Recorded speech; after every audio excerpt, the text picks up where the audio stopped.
said? He said, Yes. baby, you just got friendly pussy. Oh!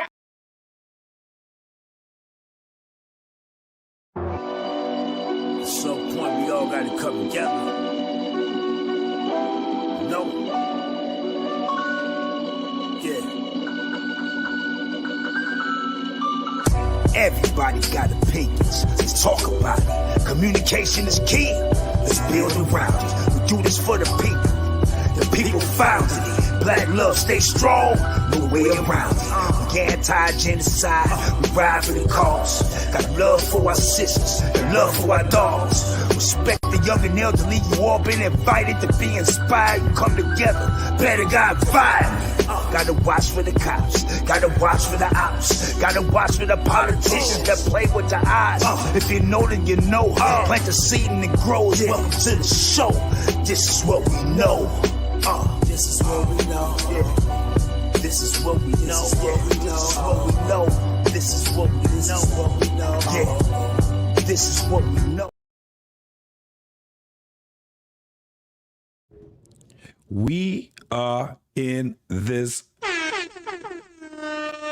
thing tonight, y'all. Let's go, man. Let's go. Hey, look, goddammit, black man. Hell yeah, that's what I'm talking about, man. I was thinking about that. I was like, why the fuck I haven't put my theme shit back up on? I love that you did that, my brother. Thank you, man. What's going on? We already got him coming in the room. What's up? Embrace the grace. What's going on, Gracie? What's happening with you? What's going on? Man, it's been a long week, y'all. Happy hump day. Happy Wednesday. Happy What We Know Wednesday to all the people that are in here. What's going on with y'all? What's popping? Man, listen. I was burnt out yesterday, y'all. I could not be on the panel yesterday. I was gone. I've been out here trying to work this damn channel, make sure that my channel was great, making sure Black Man, his channel was great, making sure we are great. You know what I'm saying? But I was a little burnt out yesterday, man, and I wanted to be 100 for the show here. What We Know Wednesday, you know what I'm saying? I definitely appreciate everybody that's coming in, the people that will be coming in. Don't forget, once you're in here, please wipe your feet off on the mat, which that means that you need to hit that like button. Don't forget to share. Also, if you are in here and you like the content, man, we do appreciate the donations. Do not forget to also, if you want to get exclusive footage that's going to be on Black Man Unfiltered, What We Know podcast, don't forget, man, y'all got to be members also. You know what I'm saying? On the What We Know podcast, it's the what's the name of it? Oh, okay. It's the know-it-alls. That's what it is for the membership that's there. You dig what I'm saying? And you can be a family member over at the Black Man Unfiltered also. We got a lot of people that have got a lot of these memberships donated to them too. So once you get that membership, man, make sure that you take care of it also. What's going on, Trey Ferg? What's popping with you, brother? What's popping? Hopefully I get you up here. Once I start showing this bullshit, you can come up here and you can give your opinion and reaction to all the crazy shit that I'm gonna be showing tonight, man. It's a privilege, man, to be out here and to be back again on another Wednesday on What We Know Wednesday on Black Man Unfiltered and What We Know podcast. Again, do not forget to hit the like button, y'all. Show us that you really appreciate the content we got out here, man. And on the Black Man Unfiltered, you can also donate there with a Cash App. Let me put his Cash App out here too, because my brother is out here doing this thing, man. And, you know, we want to make sure that his content is being seen on the Black Man Unfiltered as well as mine's on What We Know. So we just trying to make each other great, bro. Again, you can Cash App him at $ Black Man Unfiltered. Make sure that you got the right one, because I done seen some Black Man, that's what I meant to tell you too. I done seen some motherfuckers try to take your name, bro. I done seen some niggas try to get out here and take your name, bro. But also hit him with the super chat also. You know what I'm saying? With me, it's just a super chat right now. I haven't got my Cash App the way that I want to get it. My boy Freezy's in the building. What's going on, Freezy? What's popping with you, boy? What's popping with you? Shit, we in here. Hey, Freezy, if you got a little time, bro, it's gonna be cool if you can come up here, man. Give your opinion up here on this bullshit I'm about to show. I'm about to show some bullshit on Wednesday, bro. It's about to go down. So, first things first, the main video that I'll be showing, man, is a court battle between a woman and a man. So we've talked about court and family court and stuff like that, man, but we've never really expounded on how it feels to be even in a courtroom. Now, this is some crazy ass shit because family court, it was already some bullshit, but now it's really some bullshit because you go to court right now in your own living room, in your car. It don't matter. You have no excuse anymore on not making it to court. You can do it right there on your cell phone via Zoom. That shit's crazy as hell, but it's all good. Randy's in the building. What's going on, Randy? What's poppin' with you? We got my man Andre Terry's in the building. What's going on with you, man? What up, though? Glad you guys came here, man, to look at this shit I got to show y'all, man. You know what I'm doing, man. I'm about to get in here and get into these videos. They're a little bit lengthy, but don't worry about it.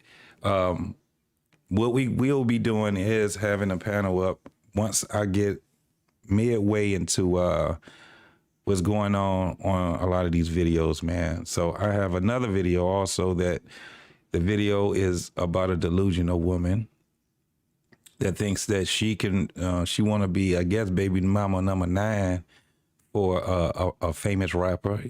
Then we got another one where we have a woman that is also delusional because she don't know if she want to be straight or gay. She don't know what the hell she want to do.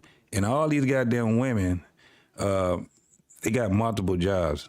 I can't understand how you got so many people that have so many fucking jobs. They should all be rich, the type of jobs they be having, you know what I'm saying? But you know, it is what it is, man. I'm gonna go ahead and before I get into this video, man, let me make sure that I've given the people that are in here that just do.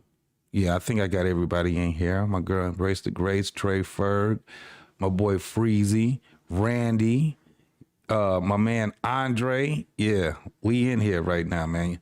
So because these videos are a little lengthy, I'm gonna have to get right on into it. So my first video I'm gonna do, it is on a woman that is a truck driver, went on the Kendra G show, and she got multiple kids, multiple baby fathers, but she also said that she was in a homosexual relationship too. I'm gonna try to see what the hell is going on with this woman right here, because man, listen, this is some delusional ass shit. I'm gonna tell you, Randy, it's y'all fault. Yeah, it's y'all fault. Y'all did not tell y'all sisters that they can't walk around here being delusional. And Randy, I'm telling you right now, the money's gone. I ain't got no money for you right now. I know listen, I got a doctor that can do it for free on the Black Man Unfiltered show. That's Dr. Nakum. He'll be able to work out all the things that's going on in your mind right now. I know we be giving you, you know, a lot of crazy ass shit, and it's hard for you to process or whatever, and it's working with you. But Dr. Nakumbe, he'll get you straight. Don't worry about it. My lady Navoa is in here also. What's going on, Lady Navoa? How are you this evening? You ready for the bullshit? Are you ready for the bullshit? Yeah, that's the super fooper. Yes, sir. This is the type of night we about to have, y'all, with the super fooper. Sensational. She ain't. That's not fluffy. That's gooey. That's big gooey right there. Hey, no, Randy, you're not blind. Don't worry about it. It's that is beauty. That's God. God made that beauty right there. Well, I don't know. I think she took that shit too goddamn far with that super fupa. But you know, it is what it is. What's going on, Nightish? What's poppin', bro? Glad you came in here, man. What's going on with you, partner? What's going on? So, all right, y'all. We about to go ahead and I'm gonna go ahead and let y'all see this bullshit that's about to go on. Kendra G and the truck driver. Here we go, y'all. I'm a truck driver. Oh, you're a truck driver. Yeah. What's your name, Mama? My name is Delusion. Oh, how do you spell that? Jojon. J-O-J. Say it one more time. Jojon. Jojon. Joe John. Yes. Okay. Joe John, where you calling me from, baby? I'm currently in South Carolina, but I live in Houston. South Carolina. How old are you? I'm 39. 39. What you do for a living, boo? Truck driver. Truck I'm a driver. truck Oh, driver yeah. and aspiring attorney. Okay. What's your zodiac sign? Taurus. Taurus. Joe John, South Carolina, 39, truck driver, Taurus. You have, oh God, it's Taurus night. When's your birthday? All right, so we already see where the bullshit is going head right now. She's an inspired truck driver. I mean, she is a truck. You see how I'm getting confused? That tells me how confused this broad is too. So she's a truck driver and she's an inspiring attorney? Yeah, I'm confused. Right. Let's keep going, man. She's going to be even more confused in a minute. May 20th. Okay. May 20th. We up next. It's almost Taurus season. Okay. All I can see also, y'all, is these wigs talking. All I see is Kendra's wig talking to her wig. What's your, we have kids. I have 4 almost adult children. Okay, how old are your 4 almost adult children? 17 through 22. Give me. God damn. Y'all starting to see a pattern, ain't you? Y'all seeing a pattern. All these goddamn kids. All the ages. What up, Lou? 17, What's going on 18, with you, partner? 21 to 22. All by the same man? No. Hell nah. How many men? How many men, y'all? Put them in the chat. How many men? How many men? How many men has she got for her children? One.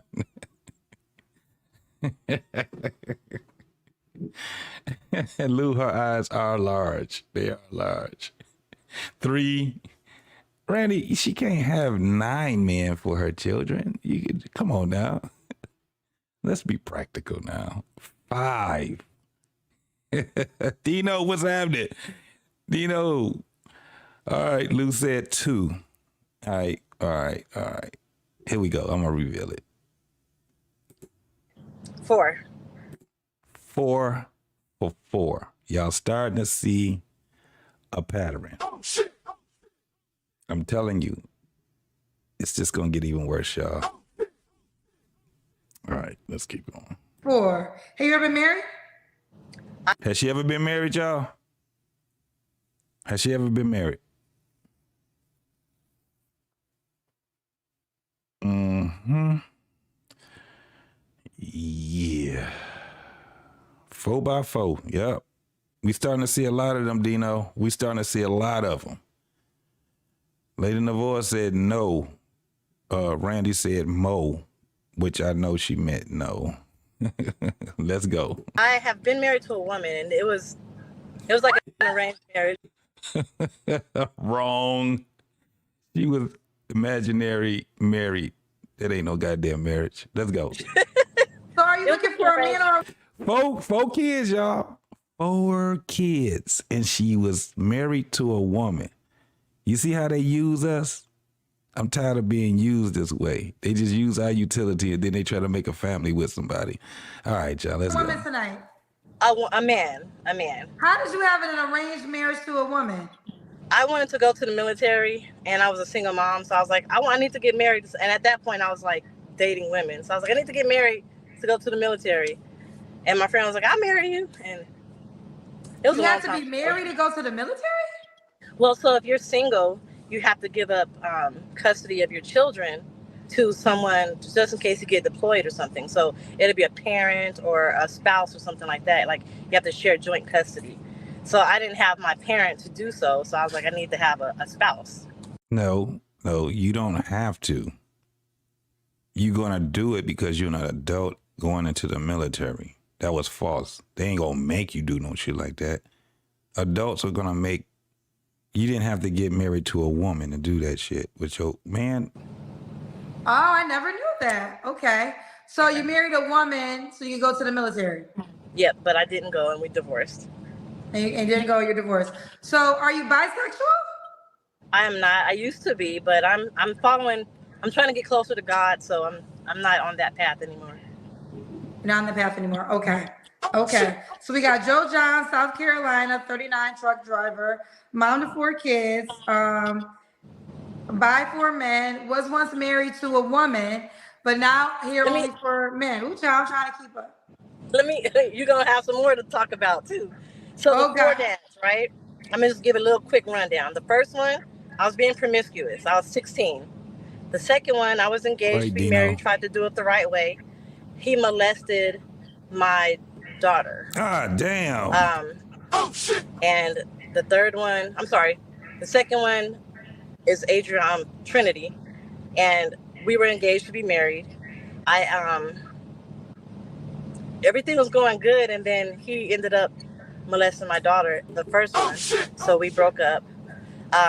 The third one, we were together for 7 years, thinking everything was gonna go good, and it didn't go good. And then the last one, I was raped. Oh my God. What the fuck is going on? Have you gone to therapy? I went to therapy. I've done all of that. I'm still in therapy. Not for that, but I believe in therapy. So I believe that's important. Ooh, child, that was heavy. Yeah. That was I wrote a book. I wrote a book about it. Okay. What you say? A man. I actually just came on here to say big up to your channel. A lot of my friends and associates were like, you need to check out Kendra's channel and check out, And I'm like, I don't know. I never heard of her. And so I've been watching. I love how you keep it real. I'm not looking for a man. I'm presenting myself for my husband to find me. And that's just where I'm at with it. So I'm just, Well, here's the question. So you want to get married? I do. Okay. What kind of man are you looking for? Well, what kind of man you want to find you? I want a man that has good integrity, good character, who is God-fearing. This motherfucker said, a man that's God-fearing. What the hell? What the hell? Oh my God. All right, y'all. I'm just gonna look. I'm not gonna force feed y'all this shit. We gotta digest some of this shit right here, y'all. Now this motherfucker is so-called. She says she's not gay anymore, but she had 4 children by 4 men. Then she ended up having a marriage with a woman. She's on a dating show, but not looking for a man, or she's not. I told y'all, I'm confused, black man. I am fucking confused, bro. Family oriented, driven, has a head on his shoulders, no psychological issues, no abuse, stuff like that. No abuse. Okay. What are your deal breakers? And she want a man that's the total opposite of what the fuck she is. She's abused. She got drama, all kind of crazy. But boy, if you don't get the fuck out of here with that shit. Any type of abuse. So physical, emotional, psychological abuse. What it do, Blaze? The psychological disorders, sociopath, psychopath types of things like that. Not being God-fearing. And not being family-oriented. And not being family. Could he have kids already? Yeah, that's fine. Okay. Hey, do y'all think she family oriented? I mean, she do got half of a family. Should he look a certain way? I like stocky guys, a little bit taller than me. I'm 5'6", so as long as he's taller than me, a little bit stocky, I'm okay with that. Okay. Should he make a certain amount of money? If he, not necessarily, I would just like him to be driven. Okay. So if he was working at McDonald's, as long as he has a vision and I can stand behind that vision, we can work. We can make it work. Okay. Let's do the Kendra Cam. Kendra Cam, what's that? That's when you stand up and we see your full body. Girl, I look a mess. Can you see? Can we see your legs? That truck look a mess. Oh, we kind of see you. Can you see? Yes, we can see you. Okay. So we got This motherfucker Joe don't know what she John, wanna South be, Carolina, 39, truck driver. I mean, I live in Houston. I'm just currently in South Carolina Oh, driving. you live in Houston, okay. Yeah. Truck driver, mom to 4, by 4 men, married one time to a woman. Okay, when was your last relationship? My last relationship was Go back in the light. Go back in the light. Like you went under the dark. Okay, there you go. My last relationship was about 6 weeks ago. You just broke up with somebody 6 weeks ago. I was engaged. Yeah, You engaged? Was it a man or a woman? it was a man. Okay. What up, though? Angry man, what's popping with you, homie? Appreciate you, man. Most definitely. It was a man. Why'd y'all not get married? We're just not compatible. We're not equally yoked. You're not equally yoked. Okay. This motherfucker don't know what the fuck equally yoked is. That's that bullshit right there. That is that bullshit right there. Hey, listen. Here comes the money. Here comes the money. My man, Angry Man, gave us the 10 ball, starting it off right. I appreciate you, brother. Appreciate you, man. And you know what? Well, we already in here. Anybody that's getting there. Listen, hey, black man, if you back there, you already know what you give my man for the 10 ball, bro. I seen some of the new videos. Whatever one you want to play, go ahead and put that motherfucker on him.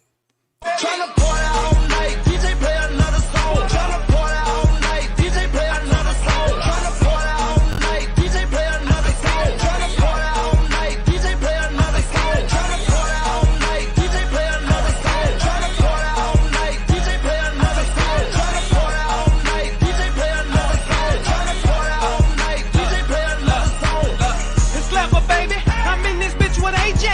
In the club, jumping up and down like it's payday. Party all night, shout out to my nigga, baby. Yeah, that's my DJ. That's my DJ. Nigga, I been rolling like a Mack truck. Bam, bam, bam, throw me back one. Don't step on my shoes, nigga, back up.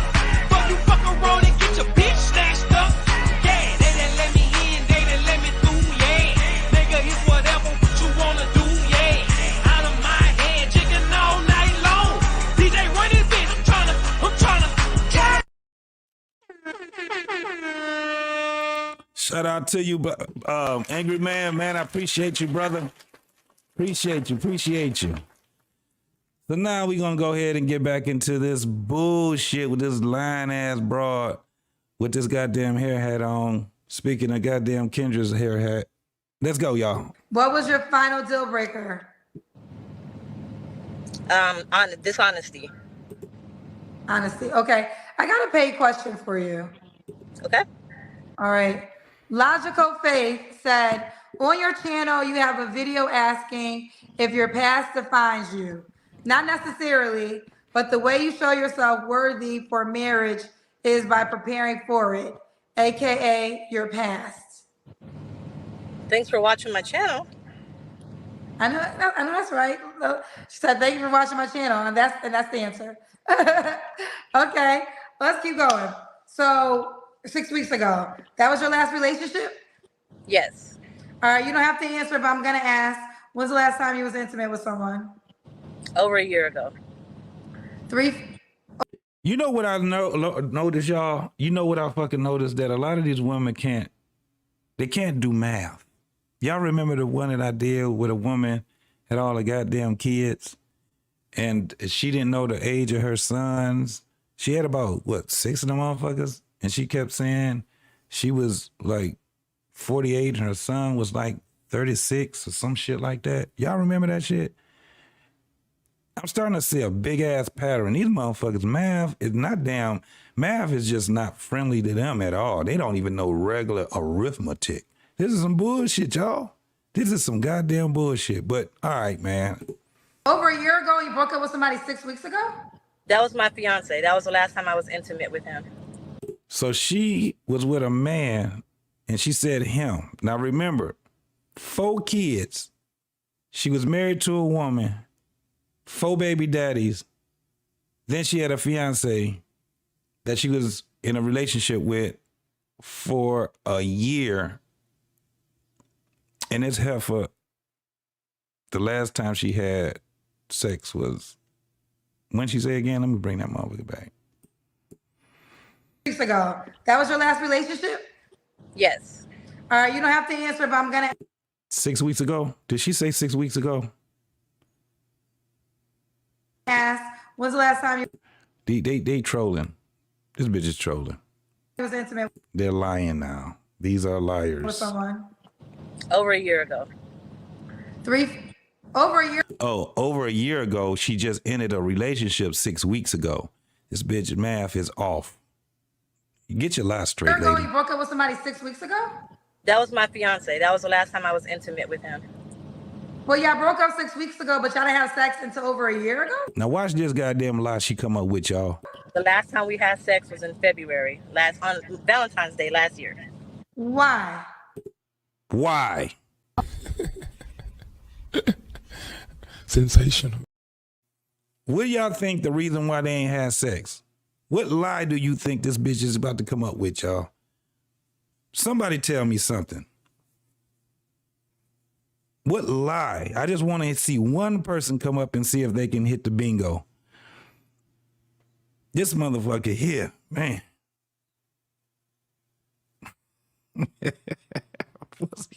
Her pussy got the flu. I'm like,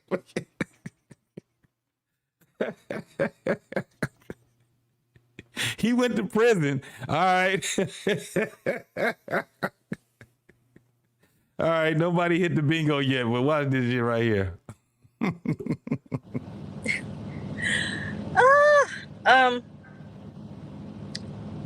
He has erectile dysfunction. Okay. Okay. So let me get this shit straight. This bitch had 4 kids, about 4 men, left them and married abroad. Later on in life, she gets a fiance and she found a nigga that got a broke dick. What kind of bullshit are we talking about here, y'all? God damn. Is that why you decided not to go forward with the marriage? No, he was really dishonest. Right, angry man. It's Johnson left the relationship. And then Johnson said, this is some bullshit. You can stay here, nigga, but I'm out. He was really dishonest. And there was a time where I got off the truck to start a business. And I asked him if, maybe I was wrong. This is a debate across my YouTube channel.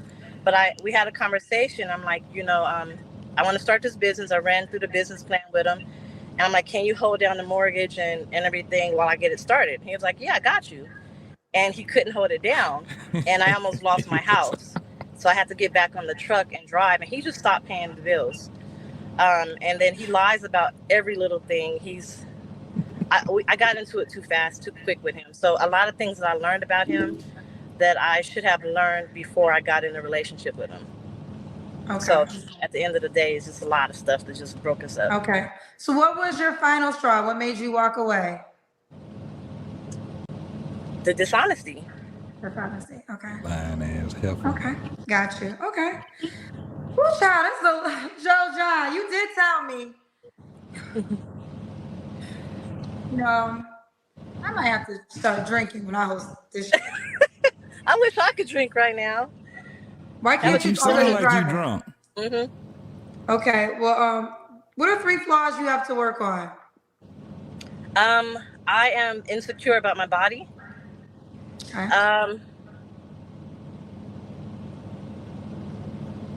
I can be a little bit judgmental when it comes to Oh, faith because I think it should go a certain way.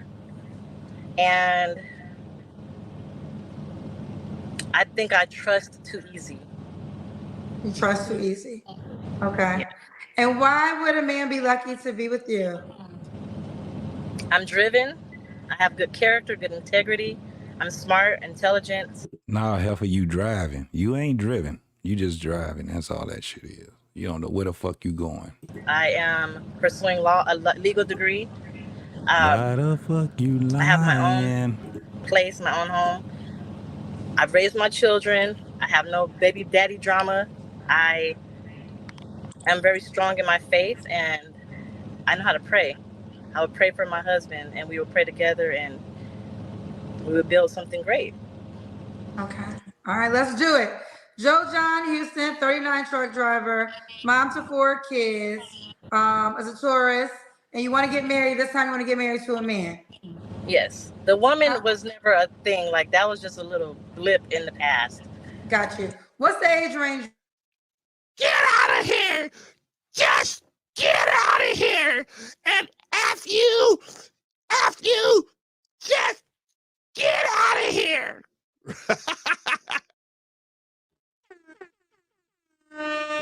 That was a motherfucking lie. Get your ass up out of here, girl. We ain't trying to hear that bullshit. Y'all see how this shit go? This is some bullshit right here, man. Truck, I see you back there, brother. I'm gonna be calling you. I'm gonna be pulling you up in a few minutes, man. Few minutes, man. Hey, look, Lou, what's going on, man? Angry Snowman, what's popping with you? Angry Man, what's going on, man? What's popping with the people, man? I'm glad you guys are over here stopping by. Black Man Unfiltered, What We Know podcast. Y'all know what it is, man. Appreciate y'all, man. Appreciate y'all. All right, so that line broad right there.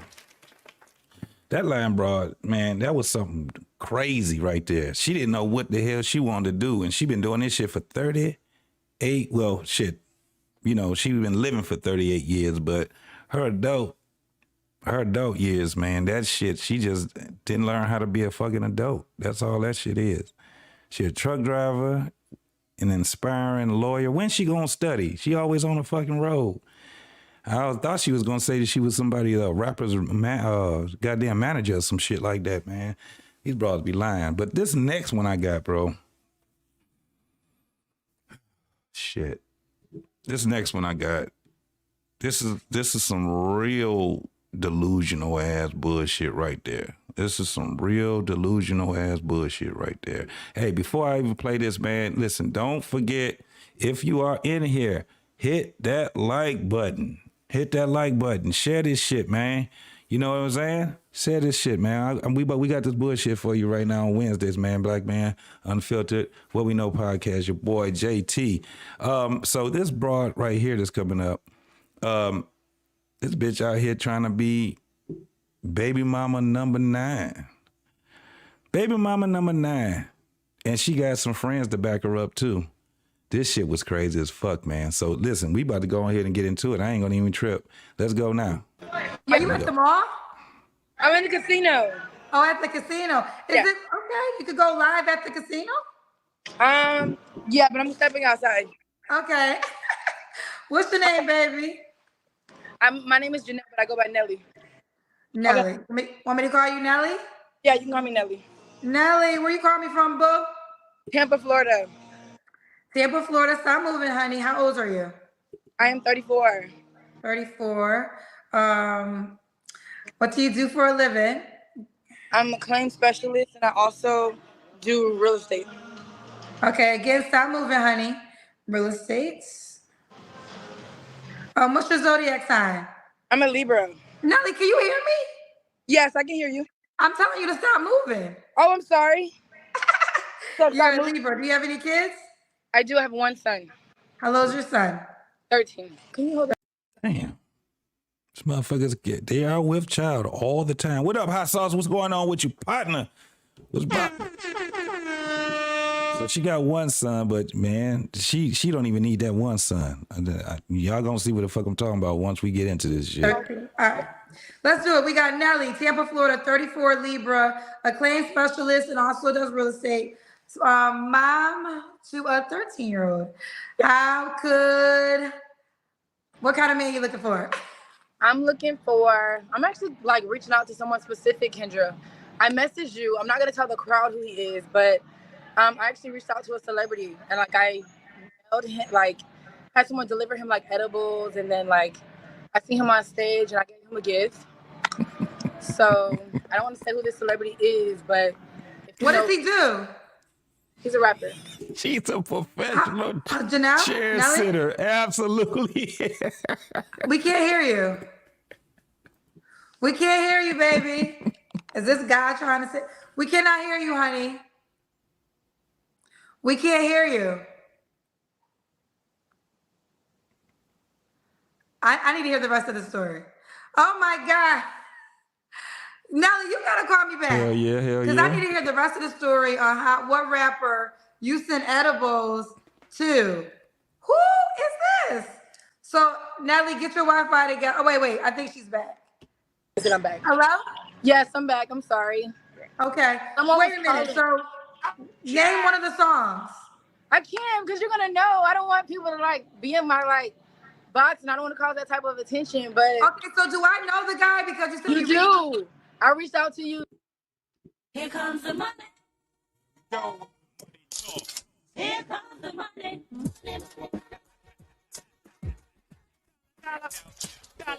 My man, Angry Man came with another 20, man.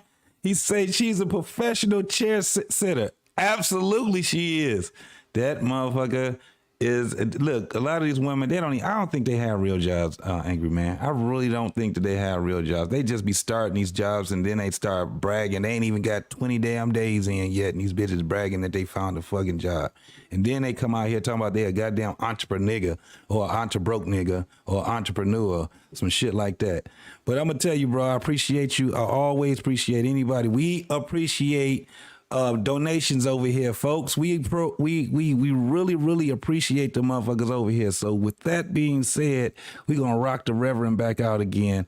God damn it, let's go. Tryna party all night, DJ play another song. Tryna party all night, DJ play another song. Tryna party all night, DJ play another song. Tryna party all night, DJ play another song. Tryna party all night, DJ play another song. Tryna party all night, DJ play another song. Tryna party all night, DJ play another song. Tryna party all night, DJ play another song. It's Slapper, baby. I'm in this bitch with AJ. In the club, jumping up and down like it's payday. Party all night. Shout out to my nigga, baby. Yeah, that's my DJ. That's my DJ. Nigga, I've been rolling like a Mack truck. Bam, bam, bam, throw me back one. Don't step on my shoes, nigga, bag up. Fuck you, fuck around and get your bitch snatched up. Yeah, they done let me in, they done let me through, yeah. Nigga, it's whatever you wanna do, yeah. Out of my head, chicken all night long. DJ, run this bitch, I'm tryna, yeah. My man, Angry Man with the 10 ball. Most definitely salute to you, fella. All right, man. Yeah, Freezy. They always want to talk to these goddamn celebrities, but let's go ahead, man. Let's get this motherfucker going. To tell you like that I sent it and I sent you a picture, but like I don't want that type. What's your Instagram? You DM'd it to me? I won't say his name. Right. I DM'd it to you. Okay, what's your Instagram? Beauty 32. Hold on. And we connected. What is your Instagram? Spell it slow. BEAUTY. I got to spell say it slow. B. Wait, stick a pin in that right there, brother. BEAUTY. BEAUTY again, and then a third time, and then 32 on the end. Girl, you're going too fast. Beauty 3 times? This bitch. She out here trying to speak it into... You went out. Hello? You know what it is? Hello? Put your... booty 32. Okay, she's back. You put your phone on Do Not Disturb? No, can I do that? You need to do that. I think that's what it is. That Okay, let bitch me put got it a on Do Not 5 Disturb. head. God damn. Do you want me to read this DM? I found a DM you sent me. Do you want me to read it out loud? No. Oh, don't read it out loud. Okay, let me read it real quick. You don't want me to read it out loud? They got another hyena.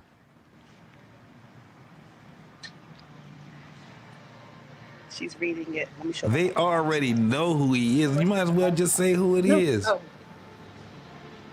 You can't turn to Okay, so Nelly, I can't see your face. Yes. Okay, we need the light. We need the light. Oh, she All needs right. So Nelly, what do you want from me? Like, what is your goal? I can't hear you. Did you put your phone on Do Not Disturb? Yeah, just put it on Do Not Disturb. I don't recommend this, honey. Hello? Hello? Do you have the phone on mute this time? I do. I blocked everybody. I blocked my babysitter too. Your babysitter? I didn't even get to that. Okay, you just put in. She called me a second ago. And this is Nelly, Tampa, Florida, 34. These motherfuckers be raggedy than a motherfucker coming out here trying to date. And then on top of that, this bitch is trying to be a goddamn groupie for a goddamn rapper. What the fuck? Libra, acclaimed specialist in real estate, mom to a 13-year-old. But she DM'd me. I never saw the DM until tonight. I just went to her page and I went. Come hold the phone. And I went to message. And basically, there's a rapper who she likes, and she's trying to get the rapper's attention. Now, you don't want to say the rapper's name. So how are you going to use my platform to get his attention? Because I feel like he knows what I've sent him. The thing is, the card, when I sent the edibles, the card got rained on because it rained. I mean, I'll tell you where the card got mailed, but I just don't want to say who it is. But wait, where did you send the edibles to? Miami. One of his Miami homes. How do you know his address? It was leaked online a long time ago. Girl, that's a stalker. You a stalker. Hell yeah. How? It was there. It was in the public records. I didn't go looking for it. It was just there. You did go looking for it because you had to go to the public record to get it. You a No, fucking when it was stalker. leaked online, I found out about it. A friend of mine knows that I'm in love with him and seen it. So she sent it to me. Girl, you don't think this is an obsession? I mean, I didn't go there. I just sent, I had. But wait. How do you, but listen, you don't even know this man. How can you love him? I mean, not love him, but I'm just saying, like, I'm attracted to him. I'm strongly attracted to him. So I won't, you told me not to read the DM you sent me, right? You can read it because it doesn't say his name in there. I was trying to, so but it said, okay. She sent me this DM. You sent me this DM earlier this month. Well, last month in March. Right. And the DM says, For sure Kendra, she I is, actually bro. have a question. I need a little advice. I delivered stalker. edible arrangements to someone that's a celebrity, hoping to get their attention. I tried to think outside the box. And I know for people who are rich and famous, sometimes people in their circle forget about them. But I'm honestly so attracted to him. If he didn't have the fame or the money, I would still want him anyways. Right. Just thought I would see what you think. Please, you need an advice column. Yeah. I would love to remain anonymous. By the way, thanks for saying this. Well, you're not anonymous now because Right. I just read this with your face. You desperate. Girlfriend, Oh, thirsty ass. I'm gonna be honest with you. Stop. You're doing too much. right. You're doing too much, honey. If this man, I mean, he probably got the edible arrangement and was spooked the hell out. He's probably like, how the hell does this person have my address? Right. And that's scary. And this is not going to turn him on. You know, I want to just keep it real. You're coming across as a fan / groupie. And I don't know who it is, but if he's a famous rapper, women do this all the time. And the likelihood of him. A fucking fan is a fanatic. So she is absolutely what the fuck. It's short for fanatic. This bitch she's a stalker. Oh, creepy ass. This turning him on and saying, I'm going to diss Angry every man. woman in the world. No, this is kind of stalkerish, honey. I don't expect him to diss every woman in the world. I was just hoping that it would bring some, like, you know what I'm saying? Like, he would see, like, be curious of who sent it, you know, and just Yeah, like, I would be curious and then I would call the cops. Like if someone sent me something to my house, I would then, my next phone call would be the police of how do they have my address? Because I would be scared. I mean, right. I didn't go there because again, I would be embarrassed. And again, I wouldn't know what to say. I don't do that. Yeah, but the point of the matter. You should be embarrassed right now. Hell fuck. On Kendra G trying to get in touch with a goddamn rapper that you don't even know, and he don't know your creepy ass. Matter is, This that bullshit right here. This that double standard right here, AM. This that motherfucking double you are standard, a bro. stranger and you have his home address. That's scary. You know, like what else you don't? What else do you know that he probably don't want you to know? But why are you so obsessed with this man? There's not regular guys. I bet you when them motherfuckers be rolling up on Sexy Red and them other females, they be calling the cops on them niggas. Think about that shit. What if a motherfucking dude was, and they do, these cats be out here being fanatics and shit like that, and them motherfuckers be labeled motherfucking, but what if a nigga sent her some motherfucking edible motherfucking panties and got her address and all this crazy ass shit and trying to come on JT's motherfucking platform trying to find a motherfucker? What if a motherfucker, black man, what if a motherfucker was stalking your ass? You would take that shit. You was a bad example, black man. My bad, bro. That you don't want to date a regular guy? I am. I mean, I'm interested in that too, but I just feel like the regular guys that I'm interested in, or that are interested in me, it's like they text too much and it's like they come on too strongly. I don't know. You about to, hey. Like I'm at the casino now. Angry man, you about to find out where this ego come from. This motherfucker got 2 backup singers. It's about to show you where you about to see where this shit comes from. Oh, and it's like, Can I ask you a question? And again, she's not telling us a rapper, but do you wanna what do you want with this rapper? You want an exclusive relationship, or you just want to meet him? Like, what's your goal? Honestly, like you said, you can't say something. You can't genuinely say, "Oh, I want a relationship," and you don't know a person. I would just love like a date night with him and just see what happens. That's it. You know, I can't promise anything else because I don't know him. Man. So that's about it. So you want, now on this date, would you pay for the date? No. So you're trying to get him to take you on a real date. Right. Do you not think you're coming across as a groupie? Right. No, because I've met him before, but I was so afraid of rejection. We were at the club, so I gave him the gift and I ran away. Wait, I thought you sent him the gift. So that's the edibles I sent. But when I met him at the club, I gave him the gift, but he was like, "What gift did you give him at the club?" I gave him a different gift at the club. What did you give him? Polo boxers and a polo scarf. So you handed this rapper polo. Did you guys have a conversation? No, I think That's he was, honestly, man. I think he was high. He had on like shit, so I couldn't see his face. So you went, now was it a club appearance he had? Yes. So you went to the club appearance, you bought him what again? I got him polo like boxers and a polo scarf. And you handed him the polo boxers and then you walked away? Yes, because it was so loud, I felt like I was just scared. Okay, so you made 2 attempts, and I'm assuming that you leave your contact in each attempt in the edibles and the polo boxers? The first one, I don't know. I don't know if I left a contact, but the second one I definitely did, but it rained. So I don't know if... So you're thinking, you think edible arrangements doesn't know how to protect stuff in rain? No, the guy called me when he was there and he goes, he has like a gate blocking his thing and no one's home. So he left it on the side of his mailbox. What the fuck? So I'm like, oh my God. So I don't even know if he got it. But I know that he has a camera right there that like when you drive in, you can see. So I feel like if he knows who sent the gift, you know, maybe he'll be curious and like, oh, okay, you know, whatever. Now, let me say this. I'm not God, so I never like to say things as absolutes because, you know, I'm not God. Who knows? Right. God can make anything happen. I truly believe that. But I will tell you, as a person, I don't consider myself a celebrity, but I live in the celebrity world. I have a lot of celebrity friends. Right. But if a stranger did this to me, I would be scared and I would be calling the cops. It doesn't make you, you're not making yourself desirable. You're making yourself come across like a groupie. She ain't listening to you, And Kendra. going to the club and giving them polo boxers. And then there's a deal. If a person wants to date you seriously, you have to be confident, right? You have to be able to talk to them and not act like a fan. So It's like you're saying you fanned out. Basically, you saw him in person. But, I mean, I only fanned out because, like you said, I mean, I guess it was scary for him as in, oh, you know, like, do I take this bag? And I'm like, yeah, it's for you.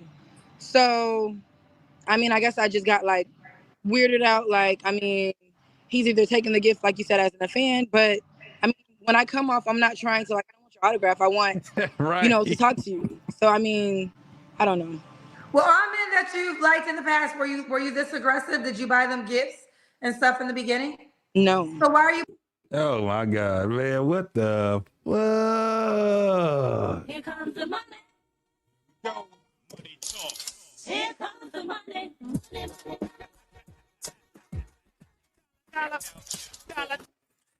Big ups to my man.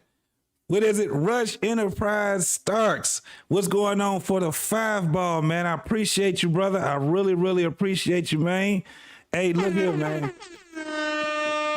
Hey, man, it's mad love that's going on tonight, man. I really, really appreciate you, brothers, man. So with that, we're going to take a pause for the cause, and guess what we're going to do?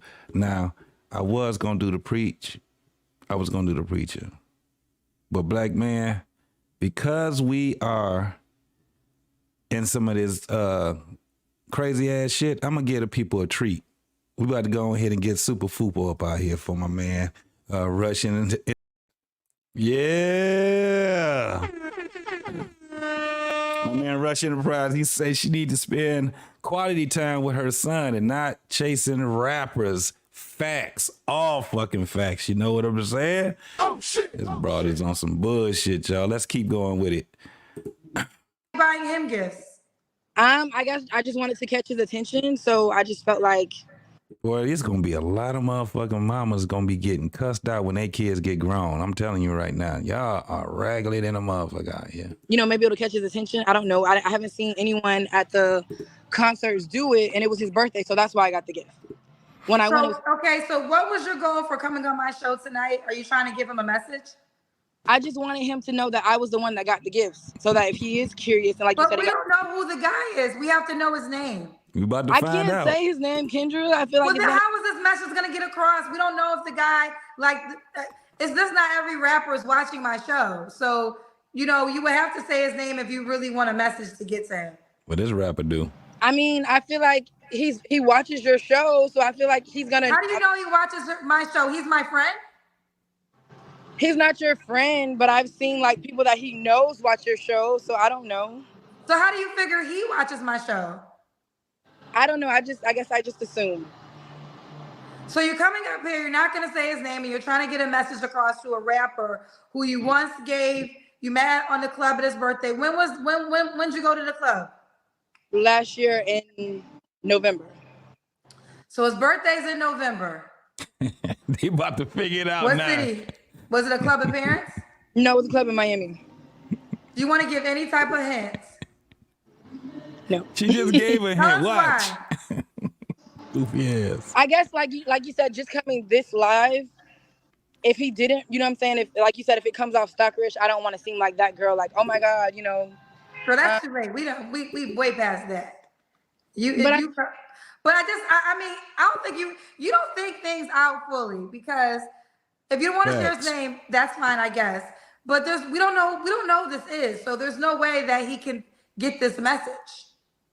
I think he will. He knows. Like, I looked him dead in his face when I gave him the gift for his birthday. She stalked the shit out of his man. That's he's a famous rapper. Do you know how many women I have people that come on my show that He told her, crazy, you crazy, ever get the fuck out my face. God damn. It's crazy though, y'all. Watch who is revealed. For the ones that do know, don't ruin it. Just let's keep letting this go. But if you guys want to, well, fuck it. If you want to guess, this is only for the people that don't know. How would I know that you don't know? But go ahead and y'all can get y'all guess before they reveal it. Conversation. Who the rapper is. And do not remember when they come back on a second time. I'm not trying to bust your bubble, but if he's as famous as you're saying, he meets women every single day. Why would he remember you? I mean, I don't know. I'm just saying. I really don't want to say who he is because I don't want people in my DMs like, oh my God, really? You thought you were going to have a chance with him? So that's why I really don't want to say who he is. We got a couple of paid questions. Someone said his future. His birthday is November 20th. It's future. Blaze, you said that shit right on time. That's why I told you to stick a pin in that shit. So you want to be baby mama number 8? No. It's motherfucking shit. And this broad got a kid. This shit gonna be on motherfucking it's gonna be in the atmosphere forever in a motherfucking day. And this child gonna have to watch his mama talking about she is out here being a groupie for a nigga with a bunch of goddamn baby mamas. Boy, you know what? I'm gonna go ahead, man. And while we are simply in here, because we almost at the end of this motherfucker, but I'm gonna bring my man Trucker Yell up in this motherfucker. Trucker, you are in the show, man. We just can't see you. So wake up, man. Wake up, Trucker. Where you at? Here we go. Here we go. Hey, wake your ass up. This shit is diabolical, my God. Bro, this is like the X-Files for Thunder Rats, my nigga. You here? Bro, like, what? Like, Jesus. She said, well, I don't do regular guys because, you know, they come off too strong. Bitch, you sending niggas, did you sending edibles at a concert, nigga? Bro, what? Bro, this remind me of come on too strong. Right. This shit remind me of that scene from Pootie Tang, my nigga. Remember the beginning of the movie where the chick was screaming, ah, all on his face, and he had to put his finger to her mouth and hurry up and close the door, and then I nigga put the milk on the outside of the door. That's basically what this shit is. It's the updated version of Pootie Tang. Like, nigga, how you put, like, I know her son had to see this.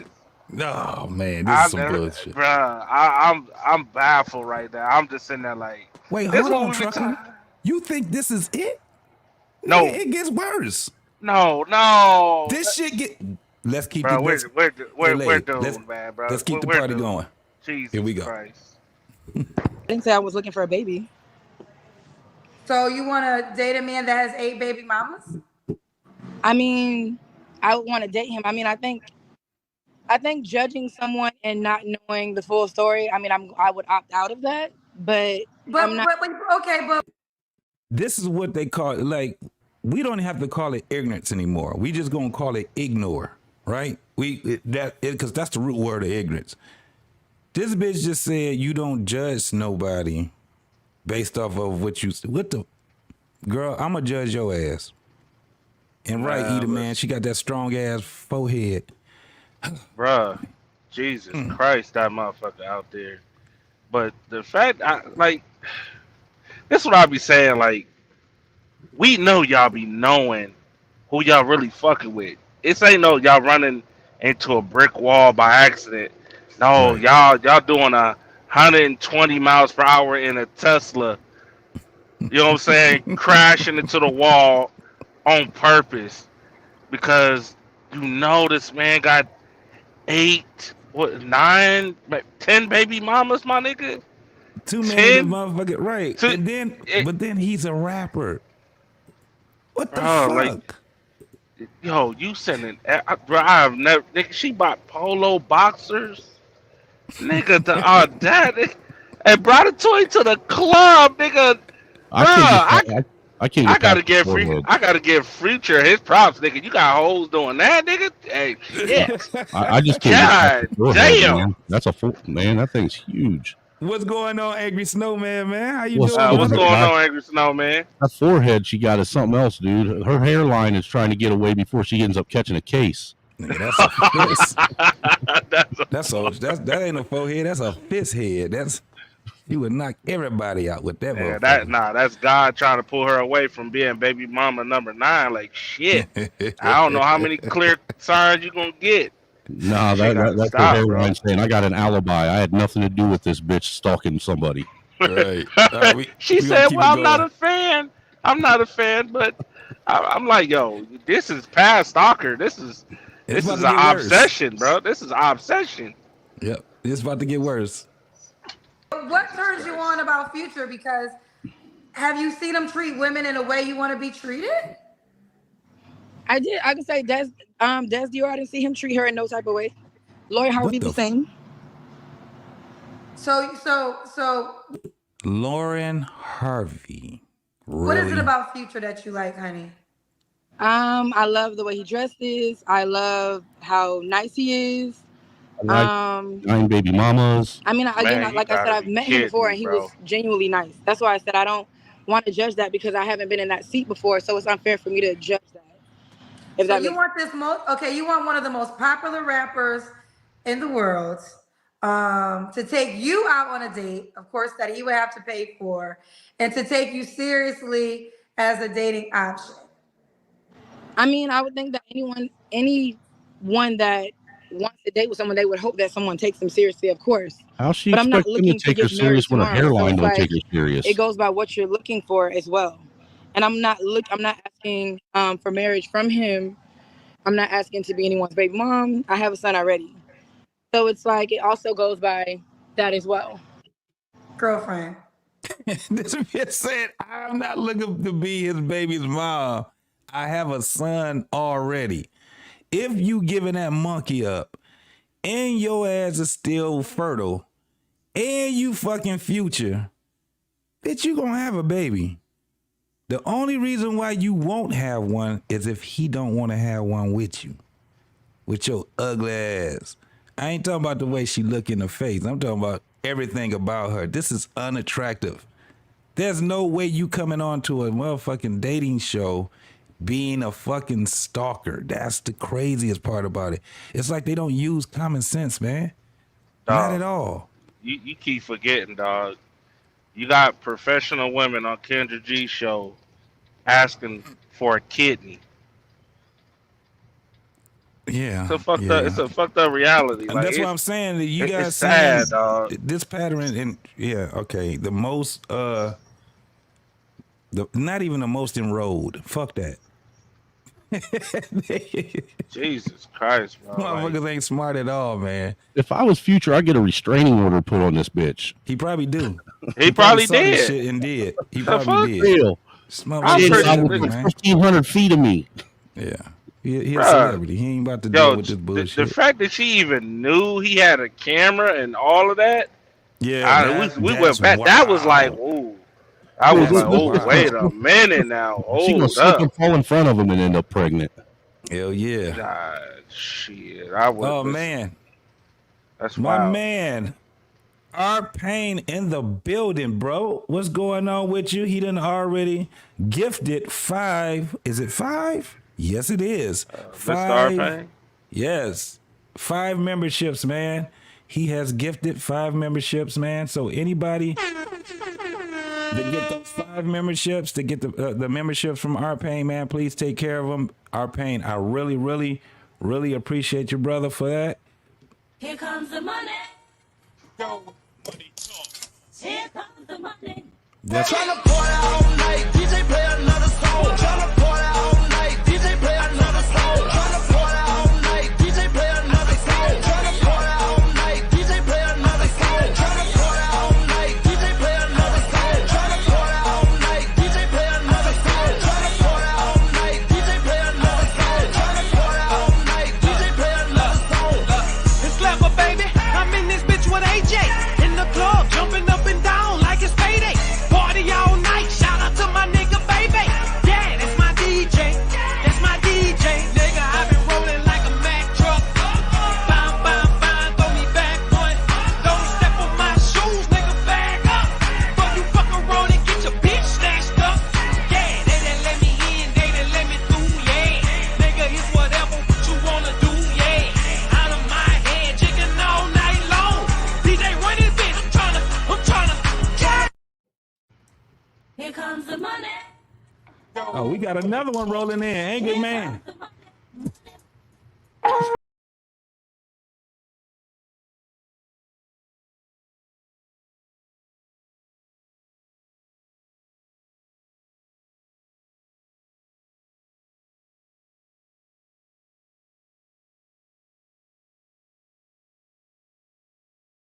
King Sean gone Barrington living all off. Yo, Mr. Levy, tell him something. Oh, Blizz. Them better know. Yo, man. Diddly diddly diddly diddly diddly diddly diddly diddly whoa. Sing. Oh my man. That's what's up, Here bro. comes the money. I appreciate you, Angry Man. I appreciate you, Arpain, man, for the support, man. The 10 build is coming from Angry Man. He says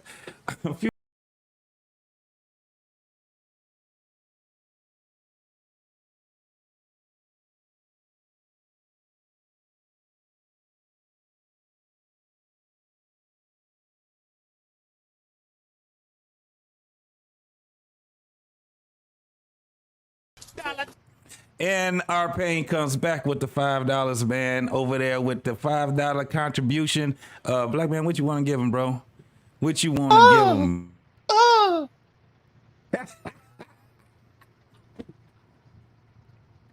He give you Black Baby boy. My name is Rosa. They say I'm supposed to sit in the back, but I'm tired here, so I'm finna sit right closer. Come get me up then. It's gonna take about 3, 4, 5 men. And I ain't finna repeat myself again. Fight me. Somebody get her. My name is Eve. I didn't believe. I trusted Satan, ate that apple, he deceived. And yeah, I'm naked. I thought I was awakened. I'm the first to do it. Y'all my daughters, we related. Trick on Big Harry. Don't call me slave hoe. The hell? From the underground railroad, bustin' down mouth of dope. When I say run, you better go. In the dark, that Glock can glow. In the dark, that Glock can glow. What is going on? Harry. Thank you very much. Our pain up in here. E-Man said he said they're not the most enrolled. You know what I mean though, bro. You know what the hell I mean, Eater, man. Hey man, but let's go ahead, let's finish this shit off, man. Cause guess what? I'm taking y'all ass to court. Right after this motherfucker here, I'm taking you to court. Oh Lord. I say this with as much love as I could possibly find a way to say it. Let it go. Focus on a person that could be a real option for your life. This is madness. She ain't listening to your ass, Kendra. This is madness, and you got more pain. Nah, she gonna catch a case. Oh God, child. Shout out to the cousins who figured out who it was. I literally would not have figured it out. A couple people are saying it's future. I guess they figuring it out. This one said she's calling from a casino. Is she trying to be taken serious? The reason why they know that all them motherfuckers are stalkers. She said, present differently. This is a bad look. It's a bad look because I'm calling from the casino? That's what Sir Lord. Trotsky said. Get on the show forever, then I mean, it shouldn't matter where I'm calling from. You're having a drink. Cece said, okay, this is another one. Cece said, just curious, how do you know if he has cameras if you never actually went to his address? Exactly. When the delivery driver delivered it, he put the camera that way, and you could see the camera. And this is his personal home? I mean, I guess. Yeah. Oh. Someone Truth Heart said, is she self-aware? Are you serious? I mean, again, I'm not going to respond to any questions because I don't care what. Those two are at the casino looking like that. I mean, you're not brave enough to do it, so. Y'all about to hear these motherfuckers talk, and you gonna see where she get this ego from. I just want y'all to know, Tampa women do move like that. Said, I said she looking to screw and give him a baby. No, I'm not. What are you looking for? Is that your friend? Is that your friend? Yeah, this is my friend. Okay. Oh. Let me talk to your friend. This be the problem. She definitely. Oh my God. Look at this right here. Look at this shit right here. Where her camera at? Somebody come and look at this. Somebody come and look. Nigga, the first thing that popped in my mind was the chick from motherfucking. Oh my God, this is bad.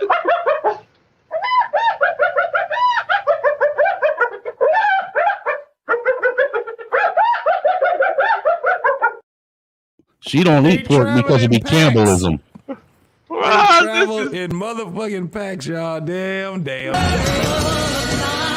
Oh my God. Jesus Christ, man. Why black women? I'm a PhD. Doing is crazy. And then they're gonna, hey. I bet she got a degree in reading law. They travel in packs. No, Tell me why. Anything is possible. As a real estate broker, we see things all the time. She sees. What the fuck? Call me back. Oh my God. What rapper you send edibles to? Who is this? So Natalie, get your Wi-Fi together. Oh wait. I think she's back. I'm back. Hello? Yes, I'm back. I'm sorry. Okay. Wait a minute. So name one of the songs. I can't because you're gonna know. I don't want people to be in my box, and I don't want to cause that type of attention. But okay, so do I know the guy because you do? I reached out to you to tell you that I sent it, and I sent you a picture. But like, I don't want Oh that. no! What's your Wait, Instagram? wait, You wait, DM'd wait, it to me? wait. I won't say I fucked up. I DM'd it. Wait a minute, I fucked up. Hey, There we go. sweet Jesus. Tamika said, I said she looking to screw and give him the baby. That's how I Producers, why didn't feel y'all right go that now. route? If y'all know people that know him for real, Because why she did really y'all not go respects there you. instead of calling me? She really respects you. Like, I don't watch your show, but I'm Okay, going but to real quick, moving how do you forward. know? But She listen, really respects you and want to go through you. Oh, she really respects me. But what I Oh, always tell people this: if you Who the have a fuck let direct connection, you these should use things your out the direct barn? connection. That motherfucker. Will you get your goddamn pet hair out the fucking way? So if you're saying you have friends that know Future directly that are your friends, y'all should be But focusing on them. one thing I know as a businesswoman, word of mouth is the number one topic of marketing. So I mean, But listen, hear what I'm saying. Well, she's trying to hoe her out now too. Future. We So do. you have direct connections to That's her Future. You pimp. should. Why my haven't you used? cousins are in the industry as well. Okay, So hold on. Let me that finish way. saying what I'm saying, honey. What I'm saying is, if you have a direct connection to Future, then why don't you use those connections? She could, but she's not trying to, go in sneaky. She's just trying to get the word out because word of mouth is very This is important. sneaky. Nigga, what? This is marketing. Go back sneaky. to Nelly real quick. Nelly, What? where you at, honey? Look at Angry Man Nigga, face. how? I want you to do the Kendra Cam. What do you mean trying to get the word out? Yeah, Hold on. She about to do the kitchen cam. Don't play with it. Hold up. Okay. You do have a nice shape. I don't say who this celebrity is, but You back in the What if he- 17s on it? You're supposed to sit No. at home and wait for a celebrity to find you. No, sometimes you have to go out there and find a celebrity. By any means. So the goal is for Future to see. Hold on. You know it's fine when Angry Man had this. Did you see his? Did you see Angry Man's face? Did you see Angry Man? Look, we all disturbed right now. What's going on, Angry Man? What's popping with you, partner? What in the holy hell is going on up in here? It's a petting zoo. Angry Man, it's a petting zoo. Don't Man. Nah, bro, this is no damn petting zoo. This is the Everglades right now. Shit. You done found a gaggle of wombats. Don't feed the animals. I sure will. Are we paying for that interview? We'll be updating you. Paying for interview? Y'all call me? What you talking about? Paying for an interview? Y'all call me? I didn't call you. I didn't ask you to be on this show. He get hot, baby. What? He ain't getting nothing. Y'all call me. I ain't call you, so I'm paying you for an interview. We support your show. So what that got to do with it? You call me and I'm supposed to pay you because you called me? I called you. I didn't say that. They squabbling out Okay, here well, now. bye. Keep me posted how it goes, boo. I Bye, sure will. sweetheart. Oh, hold on. I gotta go back to the goddamn kitchen cam because I missed it to see what this motherfucker Girl, actually sit looks like. down. You sound like a straight stalker. At this. You don't have you're not living in a reality world. You have to be different. If that's delusion, one person's delusion is another person's Hey, reality. JT. Like Yes, that's sir. insane. They you know what they didn't realize? They started bumping their gums and they didn't realize they caught Kendra on the wrong day. She got the weave laid. You know she gonna show out today. Right, she was ready for their ass. You ain't gonna talk to her crazy when she got that new weave laid like that. That ain't gonna happen. That shit I'm fresh ready and today. shiny and shit. Me and my weave is ready today. What the fuck we talking about? And we look, whole time old girl talking, that weave in her ear like this. I know you ain't gonna let her talk to you like that.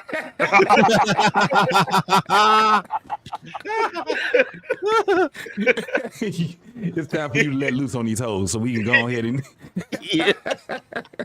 Jesus Christ, bro. let her know for sure, man. The X-Files of the Thunder Rats. I keep Yes, trying to sir. say it, bro. Lord. But I'm telling you, man, that shit is crazy as hell. The delusion that, for one, why the fuck do you think the future want to fuck with you? Oh, hell no. Yeah. This motherfucker was something different, man. Lifestyles of the ratchet and thirsty right here. Bro, and you know what's Sensational. So we got to go ahead and get this bitch up out of here. Brother Clarence, would you please come and get this hoe? Get out of here! Just get out of here! And F you, just get out of here! Y'all motherfuckers need. If I had 10%, if I had 10% of her confidence, I could take over the world. Y'all motherfuckers need Jesus. That's what you need. Playing some shit like that. You know, motherfuckers in Haiti are watching the show, looking at that saying, "That's dinner. That could feed like 2 whole families." Man, I'm trying to tell you, man. 10%. That's all I need. Good God What Almighty. the fuck? Man, how do you take that How to does that church? thing have more hair on its chest than Angry Man? How you take that to church? Like you can't. How you, Lord? No doubt, man. Listen, I'm about to take y'all to court, bro. What? We about to take this shit to court. Yeah, black man. Hey, look, the confidence. What was that? Was that 10 years later after the prom pick?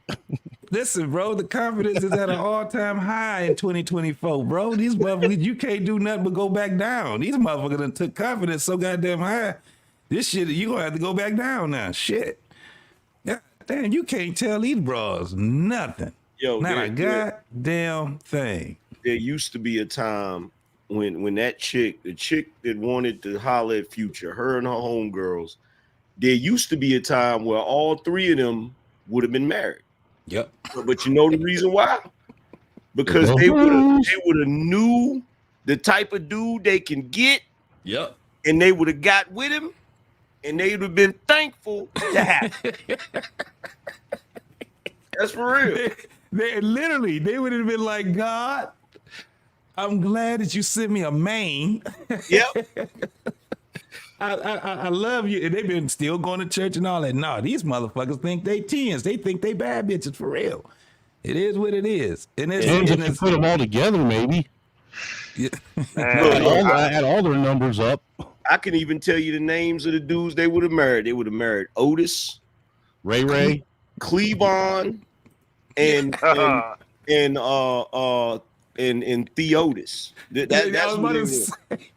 Hey, Angry Man, I was about to say one of them would have had a nice little older gentleman named Cecil. Just God damn. That motherfucker just retired from goddamn Chrysler. And look, doing they 75 would have had him a years. Jimmy Joe Bob.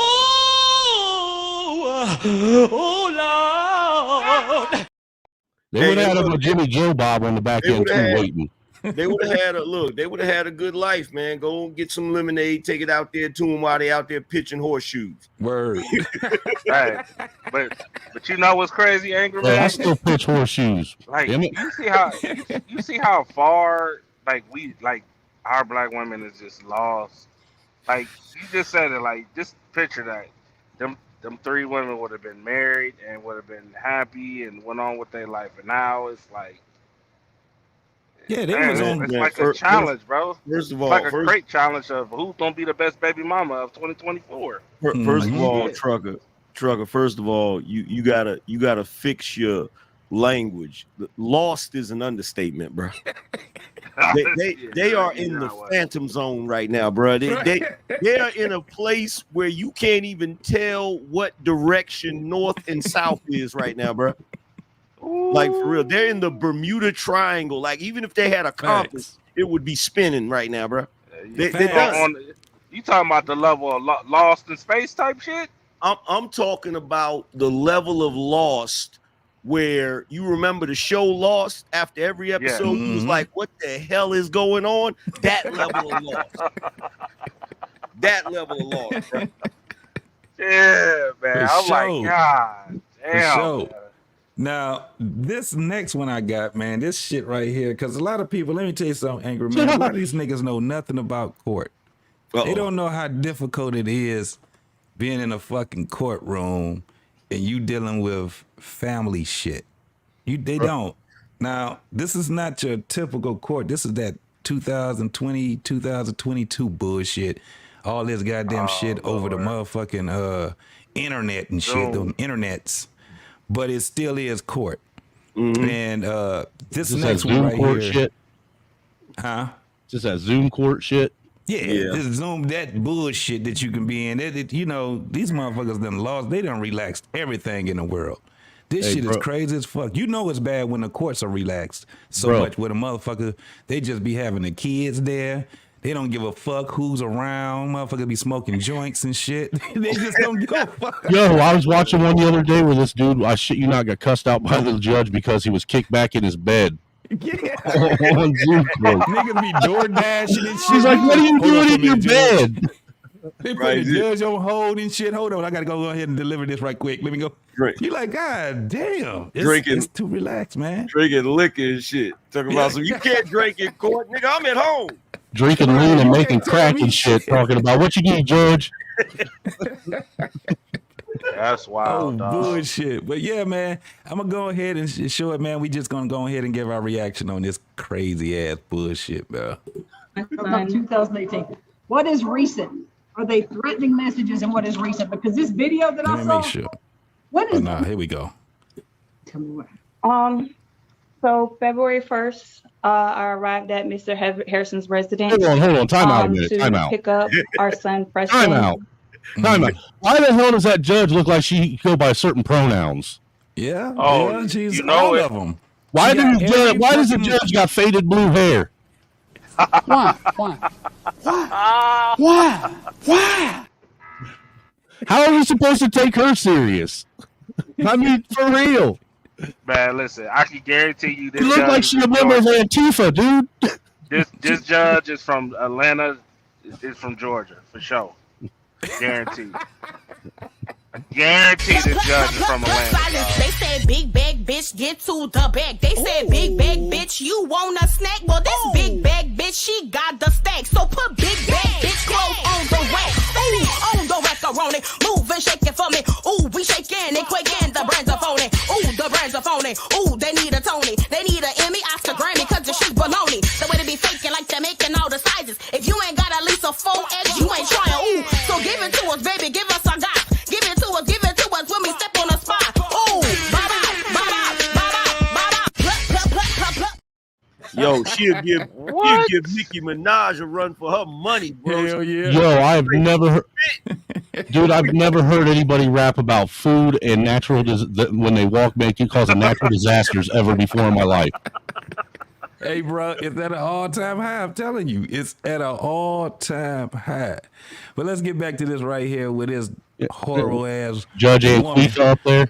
Yeah, now the judge, actually, the motherfucking judge is actually cool. I mean, she ain't got no choice. You know, her name probably is Robert. Shit, we don't know. But she cool. She cool. She got all the alphabets. Why she mad? She done took almost every but 3. But let's go ahead with this shit right here, y'all. That we share, but he is not legitimized. I did let So isn't that Georgia, that legitimized shit? I never understood this shit. When Didn't I say it was from Georgia? Yeah, that's Georgia shit, right? Yep. That's Georgia, because in Michigan ain't no motherfucking legitimized. When motherfuckers say that you the motherfucking daddy, you got the rights and shit. You just gotta fight for your shit. But here, in order for you to fight for rights, you literally gotta go to court and legitimize yourself. That's how it is in Ohio. What the fuck? Yeah, that's how it is in Ohio, Georgia. dude. In Ohio, you don't have in Ohio you don't have no rights to your kids until you go to the courts and they give you rights unless you're married. If you're married, then you automatically have rights as a father. But do you still have to pay child support? Yep. Yes, they will make you pay child support. See, and what the other thing that they do, which I'm sure they do everywhere now, is that whole it's the affidavit of financial responsibility that they sucker guys into signing at the hospital, telling them it's birth certificate paperwork. Wow. Yeah. Well, that's another one. These niggas, man, motherfucker. This is how a motherfucker gotta fight the system and a crazy bitch. This is what it is, bro. This shit crazy. Mr. Harrison know that I didn't want to talk. I just wanted to get my son and leave. And he persisted on trying to talk, and I tried to, get my son ready to go, and he persisted and persisted, and the conversation escalated to the point where I told him to just go in his room and allow me to get my son ready, in which he got upset and grabbed me and told me, watch who the fuck you talk to. I responded. So she was talking that she was the nice one talking. Well, just go to your room and let me just go ahead and get my son. And he was like, get the fuck out of here. He got video on his hoe. Who's the dude? Which one is the father? Is at the bottom. He's the in the middle, right there with the blue shirt on. Oh, I thought he was the dude that's rolling the joint. Oh, Hey, man, shit. look, they case be coming up next. They got niggas in the. Oh, They got shit. litigants that's still in there that's just watching the court case. So yeah, the nigga rolling Yo, the joint. I didn't even see that part. Damn. Homeboy rolling a jump. What? I got This to roll shit me. crazy, man. This is that new. All right. Nigga, this say, oh shit. He In rolling self-defense, for him. when Mr. Harrison, then he grabbed me and he lifted me in the air and slammed me on the ground right in front of my son. When I got upset, Mr. Harrison went and grabbed his phone and started recording me and started pushing me out the door. I kept saying, I just want to get my son and leave. I want to get my son and leave. He kept pushing me out the door with the phone in my face. When I knocked the phone out his hand and I managed to move past him and grab my phone and my purse, and I tried to reach for my son, he then took me to the door and literally lifted me up and threw me out the house. Oh, he conveniently slammed you before After that, he started recording. the situation escalated where a recording was presented to the police, in which I can't speak of because it's an open case. However, there is against me. Oh, really? Yeah, we know. We already know. Against you, then, huh? If we lived in a society that was truly equal, what would they fall back on if that was the case, bro? Right. They always, he picked me up and slammed me, bro. That's always the thing. Look, if a grown man picks up a woman and slam her, you're not doing anything after that. Like, yeah, you're not moving around after that. I'm sorry. You not ain't shit gonna happen, but you just gonna get your ass up and limp away. That's about all that. If you can get up after you catch your breath. Because man, listen, this motherfucker, for one, the dude looks like he's about what 6'3" at least. Oh yeah, he's 6'3" at least. You can tell he a tall dude. But he had to, this motherfucker had to really, he had to be on his P's and Q's when it came down to it. But the motherfucker got video, so that's what really fucked her up. So no contact. Go ahead. Let me guess. That was her got you moment, and then I guess that was like the green flag to start breaking shit up in the crib. Hey, bro, it's about to get bad.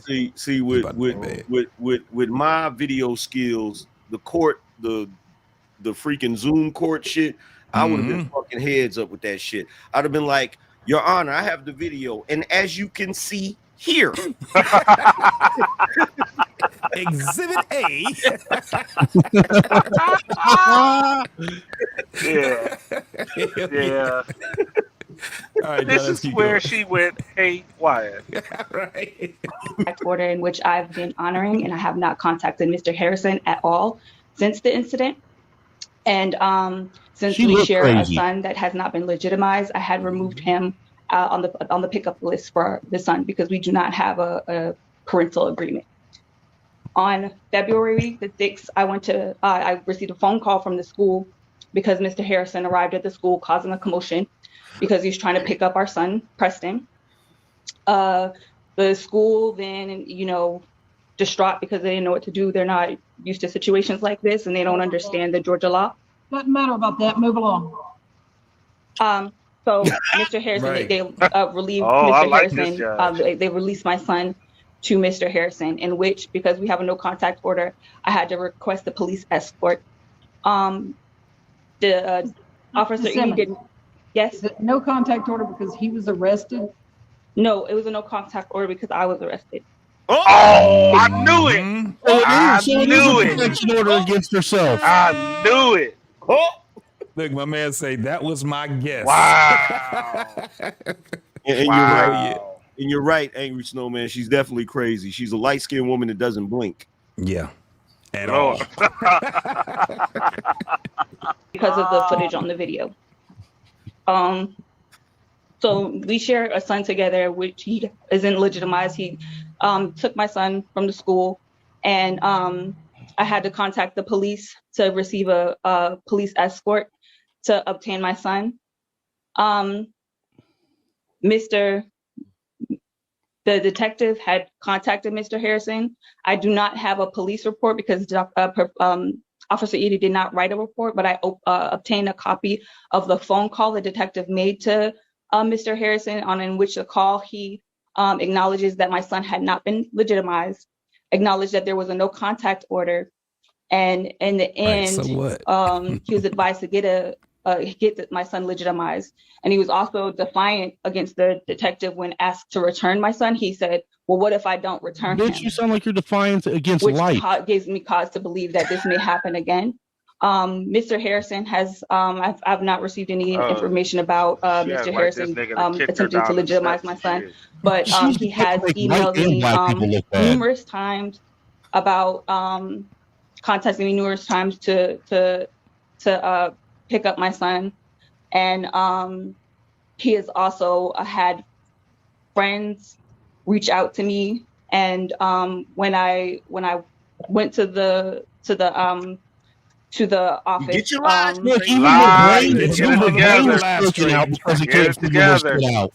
Listen, the reason why she doing this shit is because she know video is on the way. That's why my man's so quiet. He like, all right, well, keep talking, bitch. I got the video.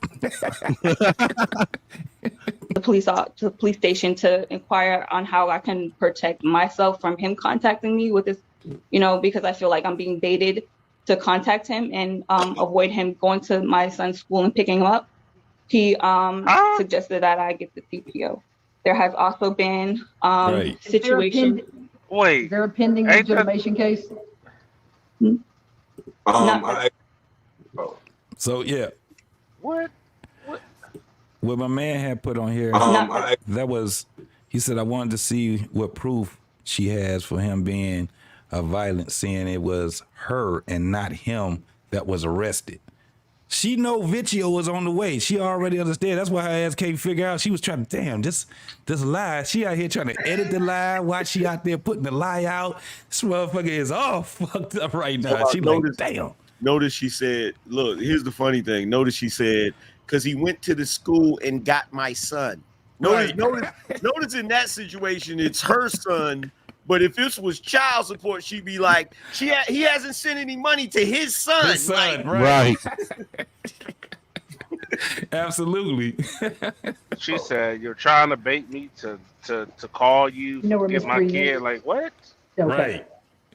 Ms. Free, the deputy's looking for you. I'm curious why all these other people are on this Zoom call. So you got the judge right here. You have, other witnesses? She does the filing, the paperwork or some shit. No, these ain't witnesses. These are people that's waiting for their case. Some of these folks are waiting for their case. Normally you would have like a attorney, but normally when you see the attorney, you will see their name or you will see AAG appointed attorney. None of these guys can afford an attorney. They ain't trying to do that shit. They ain't trying to do that shit. Yeah, they ain't trying to do that shit. They like, fuck this. This shit it's Georgia. My man, that's why he was fucking him up, man, because he never did legitimize his kid. His father and established paternity that way. I'm like, damn, I didn't know that you had to do that shit too. I thought that shit came altered. That's why it's kind of like the case will be a little fucked up when you don't get your paperwork together. So he being in the son's life is one thing.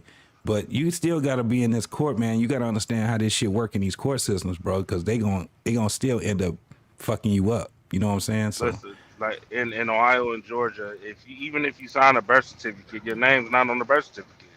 Damn. Even if you sign, like you gotta go downtown to get a specific paper to actually get put on the birth certificate. You feel me? And then, even then, she put you on child support. Technically, they're supposed to send you, in Ohio, they're supposed to send you to go get a DNA test. Yeah, but those don't even matter anymore as far as the court's concerned. Yeah, because even when they don't show, like, it's so bad in Ohio, dog, that you might get the shit, the paperwork. Trucker, I didn't know you was from Ohio. Yeah, I'm from Youngstown. I'm from Lima. What up, though, boy? I'm from Lima. Yeah. I got family in Youngstown. You from where? Lima. Oh, yeah, we ain't that far from each other. My nephew, my nephew is in Lima, bro. I got a nephew. That's where I used to live. I lived there for like 20 years, man. Okay. That's what y'all get. Yeah, dog. That's what y'all get for living in a state Hey, don't you be talking shit about Ohio now. Hey, you best just watch it. You best watch your mouth there, melanated. Well, hold on, Angry Man. You gotta cut us some slack now a little bit, because we ain't finding this information out. We can't be having none of that Ohio hate now. Hey, you gotta live there. You gotta live there in order to hate on Ohio, man. I'm just saying. Look,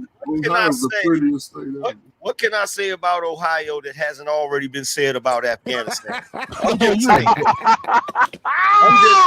It's this bomb and depleted. Hey, the only thing different about Ohio and Afghanistan is the women get to stone the men in Ohio. The only thing I do in Ohio is drive through it on my way to Detroit. That's all I do. Yeah. Don't stop, nigga. Don't stop. Yeah, don't stop, dog. Don't stop. Ohio's like don't stop. I got a serious question though about Ohio, since y'all from Ohio. Why is it the sun never shines on Ohio? I just want to know that. Man, nigga, I don't understand that shit either. Because Ohio is depressed to be Ohio. Yes, I call it the dark and gloomy, like Voldemort is getting ready to walk down the street. Dude, every time I go to Ohio, bro. Pre-Bill Clinton era, my God. Pre-Bill Clinton era, the sun used to shine like a motherfucker in Ohio. Once Bill Clinton got in office and NAFTA was signed and all the jobs went to Mexico, yeah, man, there's been nothing but a dark haze over that state ever since. Yeah, that's true. It'll shine on Michigan, it'll shine on Kentucky. But it'll miss y'all. To Ohio, I swear to God, I've never been to Ohio when the sun was out. I've never. Don't do it. Don't do it. It's crazy. You gotta go to the Cincinnati. Nigga, it's cloudy. It's cloudy too all through the summer, dog. Look, the only thing to do in Ohio is to get drunk and get a DUI. Man, no. Two things in Ohio, Cincinnati. You got the Freedom Center and you got the Jazz Festival. Jazz Fest. That's the only two. Dude, Cincinnati is nasty. That's like one of the nastiest cities in America. Ohio is a Republican state. It always swings the vote of who's the president. Ohio is actually a purple state, really. Y'all bougie as hell in Ohio. All y'all. Bougie. What you say, Angry Man? Hey, Trucker, those are not clouds, bro. Those are broken dreams. Listen. Angry Man said it. Angry Snowman said it best. At one point in time, nigga, everybody up north, like in Lima, Akron, Canton, Youngstown, Toledo, everybody was getting money. But once they shut down them steel mills, nigga, it turned to war. It turned to Afghanistan for real. Yeah, nigga, everybody was getting robbed straight up. Ohio is one of them states. Ohio is one of them states like Virginia. That NAFTA crap really messed up those states, man. Yes, like for real. Yeah. Ohio just it's never really bounced back since the whole NAFTA thing, because what a lot of people don't realize is most of Ohio's industry is all the automotive industry. You know, there was a Ford plant, a Chrysler plant, a GM plant in almost every major city in Ohio. Not to mention, you know, we all remember riding Huffy bikes, right? There were two major Huffy bicycle plants that shut down in Ohio. You know, Crown lift trucks that makes them forklift trucks. There's luckily that's still around, but a lot of those got shut down. Yeah, that's like in VA. VA had mostly, like, the southern part of VA had textile plants and furniture factories. And they didn't bounce back from NAFTA. Like, shut all of that down. Right. So look how the powers that be broke the whole goddamn country. Moved all of these jobs to these third world countries, and now look at what we lost. All of this great innovation that people could have been doing. It's worse than that. I was like 18 years old in VA when that first happened, right? I had a union job at a textile plant, and it was sweet. I didn't really do much and got good pay, right? And got laid off because they sent the factory to Mexico. They messed up the stuff, so they actually called us back as temp workers to try to fix all of the stuff they messed up. But so they took full-time workers and turned them into temps. Yeah, that was a big thing too, right? And that was big. Yeah. Well, dude, I remember that. I remember after NAFTA happened, that's when the temporary agencies that it was like an explosion of them everywhere, you know, and that's what actually killed you know, the middle class was those temp agencies because they didn't have to provide any kind of benefits to people at all whatsoever. Not at all. Yep. You can only work Damn, a certain bro. amount of That's days. So that's the temp hustle. Like what they would do is you would work there and you would have to work as a temp for 90 days before you could get the option of getting hired. And they would always end your assignment before the 90 days was up. Right. Right.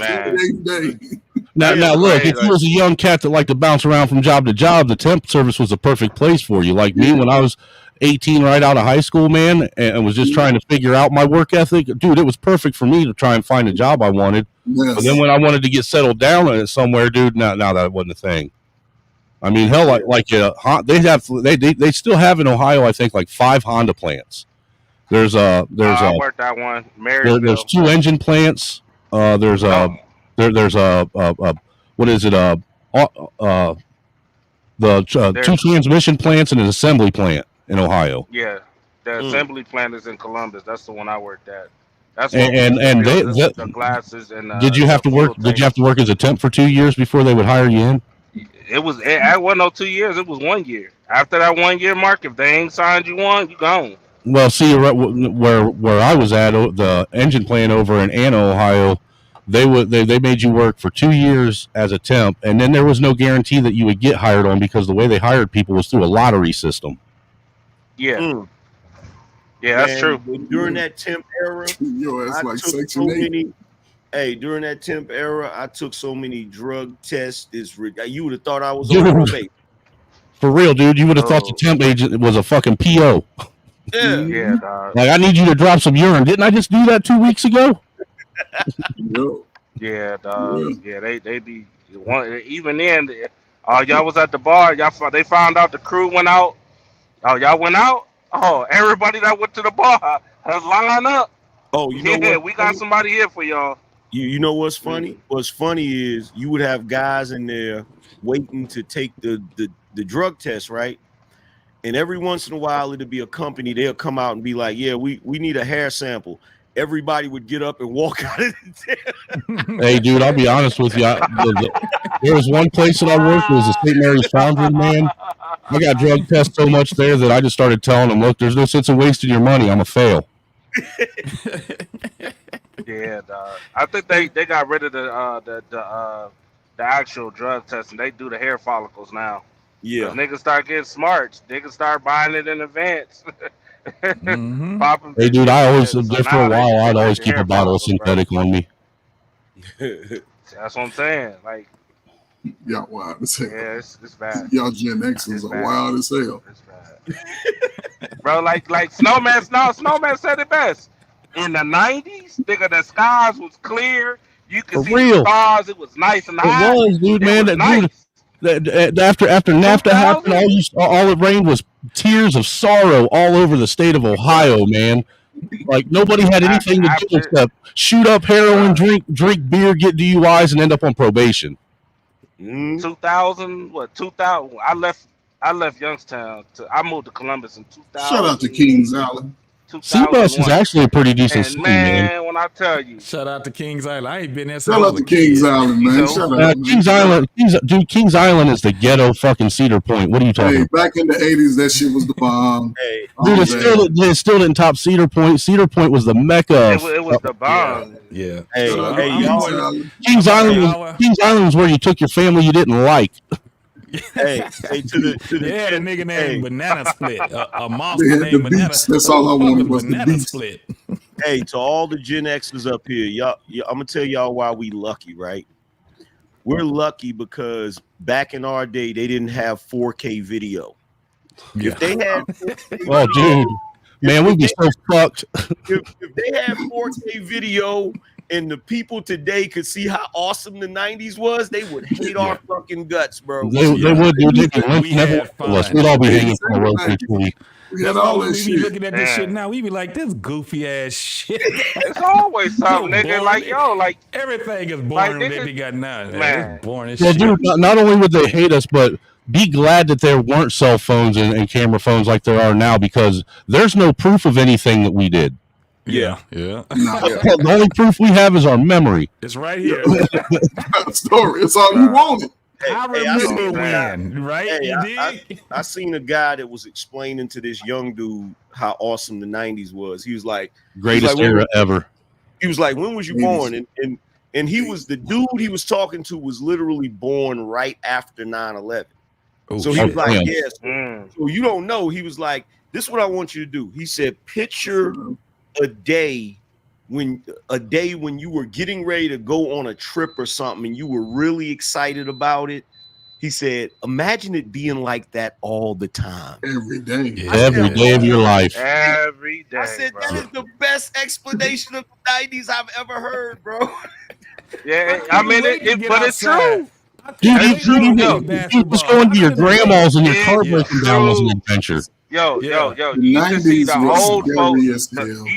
You used to see the older folks sitting outside on the porch, drinking lemonade in the morning, drinking lemonade or drinking beer, just having a good time.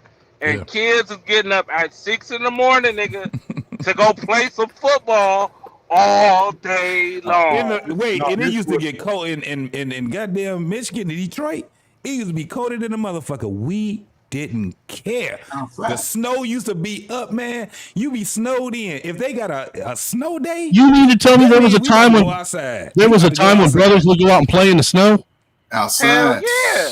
2 feet of snow. Right. With socks on your hands. The 80s was the best. Y'all talking the 90s. 90s brought in the crack, but 80s was the shit. Because we was teenagers living like we was grown ass people. We was hosting parties at the dude, I swear the 90s was like the 60s. The 90s was like the 60s all over again, man.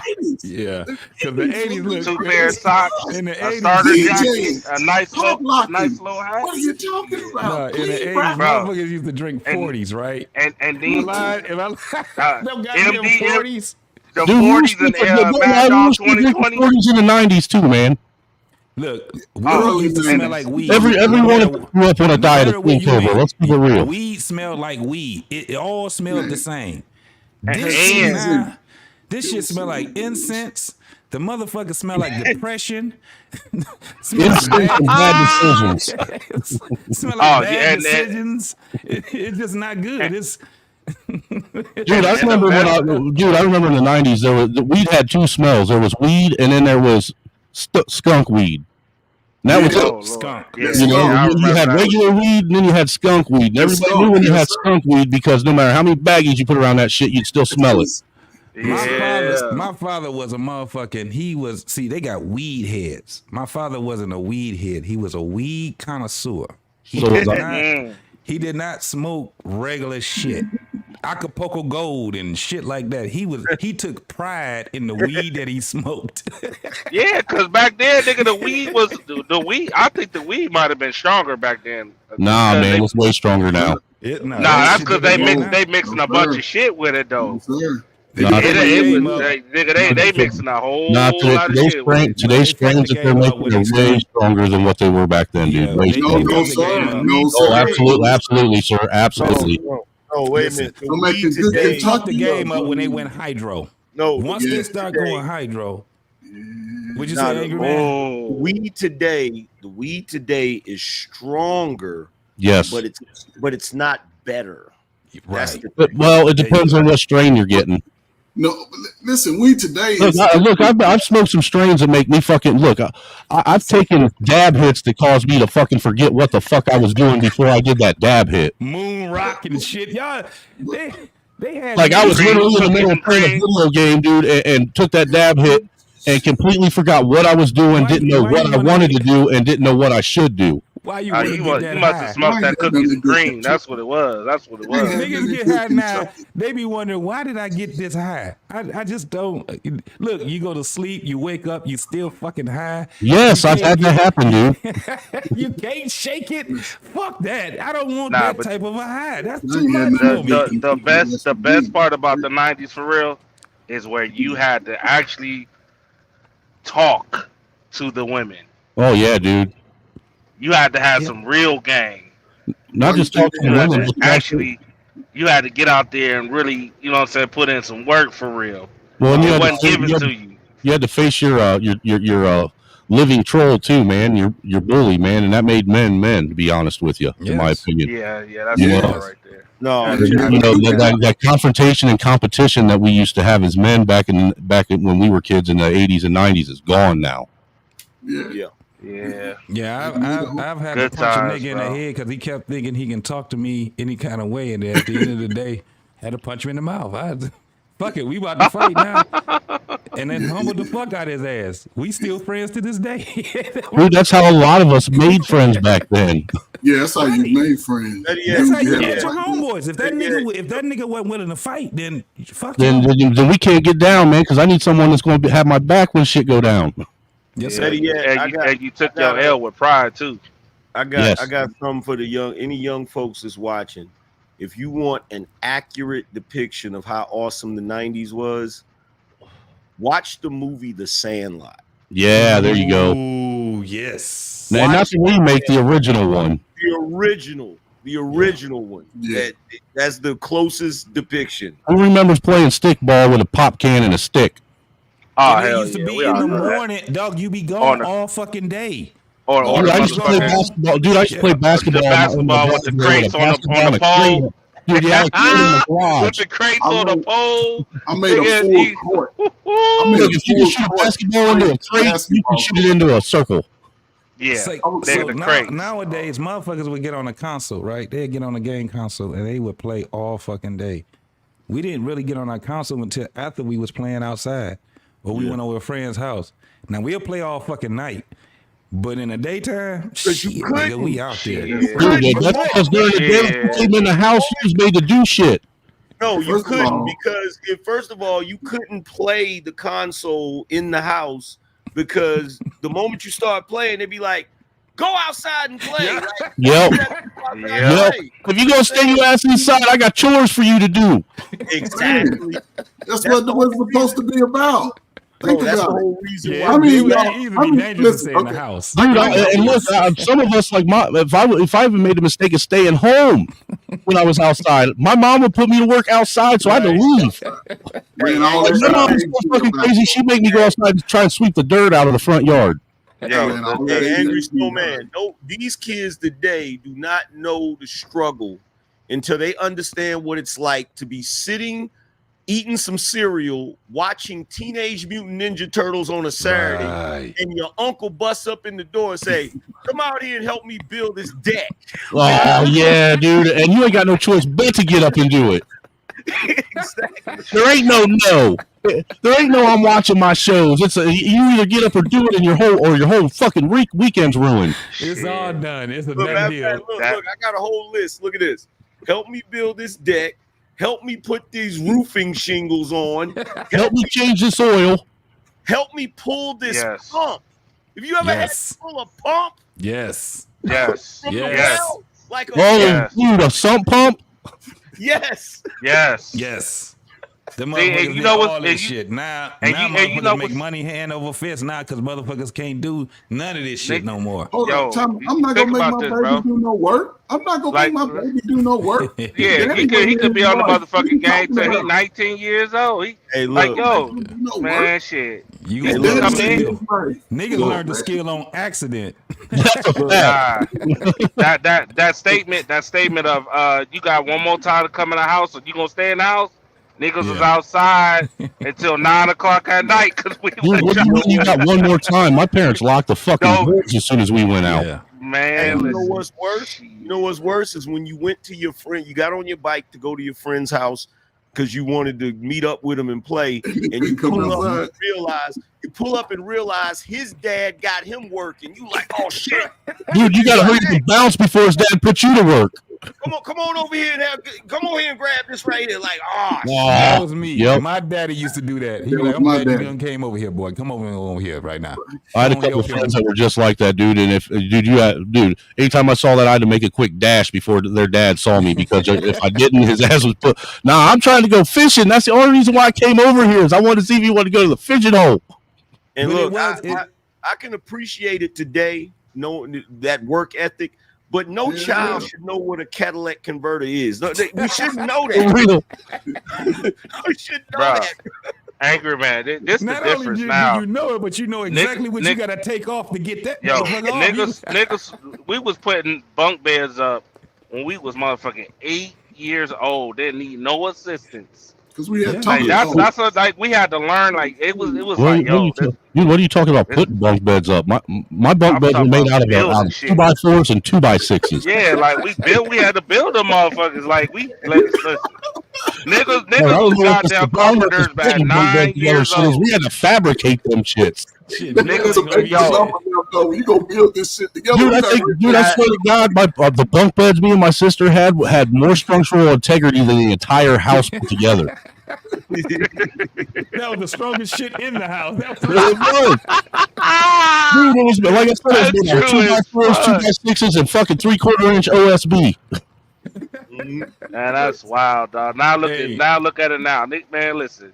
Kids don't even know how to read no instructions. They don't know how to deal with drills. Yo, you tell somebody, yeah, I had my son helping out, you know, putting this bunk bed together, whatever it is, you know what I'm saying? They be looking at you like, so you really gonna do that to your son? Hey, look. You ain't gonna do like, nigga, what? Hey, trucker, check this out. We had a bike path, right? But the only problem with the bike path is it was so narrow, only 1 or 2 people could go through it at a time, right? So I was like, that's all right. My uncle got some tools in the shed. I had a 7-man work team out there. Lighting that shit. So we could ride through it, man. When my uncle saw what I did, because part of the path would come through my grandmother's front yard, right? When my uncle saw what I did, he was like, who the hell did this? Yo, I was out there like a foreman. We had an entire excavation crew out there just moving earth and putting up a whole new road for everybody to ride on. You got a plan and everything. This how we know we was wrong, right? Because when my uncle came up, because he always did my grandmother's landscaping or whatever. When he came up and saw it, he was pissed, right? So we all hauled ass, right? This how we know we was wrong. The very next day, it was storming and lightning hit the tree right next to the freaking path, and half of the tree fell on the damn bike path. Like, man, we did all that work for nothing. Even God said no.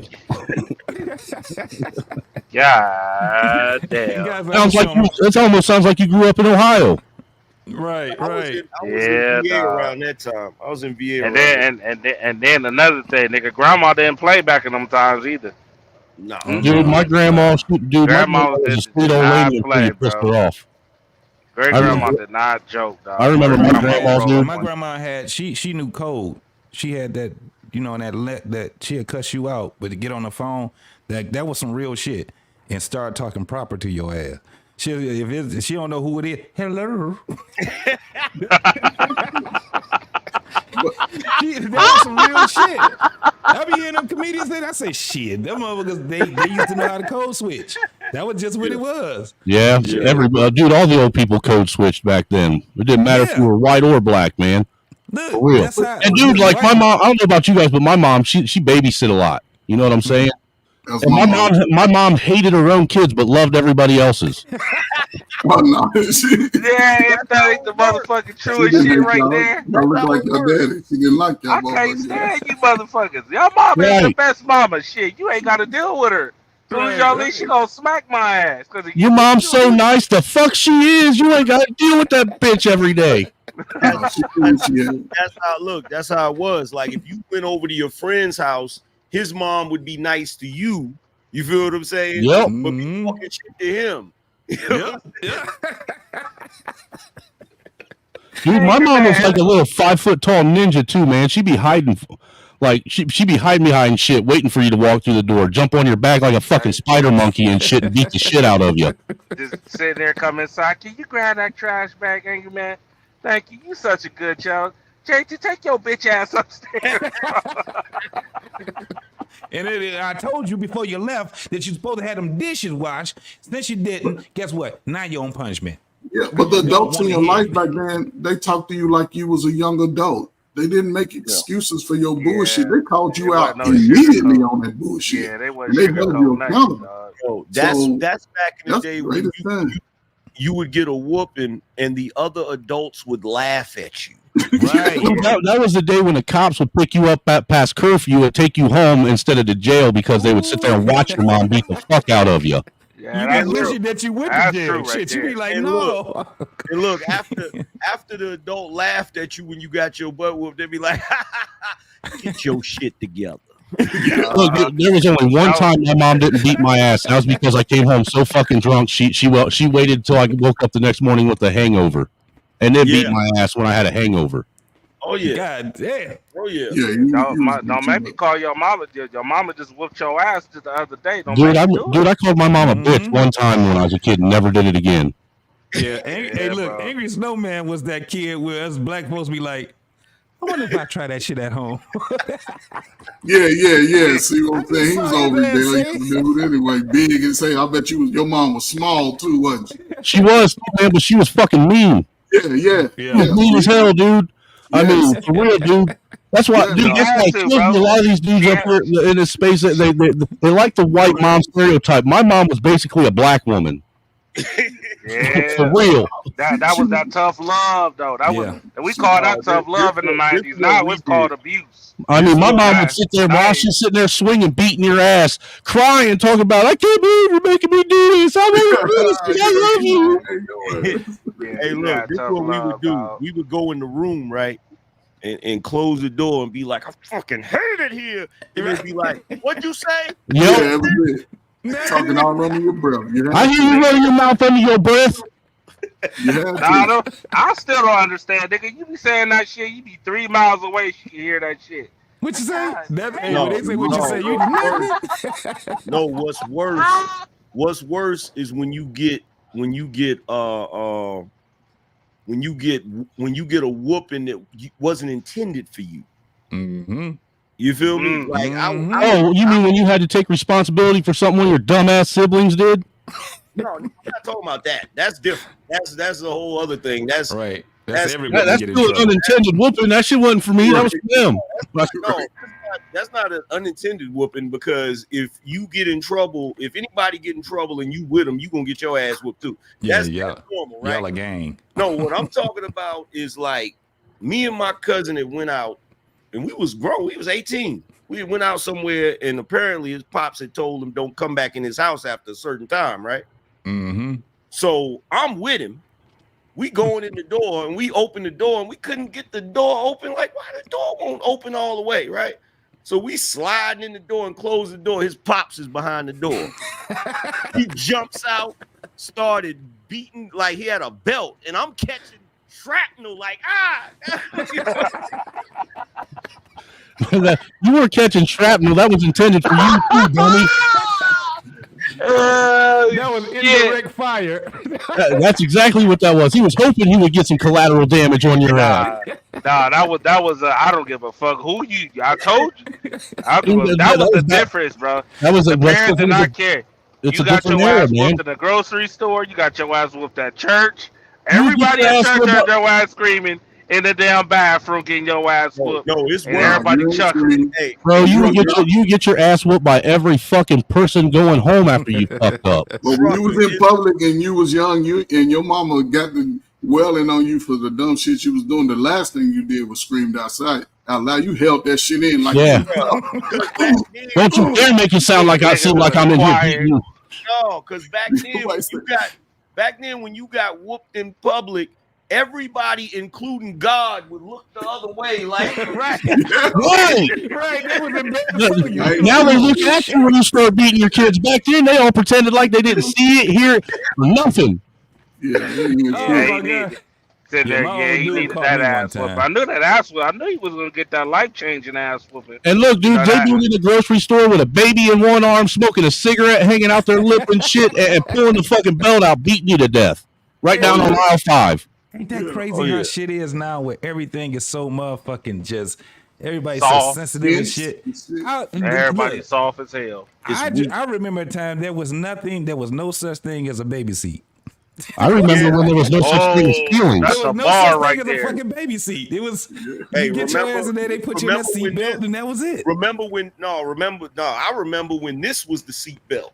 Yeah, I was gonna say, you remember when seat belts were optional? When you driving and they put that arm across there, you know what I'm saying? That was the seatbelt.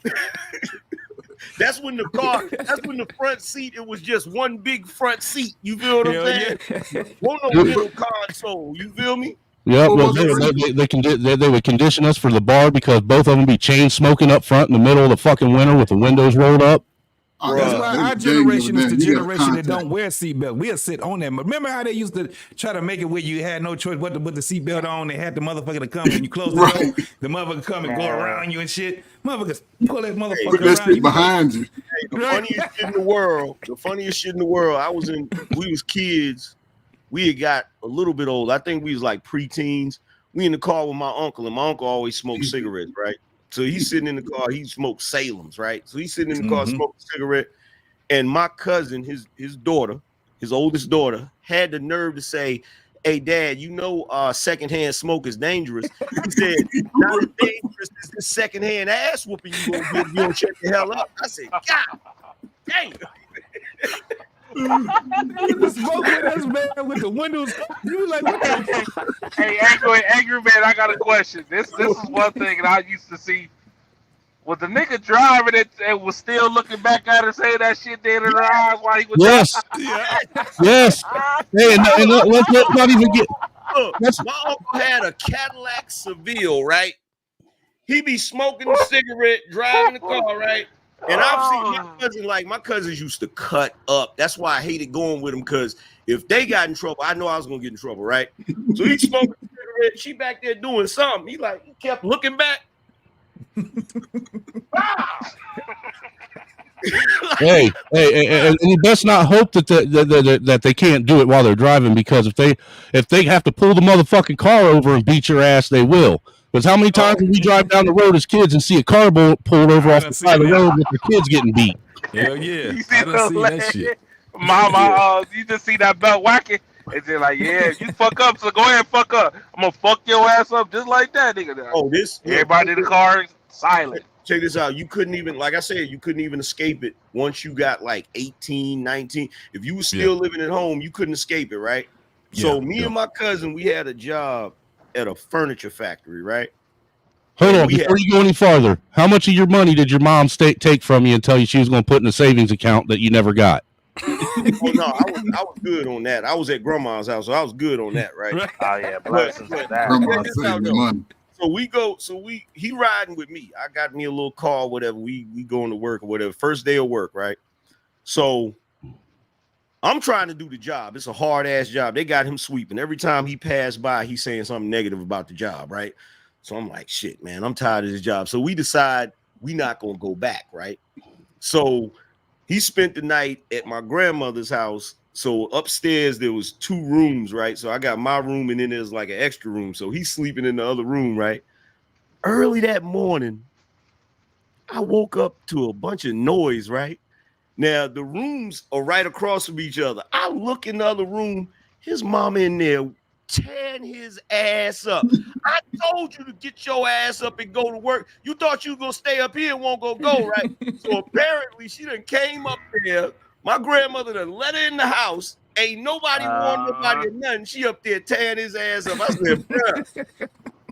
Damn, that's a stealth level ass whooping, dude. Bruh. Hey, look. But that's one thing about it, boy. They took pride in whooping ass, though. They did too, man. You ain't never lying. That was like. Think about it, fellas. Listen, think about it. All of these incidents that we talking about, what make it so great? Because they happened before we were really teenagers. All this shit happened when we were kids. By the time we became teenagers, we was on cruise control. Oh, no, you wasn't getting in trouble and shit, talking crazy. I don't know what you're talking your mama about. wasn't whooping on you. If she I don't know was, what the fuck you're talking about, dude. My mom was still busting my ass at 16.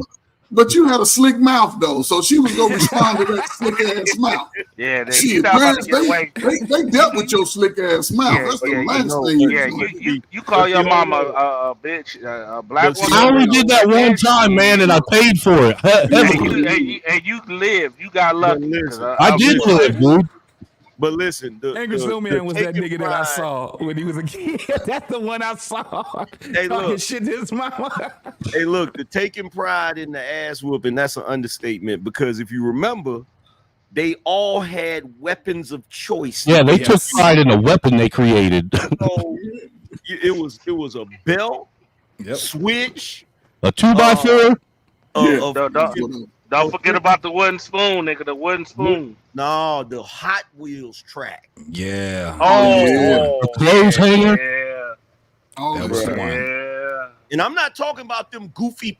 I'm not talking about them goofy plastic ones they got today. I'm talking about the black one that you could fold that over. Motherfucker it had a lot of give to it. Yeah. Shit that wrap around your body. Extension cords. All that good shit. My father whipped me with a piece of plywood one day. God damn, nigga, what you do to get that? It's a great story. Okay, so it's report card time. I got a lot of siblings that was younger than me, and we all went to school together, right? So everybody got their report card, but me, I ain't do nothing this quarter. I failed every class. From gym to every class. I'm telling you, I failed every class. My conduct was A and B. I had A and B conduct. My conduct, I got in class. I'm feeling myself. Girls are feeling on my shit all in class. I ain't do no work at all. I got the report card. I bring it home. My mom would be the first one to see it. Now, she would have saw me. She would have tore my ass up right there. But she didn't have her glasses on, and she looked at my report card. She was like, so you thought she was cool? Yeah, no. She was like, you good. So I asked her, could I go to the gym?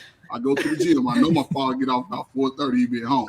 And it's a gym in the neighborhood my father been knowing since he was a kid. So I remember you know how you got to get to the gym and you got to wait till your next game. So I'm next up, right? So I'm shooting around. I shoot, and I look over towards the door. My daddy just leaning up against the wall. I didn't say nothing. I just ran out of the gym. Go towards the car. Go towards the house. So I'm going towards the house. I'm getting, and my father was a nice built dude. He played football. He was stocky, and everybody knew him. Trey, before you keep going, I can imagine when you ran out. I could imagine your pops doing the slow Terminator walk back to the car. 100%. Because when I got out of the gym, you know how you get back, don't hit me. So I get out. I just started. Some said go toward the house. I seen the car, and my father, he was about 40 feet behind me because he wasn't gonna be close to me. I was making sure that. So all of a sudden, I heard something sound like a tree branch was falling. So I jumped and looked back and shit. I looked back, he got his foot on the plywood like, fuck his ass up. we get to the house. He laid it in the back seat like it was all nice and neat and shit. I'm fucking about 10 feet long. Damn. We get to the house. He said, go in the room. I'm going to call you when I'm ready. So I'm in the room like JT said. That's the work for your That's the worst. That's the worst part. It should get better though. It get better. So he downstairs eating food and shit, talking to grandma, storing up his energy to whoop your ass. Man, it's a house full of people. My mama got friends in the kitchen with her. I got people in there. My siblings, they got their little friend. I come out the room, and I had to come to the back. And come out the back, I face the dining room. I look back towards our front door. I see dudes' heads stacked up on each other. Look at this shit. Only thing I heard, he got totally quiet. Only thing I heard was this. I never forget that. I used to tell my mama this crazy stuff. Only thing I heard was my daddy's name was Calvin. Only thing she said was, Calvin, don't kill him. Don't kill him. Don't kill him. I got 14 licks. I ain't had that was the last time. That was the first and only time my father ever whooped me. I never got in trouble in school again. Bro, that's a life-changing ass. Bro, and nobody has ever even commented to me about that. The worst thing is when you get your ass whooped in a house full of people, bro. Dude, you for real. Out the room, you in there talking about some. I hate everybody. I hate you all. That's the life-changing ass with me. Nobody help me or nothing. I ain't never shit about me. I ain't never act up in school. I passed all my classes. I was like, fuck that. But it Nigga. taught me a valuable lesson to never give up, work hard, because my parents worked hard, and it was crazy. That was the only time he ever whooped me, though. Yeah, dude, I didn't learn shit when I was a kid. I learned how to cut hair. I was making about $60 a week cutting hair, man, and I was balling out there like my old dude. Let me tell you though, Trey. My old dude used to put fucking ass whoopings on a schedule. Like he's gonna, and he be like, listen, I'm gonna whoop your ass, but I got some shit to do. But you could bet this is my father used to always say, you can take that to the bank. You gonna get your ass whooped. You can take that to the bank. You can take that to the bank, Jack. You can put your money on this. You know what's funny? I done said that so many times on my show. You can take that to the bank. Now you remember where you got it from, don't you? My old dude, man, I had a delayed ass whooping, man, for about 2 weeks. God. Because it was like, shit, he already gave me the promise. So it was already, the ass whooping was already in the ass whooping bank. But he had to wait till I did some more shit. So I could. Those are the worst. Or if one of my siblings did some shit, like he'd just be like whooping their ass, and he'd be like, "Sis, I'm whooping ass right now. Why don't you come over here and get in line too?" Hey, you remember 2 weeks ago, I told your ass not to do such and such. Shit. Get on over here. Hey, ain't it the worst when you sitting there hoping and praying they forget about that shit? Like, and they never do. They never forget about it. They never forget about that ass woman, bro. They're using it against you that way they can exploit your ass later. Yeah, you can do all kind of good deeds and shit. You done did shit you won't normally do and shit. You thought that was this nigga really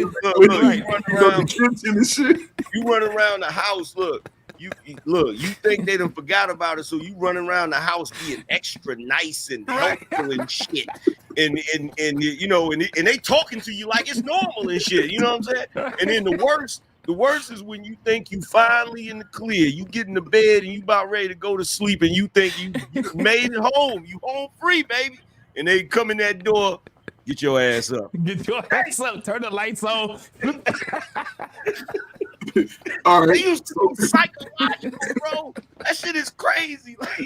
Nah, nigga, the worst, nigga. I got jumped, nigga. I got jumped. Our parents were terrorists. Nigga, I got ground. I went and acted a fucking fool for a low rider art, man. It was the first and the last time I ever caught a fucking tantrum, nigga. Went to the store, tried to get a low. You know, back in the day, they used to have the low rider magazines, right?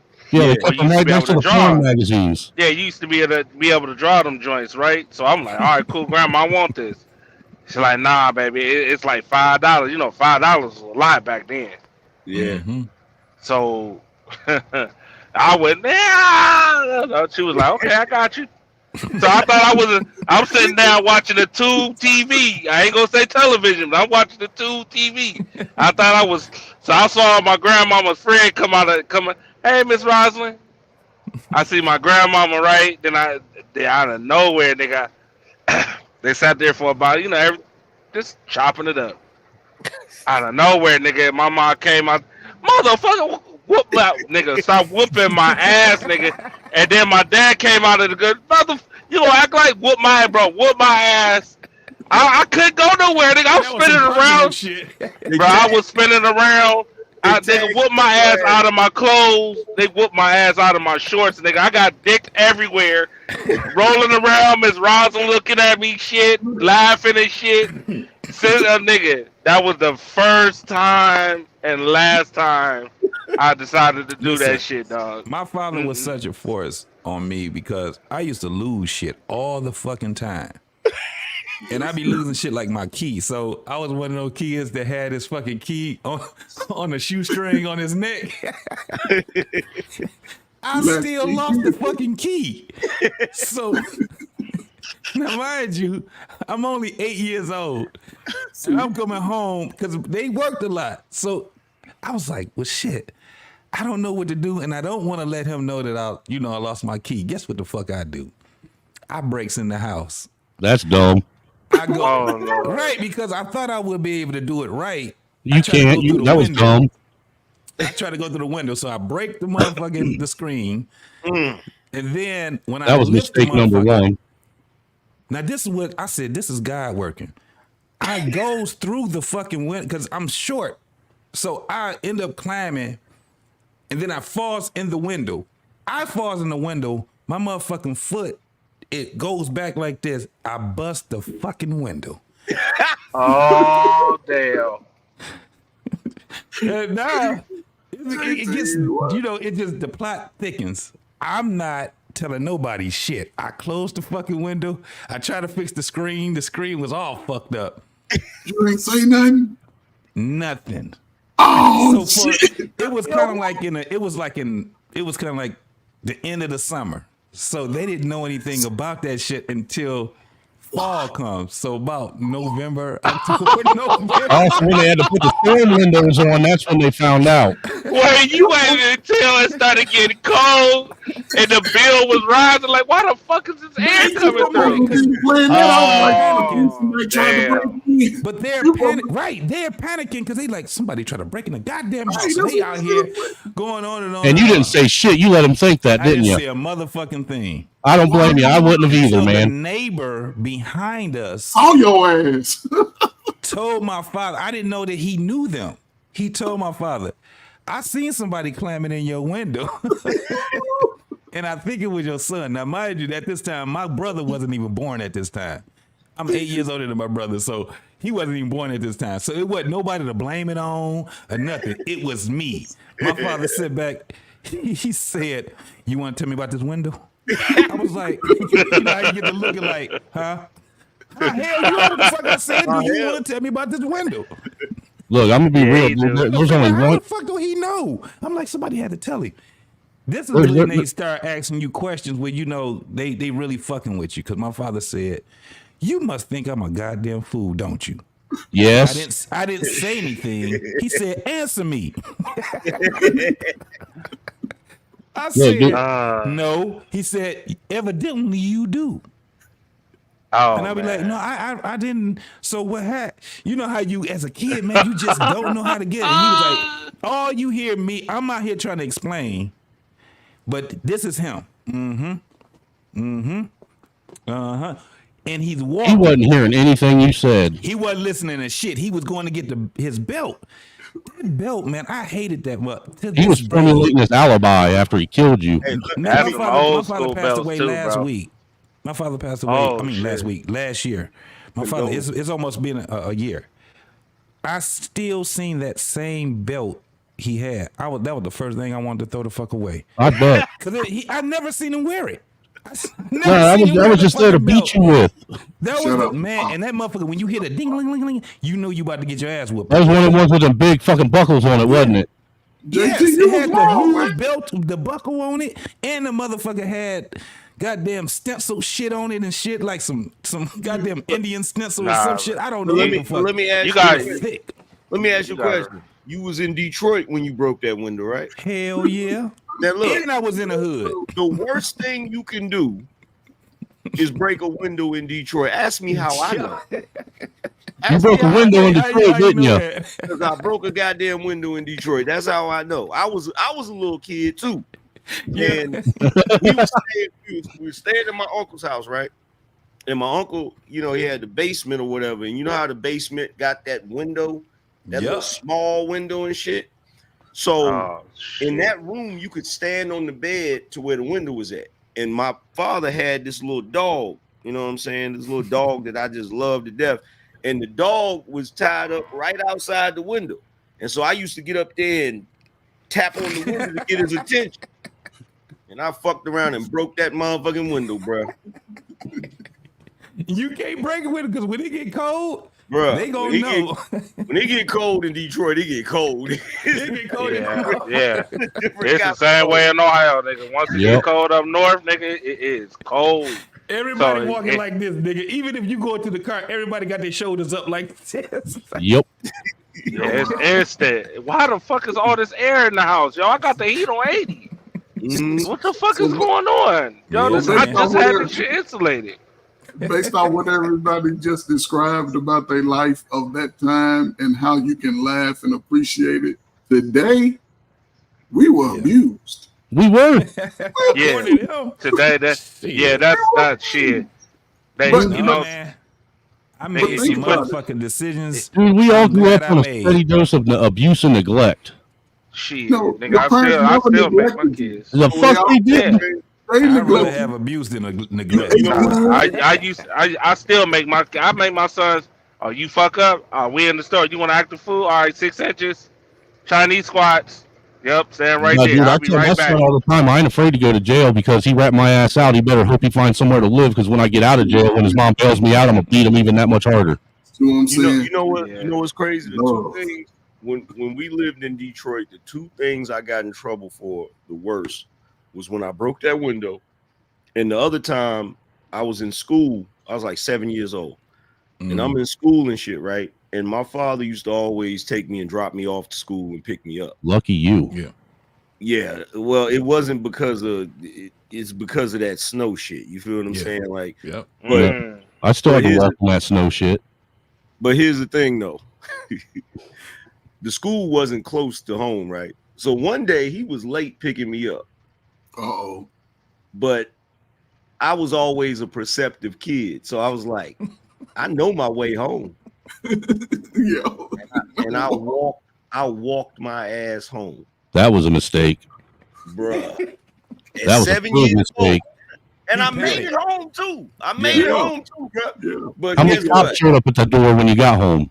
There was no cops. No. There was no cops. There was no cops. No, I'm surprised they didn't report you missing, like someone kidnapped your ass or something. Had the cops. Nah, and everybody none of looking that for shit was you. going on back Yeah, then. Absolutely not. No, they wouldn't report nothing. They was gonna find my ass. But look, here's the thing. Because like y'all will understand it. You know, JT will definitely understand it. This is 7 years old walking home from school. It's not a short distance in Detroit in the 80s. Yeah.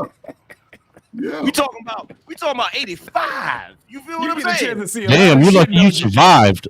You saw a lot of shit, though, didn't you? But he ain't talking about shit. Nigga, my You parents see a used to lot have of me. shit in the D, dog. If you go, because Oh, I've wait, done it. I've Angry walked. Man, hold on. Angry Man was that the first time, right after when he was like, "Oh, so you can walk to school." Okay, Yeah, dude, that was And when you the had, angry you had man to was walk born. home from now on, didn't you? The day his dad left him at school and he had to walk home by himself was the day Angry Man was born. Probably so. Listen, when I ended up doing it, I was a lot younger. I was like, I think 4 or 5. I was on the porch, had no business getting off the porch. My parents, they just looked away for a minute, and me and this little girl that I was friends with, we just started walking down the street. Now, the craziest part was the street had no side streets. Dude, hoes It was fucking just you a up. long ass fucking street. It was Hold just a on, long JT. street. You really gonna tell me hoes been fucking you up since you were like 5? Man, we were both Tang having lost. ass nigga. This is the Damn. craziest part. We seen the people that were looking for us And we hid from seen them. like 4 or 5 times. I saw my parents 4 or 5 times, man. We was just walking. I seen their car. They couldn't see us because we was so small. Dog, they panicked. I think that was the first time my father ever panicked that I was missing. But I was at Angry Man. You know what Belle Isle is? Yeah. My father used to play baseball, and so they had a game at Belle Isle. I'm messing around, and I'm just bullshitting. Again, little small dude. I'm out here bullshitting with other kids and stuff. I'm following their ass. These motherfuckers done walked about 2 miles. I'm just following them, talking or whatever. I tried to find where the baseball diamond was. Couldn't find it. Now it's starting to get late. I'm crying. Nice little white lady. She seen me. She was like, "Are you lost?" I was like, "Yeah." She was like, "Okay." She's like, "What's your dad's name?"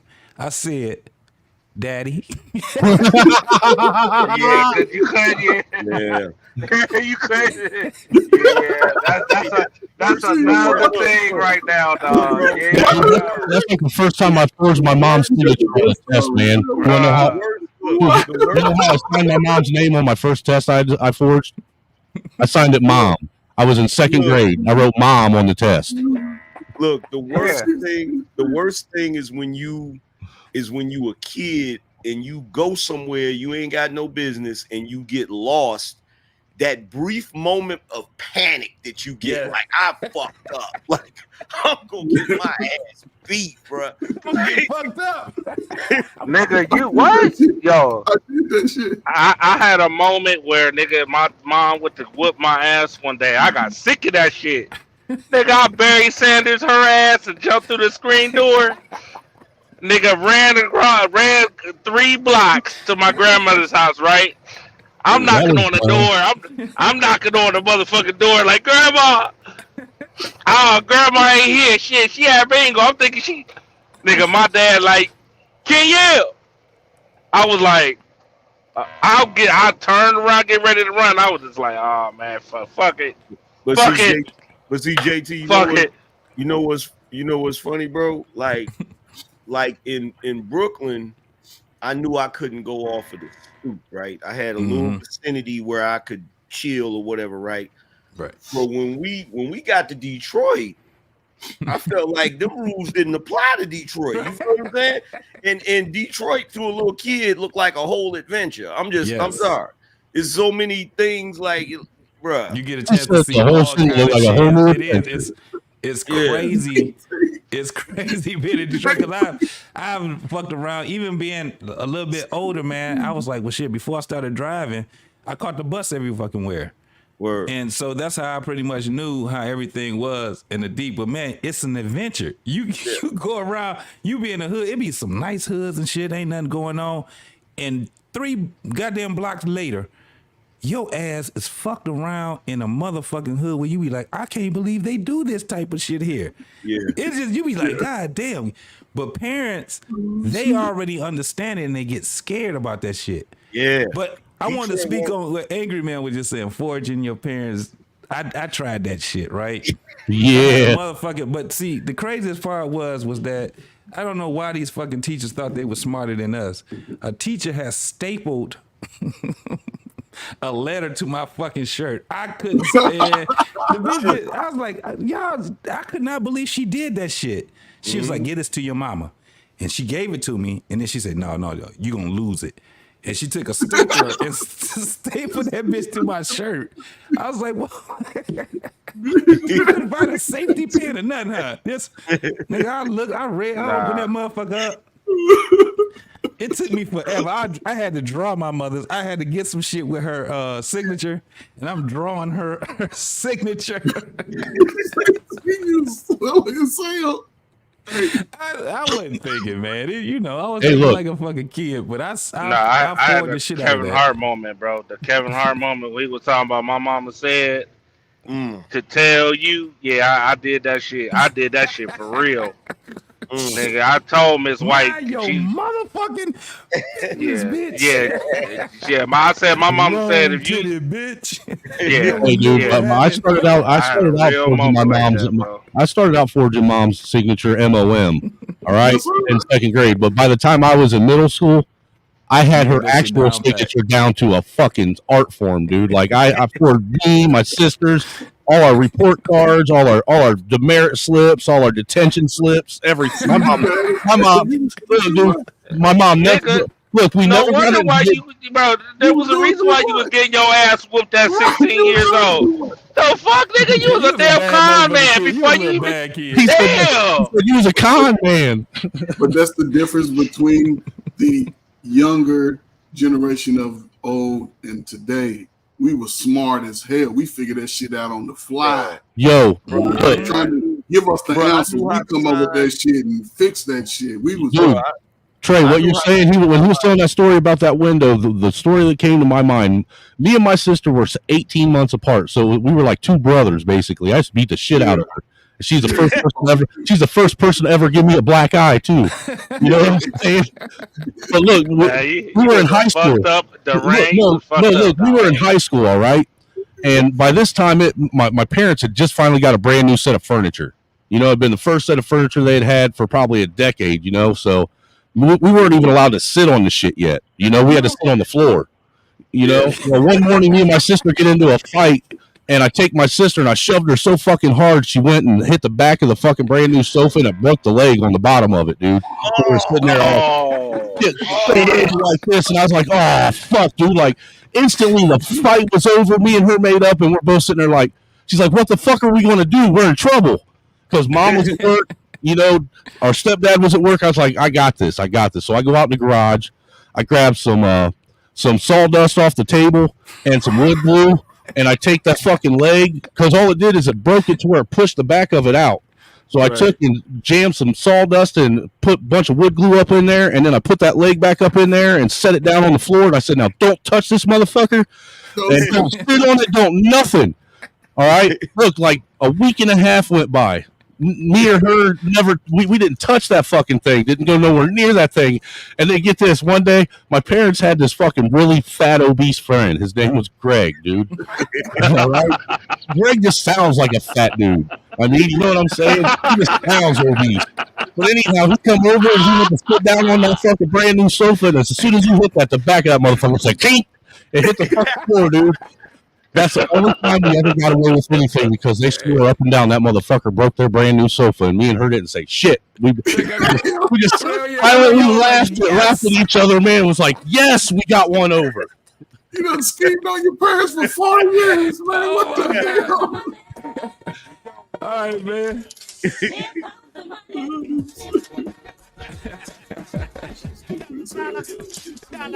My man Big Ant came out here. He said, respect to the panel. And JT thought you was a thug. And here you are crying. I appreciate you, brother, with the $10, man. You know what I got to do. I got to go ahead and give you a treat. Do I want to do? No, guess what I'm going to do? I'm going to go ahead and give you the pastor, bro. Let's go, Bishop. Tryna pour out all night, DJ play another song. Tryna pour out all night, DJ play another song. Tryna pour out all night, DJ play another song. Tryna pour out all night, DJ play another song. Tryna pour out all night, DJ play another song. Tryna pour out all night, DJ play another song. Tryna pour out all night, DJ play another song. Tryna pour out all night, DJ play another song. It's clever, baby. I'm in this bitch with AJ. In the club, jumping up and down like it's payday. Party all night. Shout out to my nigga, baby. Yeah, that's my DJ. That's my DJ. Nigga, I've been rolling like a Mack truck. Bam, bam, bam, throw me back one. Don't step on my shoes, nigga, back up. But you fuck around and get your bitch snatched up. Yeah, they done let me in, they done let me through, yeah. Nigga, it's whatever you wanna do, yeah. Out of my head, chicken all night long. DJ, run this bitch, I'm tryna. That goddamn pastor was going, wasn't he? Yeah. Yeah, he had them A-cups bouncing, boy. You know what? I'm gonna tell you something for real. Like, I've had moments like that where I done fucked up and broke some shit. And it's funny because now that I'm an adult, it's not so funny when shit gets broke, is it? My kids do that shit. Bruh, look. I'm gonna tell you something that happened recently, right? Recently. So when I moved into this house, I went and bought like this new washer and dryer set, right? Mm-hmm. Fucking new shit. I'm talking about the shit looked like some old space age Jetson type shit, right? Right. Nicest fucking washer and dryer I've ever had, right? So one day my son tells me, he's like, hey man, the lint trap won't go down in the thing right. Soon as he says it to me, I'm looking at him like, what the fuck you mean it won't go down in the thing? Like, bruh, what you talking about? So I go and look, and he shows me the piece because like it's got this lint trap, and the lint trap slides down in there, but it's got a flap in there, right? Mm-hmm. So when you take the lint trap out, the flap comes back up so that nothing won't go down in there, because you know that's a fire hazard, right? Right. So the flap is fucking broke. And I'm looking at the shit like, bruh, wait a minute. How did this happen? Right? How did this get? I don't know. I didn't do it. I was cleaning the thing, and I'm like, bruh, So I'm looking at the shit like, what the hell? So I'm like, okay, let me look and see what the hell. So I'm looking because he grown now, right? And I'm sitting there like, so I'm looking on the internet, right? And I can't find the replacement flap, right? So apparently you gotta buy the whole freaking thing, like the whole mechanism. You go to Menards and get some plastic and fabricate that shit. That's what I was gonna do. You feel what I'm saying? Like I was gonna just rig it up. You feel what I'm saying? But I was like, then I thought about it. I was like, wait a minute, you got a job. Oh, you're a dick. You made him buy you a brand new dryer, didn't you? I made him pay for that replacement part, man. Bruh, look, now I know. Now I know, because like that shit happens. That shit used to happen all the time. Like something would happen to something, and they'd be like, I'd be like, yo, what happened to this? I don't know. And I'd be like, dude, was you mad at yourself because you felt like your parents afterwards? Nah, you know what? I'm gonna tell you exactly what I felt. I felt like this is karma. This is and I'm broke. And you can cover it up or hide it. You know what I'm saying? And look, I was like, OJ, I denied that shit all. I don't care. I denied this shit. To this day, I'll deny it. Right. Hey, look, the motherfucker be like, that wasn't me. It wasn't me. Look, yo, my son's got the same name as me, the exact same name. And there's been a couple of times he's pissed me off so bad I had to yell, you know, where you yell their whole full name out. Right. Yeah. And then I hear myself say it, and then it pisses me off because I have flashbacks of my mom fucking yelling my whole goddamn name out. Now I'm sounding like my fucking mom yelling at my son, and now he's all dude. He tries his best not to make sure I don't ever have to say his full name, because it is 10 times worse. There's PTSD behind it. Oh my God. But you know what's crazy though? What's crazy is I don't remember, like I did little regular shit that kids do or whatever. But these kids nowadays do weird shit, bruh. Yeah, like shit that don't even make logical sense, man. You be looking at it like, what the hell did, like, for instance, like my patio, you know them fucking blinds, the ones that come all the way down to the floor that turn like that. Yeah. I fucking hate those blinds, because if you don't open them all the way and then you pull the thing to open them, it'll fucking rip one right off the goddamn thing. It'll rip off the fucking thing, right? So I'm like, I'll come downstairs or whatever, right? And I'll open the blinds, and I'm, you know, here I am being super careful and shit, opening the blinds. As soon as I open the motherfuckers, one of the bitches fall. Who the fuck did it? Like, who did it? Like, oh my God. I'm like, bro, who the fuck did it? And I'm asking who did it. Nobody knows who fucking did it, bro. Nobody. It's like, no, yeah, they know. They know. They know. Nah, all three, and oh, so ain't one of y'all gonna come? Oh, y'all now one of y'all. All right, all three of y'all getting y'all ass whooped. Yep, that's how it was when we were kids, man. Dude, I remember when we were kids. Look, I lost a whole summer because nobody would admit who ate a whole pan of brownies in the middle of the night. Wow. Wow. Look, dude, to this fucking day, we still don't know who ate that whole pan of fucking brownies in the middle of the night. To this day. My mom's dead. But Angry Snowman, you was good. I lived in a family with 7 children. Now in a black family, listen, I ain't gonna say a black family. I know in my family, guess what? Say if I brought home my leftover McDonald's, my nice if I had 5 pieces, I want to eat 2 pieces later on tonight, and I put that shit in the refrigerator. Somebody would take a bite out of that shit a couple of times and put that shit back in there like they ain't nobody ever touched it. Sir, I find out who did that shit. Sir, I don't know. I need to let you know, sir, that there were 7 kids in my house growing up. There were me, my brother, and my sister, my stepbrother. There were 6 of us. I'm sorry. Me, my brother and sister, stepbrother, and then we had a foster brother and a foster sister that lived with us. And look, we weren't even allowed to fucking get a snack on our own. We weren't allowed getting in the cupboards. We weren't allowed getting. Dude, if my mom heard the refrigerator open up, it turned into World War III in the fucking house. Look how big You know y'all what? ass I is. never, You was I gonna eat up never all the understood. snacks. Dude, I was little when I graduated high school. I was 5'11" and I weighed 150 pounds. Yeah. Bro, but you was setting up fat niggas for You know the. what though? You was setting up niggas as soon as they sit on the couch. The goddamn Hey, you know what? buckled. He had to pay for it. That fat motherfucker got what he deserved. But you know what? Here's the thing. I hated that shit growing up, like not being able to get certain snacks and shit like that, right? Mm-hmm. So I call myself trying to fix that problem. I'm gonna break this generational curse, right? So I'm like, so my kids, I'll be like, look, if you want something, when I go to the grocery store, just let me know what you want, and I'll get your own snacks. This your snacks. That don't right? fucking work either, dude. This what, yeah, exactly. But this is how it works, though. This is how it works, right? So I'll go get their little snacks or whatever, get my fucking snacks, right? So I go down to the, I'll be sitting here doing a show or something, chilling, happy as hell, because I'm thinking about the snack I'm gonna get later, right? Take my goofy ass down there to go get that damn snack. This shit is gone. But they snacks is still there. And I'm like, bruh, like, why the Theirs don't taste the same as yours, angry man.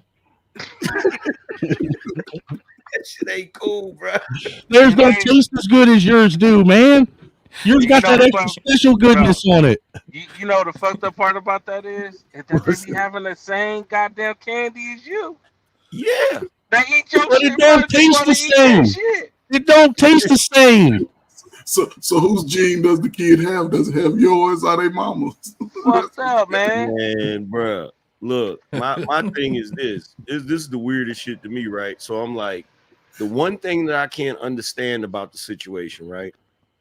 It's like, if they run out of something that they like, they'll be like, hey, dad, we out of this, right? But they won't tell you when they eat all your shit. Exactly. So you go to the freaking store and you was just at the store and you come back and your shit is gone and you like, why didn't you tell me that it was gone? I don't know. I guess they think, oh, well, you would have known it was gone because it's your stuff. Like, You know what? You know what? You were literally you were reminding me why I got the shit beat out of me all the time when I was a kid. Shit like that make you want to shake a motherfucker. You sitting there like, I'm about to beat your ass. Nah, see, when I was a kid, I used to sell my mom's roaches and shit. She used to have this little. I'm not even lying, dude. I was like fucking 14, 15 years old, stealing my mom's roaches out of her bedroom. In which part of Ohio? Well, the closest city to us was Lima. I grew up like right in between Lima and Dayton. I know both of them. I got family in both of them. So I grew up in a town called Minster, Ohio. It's a German town. Bro, this is what's crazy. I got family, and Lima is small, man. Dude, it's small, but it's a fucking dirty ass, nasty, ghetto, fucking rank ass, fucking horrible town. Listen, my nephew, he loves it there, but that's because he ignorant. He making money. He ignorant. He making money. He making If money. he likes it in Lima, he ignorant. Nobody likes it in Lima. Most motherfuckers that go from Detroit to Lima is because they running. For real, dude. And that's what it is, dude. There's like a constant fucking ebb and flow of people going from Lima to Detroit and Detroit motherfuckers going to Lima, all hiding from the police. Every now and again, you'll see him, make a pit stop up in fucking Toledo or Oregon or something. Now, he's neither one. He has a family. He has kids. He love it, but he's making money. You know what I'm saying? When he went there, it was just for the simple fact that he had a job there working at the plant. He worked for one of the locals? Yeah, he's I think it's Ford. He works for, and he not only is that, but he's a skilled tradesman too. So he making bread. That's what I was asking. That's why I was curious what local he worked for. Probably he's is he a pipe 32 fitter? years old. Yeah, man, he making money, but the motherfucker, you are absolutely right. Motherfuckers that run from Detroit, they go to Lima until they get caught there too. So then they got to go, guess where? Motherfucking Wisconsin. Wisconsin is a bunch of motherfucking Detroit motherfuckers, bro. It used to be Texas until they found out Texas shit is even worse. But Wisconsin is they shit. That's a Detroit thing. I was like, what the fuck? All the motherfuckers that run, that's where they end up going. I'll be like, God Damn. Hey, trucker, Yeah, your kids ain't teenagers yet, are they? Nah, not yet. Oh, nigga. Dude, just wait. Yeah. Look. Dude, just wait. Dude, that's when your kids go from being people that you like to people you can't fucking stand. Facts. Man, Look, check this out, bro. Check this out, bro. My daughters, I'm just now getting we loving each other now. Well, when they were teenagers, hey, look, bro. You look, trucker, yeah. If they small kids right now, I'm telling you right now, savor it. Because when they get older, you're gonna wish they were small again, right? Yep, that's a fact, dude. Here's the thing, look. This is the goofiest shit in the world, bro. So when my kids first started staying with me and they was in high school, right? So I take them clothes shopping. I got one son that thinks he's Liberace or some shit. I don't know what's wrong. Oh shit. So he be wanting designer clothes and shit, right? Like, bro, I'm not buying you no designer clothes. You can forget about that, right? So the thing about it is, and I'm trying to make him understand, like, look, I got to get all three of you Negroes clothes and stuff. Like, I'm not buying you no designer clothes. Plus, I'm not buying you something I don't wear. You feel what I'm saying? So, you know, he'd be all upset about it, you know, like I'm trying to stop his shine, like I'm trying to stop him from being great and shit, right? You are. So look, this particular one, right? Because I know how he is, right? I said, look, you need a trade, blah, blah, blah. So I paid for him to go through barber school, right? So he got him a trade, right? He a barber now, right? So one day he comes to me, something about his freaking phone or whatever, right? And I was like, well, you can upgrade your phone. It's just going to cost X amount of money, right? He's like, okay. So because I told him, I said, look, if you upgrade your phone, the most you got to pay for is the taxes on it, right? Which is like $100. And then you have a little small payment in just your bill every month, right? So he's like, okay. So weeks go by, he ain't said nothing about it. He ain't said nothing about the money or nothing, right? I ain't said shit because I don't really give a fuck, right? So one day he tells me, he's like, man, my phone ain't working right or whatever, right? I said, bruh, I told you what you got to do to get your phone, right? And he looks at me, he's like, I'm just saying, you know, money's tight right now. That's funny.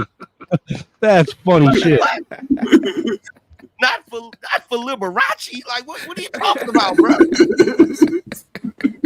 And this is a dude. Look, this is the dude that one day I go to his barbershop, right, to talk to him. I'm like, yo, you busy right now? He's like, nah. I was like, I need to holler at you. I go over to his barbershop to talk to him, right? So I pull up, I tell him, yo, I'm outside. So he comes out, he comes walking outside. I'm looking at him. I said, does this nigga have on some Alexander McQueen's? Like, what the fuck? Like, bruh, like one of those, like, you know what I'm saying? Like, I see why you can't do certain shit, because you trying to ball out of control. Like, bruh. And money. That's why money's tight. That's exactly. Yeah, it's weird, but this is the thing. It also shows that you are absolutely a good father, though, because they don't understand how cold it is out there until they have to get into adulthood. That adulthood shit right there. That's what wakes them up. It wakes their ass up. My daughter, she getting ready to graduate from college, man. My oldest daughter, she done experienced all that. So she's trying to tell my youngest daughter, you got to stop doing this. You got to stop. No, you got to, she just looking at my oldest daughter like, you don't know what you're talking about. And my oldest daughter is only 5 years older than her. But I'm talking to her mom, and her mom was saying, yeah, it's about to be bad for her. Mm-hmm. I was like, why? She's like, look, as soon as she graduate, that's it for the insurance. I done had her on my insurance all the time. I wasn't supposed to have her on my insurance, but that shit, I was like, yeah, because she was trying to get me. I was like, hell no. Hell no. You in Louisiana? I'm in Michigan? No. My shit already expensive. So, no. I mean, I probably eventually would have had to do something, but fuck that. Now it's at a point where she's just like, okay, she out here ready to ball out or whatever. And we kind of like, we gonna do the whole thing with her graduation, because she didn't have a high school graduation because it was doing that whole COVID bullshit. So she's the same age as my oldest son then. Okay, yeah. So now for college, what we did for our oldest daughter for her high school, we have to actually do that and more for my youngest daughter because she missed out on a lot of that stuff because of COVID.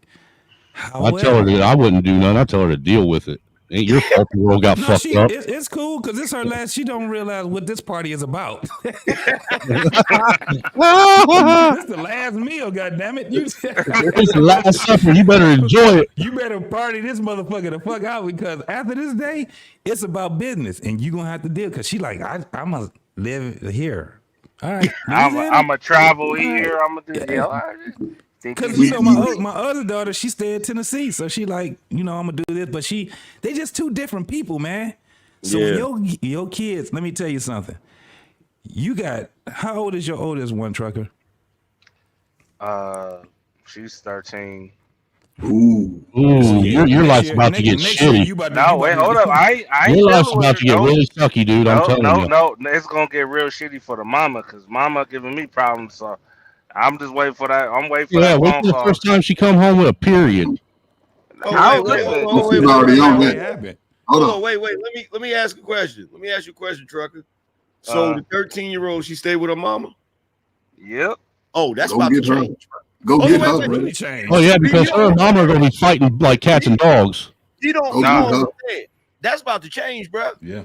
Because that's what, look, you gonna get that phone call pretty soon. Yeah. Remember, I told you this. You gonna get that phone. Hey, Dad, I want to stay with you. Yeah. I already got that phone call. I got that phone call. I got that phone call, and then I'm waiting for the mama to be like, come get her. I'm gonna be like, nah, you deal with her. Nope. Nah, man, go get her, man. I'm telling you, man, it'll change your life, bro. Hey, check this out. Hey, check this out. Look, let me tell you something, Trucker. And I believe I speak for all the fathers up here. Stop ducking that fade, nigga. Stop ducking that smoke. Because look, we had to go through it. Stop ducking that smoke, man. Because I'm telling you right now, it's gonna happen, bro. She coming. You might as well get ready. Nah, later. Fuck it up and deal with it. Yeah, I get it, man. I'm only saying that because the mama was holding my kids. Look, you can either do it. Mama making your life worse or her making your life worse. But I am expecting that phone call. I really am. I already like she hit me up on Instagram because now we kind of sneaking back and forth conversating, right? She's like, then she hit me with the dad. When can you come get me? Because I don't want to live here no more. I want to live with come down to Texas. So I'm like, okay. I'm like, well, anytime. I'm like, but what's your mom thinking like that? She ain't said nothing back. She was just like, I'm like, okay. I'm waiting for it. It's coming. Brother, she's already giving you the heads up about how it's changing. She's telling you now. Let me tell you why it's going to change. Let me tell you why it's going to happen. I'm going to tell you why it's going to happen. There's only one reason, and one reason alone. Teenagers are expensive. Mm-hmm. And I guarantee you that there's no amount of look. This is what's gonna happen. You pay child support, right? Mm-hmm. So what she gonna do it? She gonna start calculating, is that child support worth it? Don't get it, bro.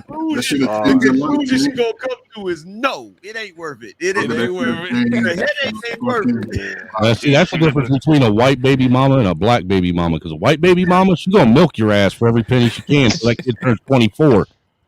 God damn. Yeah, because the kid going to college. I don't know. Sure, ain't no black woman. That sounds like a black woman. Going to college. They gonna tell the kid your ass is going to college. Goddamn, you gonna graduate and get out here and make a living for yourself. See, that's the difference. Now, listen, advice, man. You want to change your life? And go get her, brother. She called you. It's something changing. Go get her. Because you don't want to go to the club wherever she live at and you see her out on that pole, bro. It's time. Right. I'm trying to tell you. Hey, look, you that's change your right life. There. Keep her off the pole. Chris Rock said the best. If she wearing clear heels, you done fucked up somewhere. I was gonna say, because you know what else changed your life? It happened to my uncle. He went to a titty bar and saw his daughter up there on the pole. Man, that changed his life. God damn, bro. Go get her, bro. ruined strip clubs for him for the rest of his life. I'm not going to speculate. I'm a hope that it did, but you know he's a weird motherfucker. Oh, tell me what. OnlyFans account. Shit. Oh, Lord. But I ain't gonna lie though, fellas. I was sitting there for a minute, and I've been like going back and forth for like the past, I don't know, 5 or 6 months. Yo, should I go back to war? Like, do I gotta go through another 7 years of this shit? No, you know what I'm saying? So I'm just. No, you ain't gotta go back to war. Trust me. Mama is she almost out of punches, nigga. She gonna give them to you, bro. Look, I remember to that shit. The daughter can say that she wants to come. I would go. Look, my kids was little. Yeah. My kids was little, and I used to go to my grandmother stressing about all the goofy stuff I had to go through. And this is what my grandmother said. She said, "Don't worry. In a few years, she gonna give them to you." Yeah. And that's what's gonna happen, bro. She gonna watch. Cause look, dynamics change. Look, I'll tell you something I know. This is something I know for a fact because I got sisters and I got girl cousins. One thing I know, when they become teenagers, her and mama be having issues when they become teenagers. Yep. Word. And that happens with every or mother and daughter. Brother, we see the dynamics how they playing out on these YouTube streets. That teenage years, if the father's not there to balance things out and let her see, she turns into sexy red. I'm trying to tell you, Nug is gonna find her. Nug. and it's over. It's over. It's the greatest time, brother. Go get her, man. You give her a different perspective of what reality actually is, because you're just gonna be dad. You know what I'm saying? And you ain't gonna let that shit fly like her mama gonna let it fly. And mama don't give a fuck at this point, bro. She is getting to a point, just like what Angry Man said. She calculated what that damn child support gonna be. She like, shit ain't worth it. Ain't worth it. As far as I know, I can tell you this: I ain't got no baby mama, I got no ex-wife, ex-girlfriend with kids. Thank God. Oof, thank God. my brother went through some nonsense with his ex in regards to my niece. She's 14 now, and it was a lot of shit. Like, she was like, the ex was giving him grief, and ironically, like, her and I actually are pretty cool. We have a really good dynamic with each other. She's actually the same age as me. My brother's younger. So when he was going through his nonsense with her and everything, there were times like, yo, you want me to talk to her? Because I was like that voice of reason. Yeah. She wouldn't give me a hard time. So there were times I had to play the middleman, and people were like, wait, why is she willing to listen to you? I don't know. That's actually what I was sitting here questioning myself, be honest with you, brother. She's talking to the brother, man. Because I guess what it is, because like when my brother and his ex-wife got divorced, like, of course, you know how it is. Everyone's going to play their side, so on and so forth. Like, I got my brother's back regardless. But someone had to be that voice of reason. Someone had to be that bridge to let them know, like, listen, both of y'all fucked up. Y'all gotta have to find some type of truth, because it gets to a point when if my niece keeps seeing this type of bullshit, she's gonna resent the both of y'all. So y'all gonna have to come up with something, one way or the other. Hey fam, let me tell you something. Even if these guys don't tell you, I'm gonna tell you something right now. Salute to you, because I used to wish I had somebody to talk to my baby mama, because that motherfucker was tripping, and there was nobody that she was willing to listen to, like for real. Like my baby mama wouldn't even listen to her own mama. Damn. Yeah. Facts. So, but look, I tell you what though, hey trucker, guess what I can say, bruh? What's up? My youngest son turned 18 last December. Your youngest? Man, you always fuck, Angry Man. No wonder you gotta dye that beard, sir. Listen.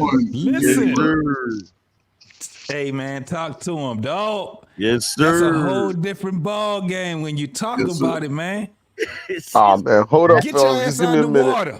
The leverage is gone. Dude, I got one that's just turning a year old this year. What the fuck? For real? Yeah, dude, my oldest is 26 and my youngest is about to be 1.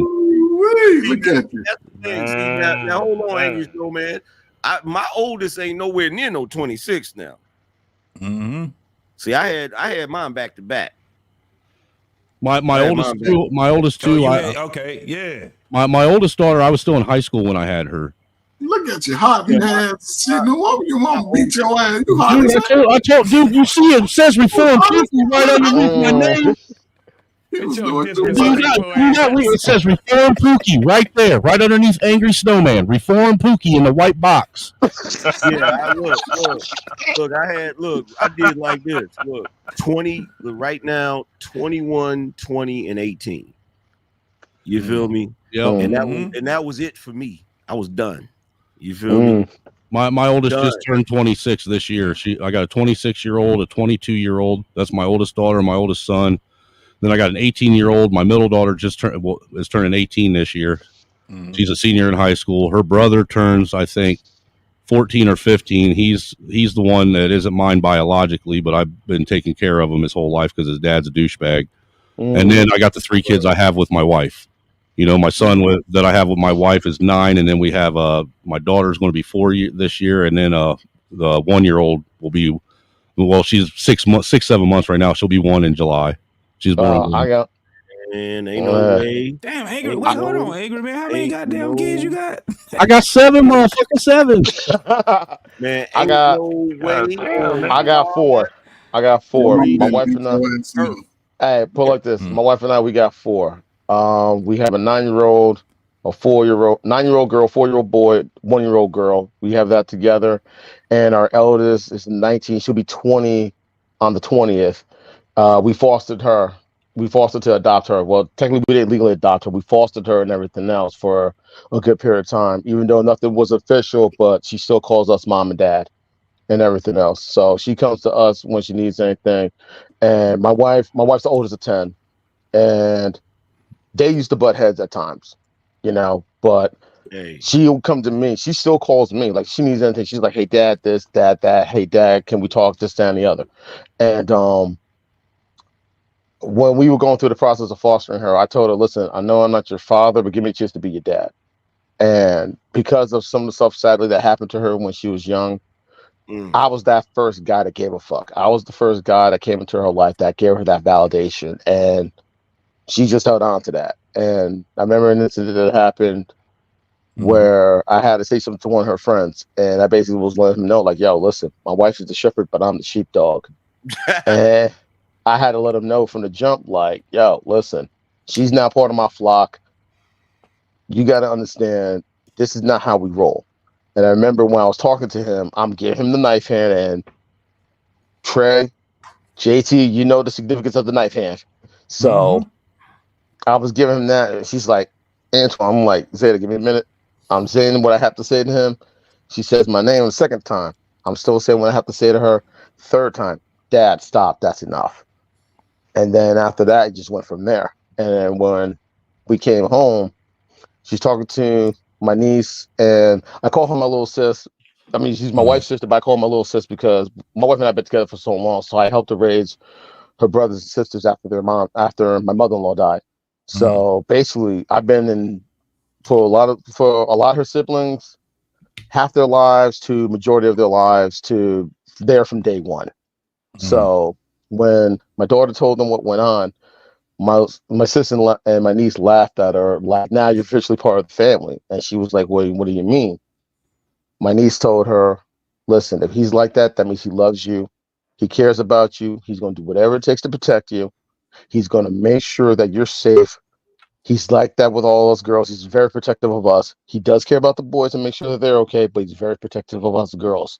My little sis said, basically, he will go through hell to find you if something happens. My niece added, he will go through hell and come out holding the devil's head in one hand, and Cerebus will be on a leash in the other hand. So that's how serious I am, like, when it comes to protecting, you know, my daughters, my nieces, any young lady in my family. Salute to you, man. I tell you what, salute to all you dudes that got small children. I had to buy Pampers for 3 years straight. I will never buy Pampers again, ever in life. It's worse when you buy, dude. It's worse when you're buying them for multiples, sir, multiples.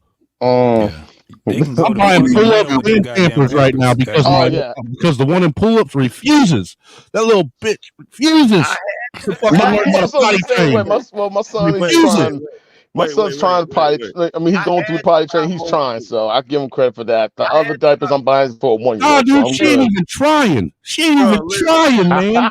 Bro, listen, I had to buy You know, daddy go clean that shit my up. first two sons are only a year apart. I had to buy multiples. And then on top of that, my second son, you know, he was a preemie, so he had to have, the doctor told me he's got to have this particular type of milk specifically, right? That's like soy milk shit that's not hard on their stomach. No, it's There's that a difference good, in that. It's that good start shit. Oh, But it's that's not expensive as fuck too, man. No, but here's the thing. The one they told me he had to have, it's not the one in the with the purple top. That one don't cost that much. It's the one with that fucking, it's the orange one. It's like orange. Yes, my nephew had that. My nephew had to take that when he was born. Did you say $20? It's 30. It was $30 a can back in the day. I don't know what it is now. That's about $50. About 40, 45, give or take. But my nephew had to take that. He's 14. He's no, not 14. He's I think 12 now. No, But he had to take that when he was. For all you men out there that's got babies, get online and get a hold of what is it? All these places like Enfamil and whatever the other companies, the Similac and shit. Yeah. And they will literally, dude, I get coupons every month for like $15 to $20 off any size or any type of formula they make, and you'd be surprised how much money that fucking saves you, dude. It's definitely. Definitely. Them cans a good start was kicking my ass so bad I almost enlisted in the military. Look, dude, I'm to the point now where the baby ain't allowed having formula no more. Look, she's like 8 months old, 7-8 months old, and she's done on formula. I'm done giving it to her. She can have powdered milk. Formula. I got she gets powdered milk. That's what she gets if she wants to keep drinking that shit. This is what I was saying. I said, shit, if we gonna vet goddamn women, we need to start looking at their titties. Hey, look. Hey, honestly, my wife breastfeed all that shit a string back down. We had my wife did breastfeed for a little bit, man, for like the first 2 months that she was around. Honestly, all the three, they had difficulty latching on to my wife, and she at times got frustrated. I think they only latched on for comfort, but nothing for feeding. And she had difficulty trying to build up a supply, so it was always formula. As long as they got that it's called colostrum or whatever, as long as they got that the first couple weeks that they were alive, that actually helps brain function. Hey, yo, check this out. I don't care. That's why with my kid's mother, she can't talk. No, I don't care how much shit she talk, run her mouth. Look, I was a dad. You feel what I'm saying? Like, we couldn't afford freaking daycare. So what we used to have to do is work different shifts. Yep. You know what I'm saying? So she worked the day shift, I worked the night shift. And let me tell you fellas something. Neither of you guys slept. You don't know pain until you have dropped this woman off at work and come back home with your kids, and one of your kids refuses to go to sleep, and you're literally laying on the floor with the kid in the carrier, rocking the carrier, laying on the floor trying to get some rest, bro. Like, that's why I'm not trying to hear. I worked listen, I used to work overnight. Put like this, 26 years at my job, about 23, 24 of them were overnights. All right. And both my wife and I worked the same shift. We both worked overnights. My wife still works overnights. I was just helping her get ready for work a little over a half hour ago. All right. I got off of overnights a couple years back. I actually transferred to a different location, still with the same company, but I work days now. And how we did it with the kids, where we actually had someone who looked after them while we were working overnight. Unfortunately, that situation didn't work out. Found out he did something stupid, and he's now guest of the state. But I'm not going to get into that. But you know, once that situation happened, we knew we had to change shifts. And once I transferred to my location, and once I changed my shift and everything else, we just went from there. And it was a little bit easier, but it was a challenge. But it was a little bit easier. That was hey, bro, that was real talk. That was my biggest fear. That's the reason why we used to work those different shifts.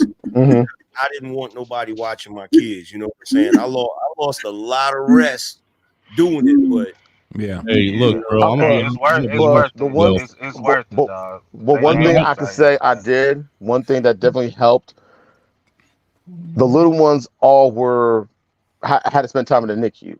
Avery spent 10 days. Carter spent 10 days. Sinclair, I think, spent close to 21 days in the God damn. NICU. Yeah, all three were born like. That's crazy that all three of them were preemie. Yeah, but none of them full term. Avery was 36 weeks. Carter was 34. Sinclair was 32. Shit, damn. Shout out to your wife for going through that. Yeah, man. yeah. No, but what you guys are saying, man, I'm just listening to y'all. This is the funniest shit. Like, an angry man, you've been in these spaces for a minute, bro. Mm-hmm. When motherfuckers sit back and really talk that real shit, people that don't really have ever had that experience with having a man that's like what we're talking about, they check out and get mad. They check out and get fucking mad, and it's funny because they think the shit is a farce. Like when you were saying, I fell asleep trying to get, you was making it work. No matter what it was. When you see Antoine, when he's talking about, when you hear Angry Man, I was like, I didn't know you had that many goddamn kids, man. This is the whole thing. Man, you know, I want to keep my legacy alive. Bro, it's worse than that. Check this out. It's worse than that, right? So me and my kid's mother, we was having problems. So we broke up, right? Mm-hmm. We broke up. She was pregnant with my second son, right? Okay. So we broke up, right? And she went into labor early. So she had to be airlifted to another hospital, right? It was like damn near like a little over an hour away, right? So her mother shows up at my house and drops my son and her daughter off just here. Wow. Damn. And I'm like, you know what I'm saying? What I'm gonna do? So I get in the car, I drive all the way up to the hospital. They tell me she gotta stay in the hospital for a whole month. I know that feeling. I gotta watch the kids or whatever. I'm watching the kids and all of this shit and doing everything. We end up working shit out, right? Because she kept telling me, it was like, yo, you don't have to drive back and forth. You can stay at the the Ronald McDonald House or whatever, some shit like that. Mm-hmm. And so I started doing that, and then she tells me, oh, well, the thing about it is my mother's telling me that I can't come back here. You know what I'm saying? Whatever, because they had some issues or whatever, right? So we working the shit out. I go up there and I'm like, damn, what we gonna do? But by the time she got out of the hospital, he had to stay in the hospital a little bit longer. By the time he got out of the hospital, I done got a job, done got a freaking apartment. This shit, bruh. That's why it's like whenever I hear dudes up here having these conversations, right? I'll be like, bruh, some of you guys don't know. Some of us have went through it. Some of these motherfuckers are just crybabies. Let's keep it real, man. Some of these motherfuckers come up here and cry like bitches. I put it like this. When I was at work, my wife called me up about going into labor with Avery. She had a false labor a week prior, went to the hospital, stayed there. 2 residents, I think they were both second or third year residents, like really didn't take the time to really just look into what was going on. One of them tried to say, oh, it was just incontinence, and they sent her home and everything else. Following week, she started feeling a little bit labor pains. I asked her, you okay? You need me to say? She says, nah, I'm good. I'll be all right. It's probably nothing. I go to work and everything else. Now, where I worked at that time, I couldn't bring my cell phone in because I'm working at the airport. And they're real strict about cell phones and jewelry and all that nonsense. So around 4:30, 5 o'clock, I'm finishing up what I had to do. One of my coworkers was like, yo, your wife called, give her a call, this and that. I was like, all right. I called her up and she says, I need you home and I need you home now. All right, on my way. So everybody already knew. Punched out, got my truck, drove back to my house. Now, mind you, I live about a half hour away. And if you're from Jersey, sometimes a half hour feels more like 10 minutes. Shit. So I drove back to the house, picked her up, got her bag, got out of my uniform, grabbed the paperwork when she was at the hospital that previous week, drove back to the hospital. Pause a second. Can we take a second to recognize that he said got out of my uniform? Yeah. Yeah. Right. Because that Hey, she motherfucker still been on with me. Hey, nah, she was like, go ahead, change. She didn't have a problem with changing out my uniform. I was like, all right, cool. Got in my truck, drove it to the hospital. We get there, we check in, she gets admitted and everything else. They see her paperwork that she was there the previous week. Okay. They're looking at like, you were here and what's going on? And we told them, one of the nurses yelling at the security guard, get me a goddamn wheelchair right now and bring her upstairs. Take her upstairs to labor and delivery, sits down, gets readmitted. And the minute she stood up, her water broke. And she's in shock, like, I am so sorry. She's like, sweetheart, these are brand new. It's okay. You're not the first. You won't be the last. It happens. So help her get prepped and everything else. Can you imagine dudes if it was a flipped around? Dude, So I would have an abortion for every child I got pregnant with. Let me ask this question. So she had to have a C-section, right? Yeah, she was only 2 centimeters dilated. Okay, so check this out. I just gotta say this real quick. Fellas, watch. Don't look. I was going to say, did you look over the curtain? Because I did. Yeah, look, she was telling me that I about puked when I saw that shit. I peeked over. Well, I got family. God, dude, the fucking doctors, they're dicks because they don't even give you any kind of warning about what you're about to witness. Here's the thing, like my parent, like listen, I grew up in medicine. My mom's a nurse. My cousins, my aunts were all nurses and doctors. So I grew up in hospitals and everything else. So ain't nothing freaked me out. So I peeked over. My voice was like literally telling me like, no, you peek over. Like let me peek over. And I peeked over. I was like, okay, that's kind of interesting. I never knew the long intestine was actually that long. Right. Dude, I didn't even realize. Look, I didn't know that when they did that all of their fucking internal organs that are down there in that area are sitting in fucking metal pans beside them. Yes. When I saw the motherfucker, I thought he was drawing. Right? You know they put the little iodine shit on their stomach and shit. Yeah. I thought the nigga was drawing a motherfucking line where he was cutting. Look, when they do that, the skin doesn't even look real, bro. Right. Nah, I don't. It's so disturbing. Like I wish because they got like those big ass fucking like big like wood jacks but they're backwards with their fucking stomach all jacked up from their pelvic bone all the way to the ribs. So there's one big open black hole in their stomach. Yeah, it's like a vortex or something. Like, why didn't you fucking warn me that I was going to see everything that I wasn't prepared to see? No, that's why we told you to sit your ass down. Look, dude, I remember that was with my middle kid's mom, and when I looked over and saw that, dude, I sat down, and the nurse had to come. She came over and said, "Are you all right, sir? Do you need anything?" And the kid's mom she was like, "Are you okay?" I was like, "You just don't. I'm not telling you what the fucking other side of that curtain looks like. There's a reason why there's a curtain there." My wife would tell me not to look over the curtain. She just said, "Stop looking over that damn curtain." I'm like, "Why?" It can't be that bad. I was like, "Wow, that's pretty." So with a lot of motherfuckers that they don't tell you, like you was just saying, they got the uterus right outside of them. They got the motherfucking everything, the kidneys, the long intestines, the small intestines, the stomach, the liver. You're like, well, wow. And let y'all know it ain't got nothing to do with you. I tell you this though, nothing competing with a head coming out that thing. You just hope you can hit the right spots at the right time. Put it like this. My wife. I can tell you this though, real talk. She had to stay in there for a month to try to keep her from going into labor, right? And afterwards, he had to stay in there for like a month. And I'm gonna tell you something right now. There's nothing in this world that will test your resolve than going there to see your kid in that freaking incubator.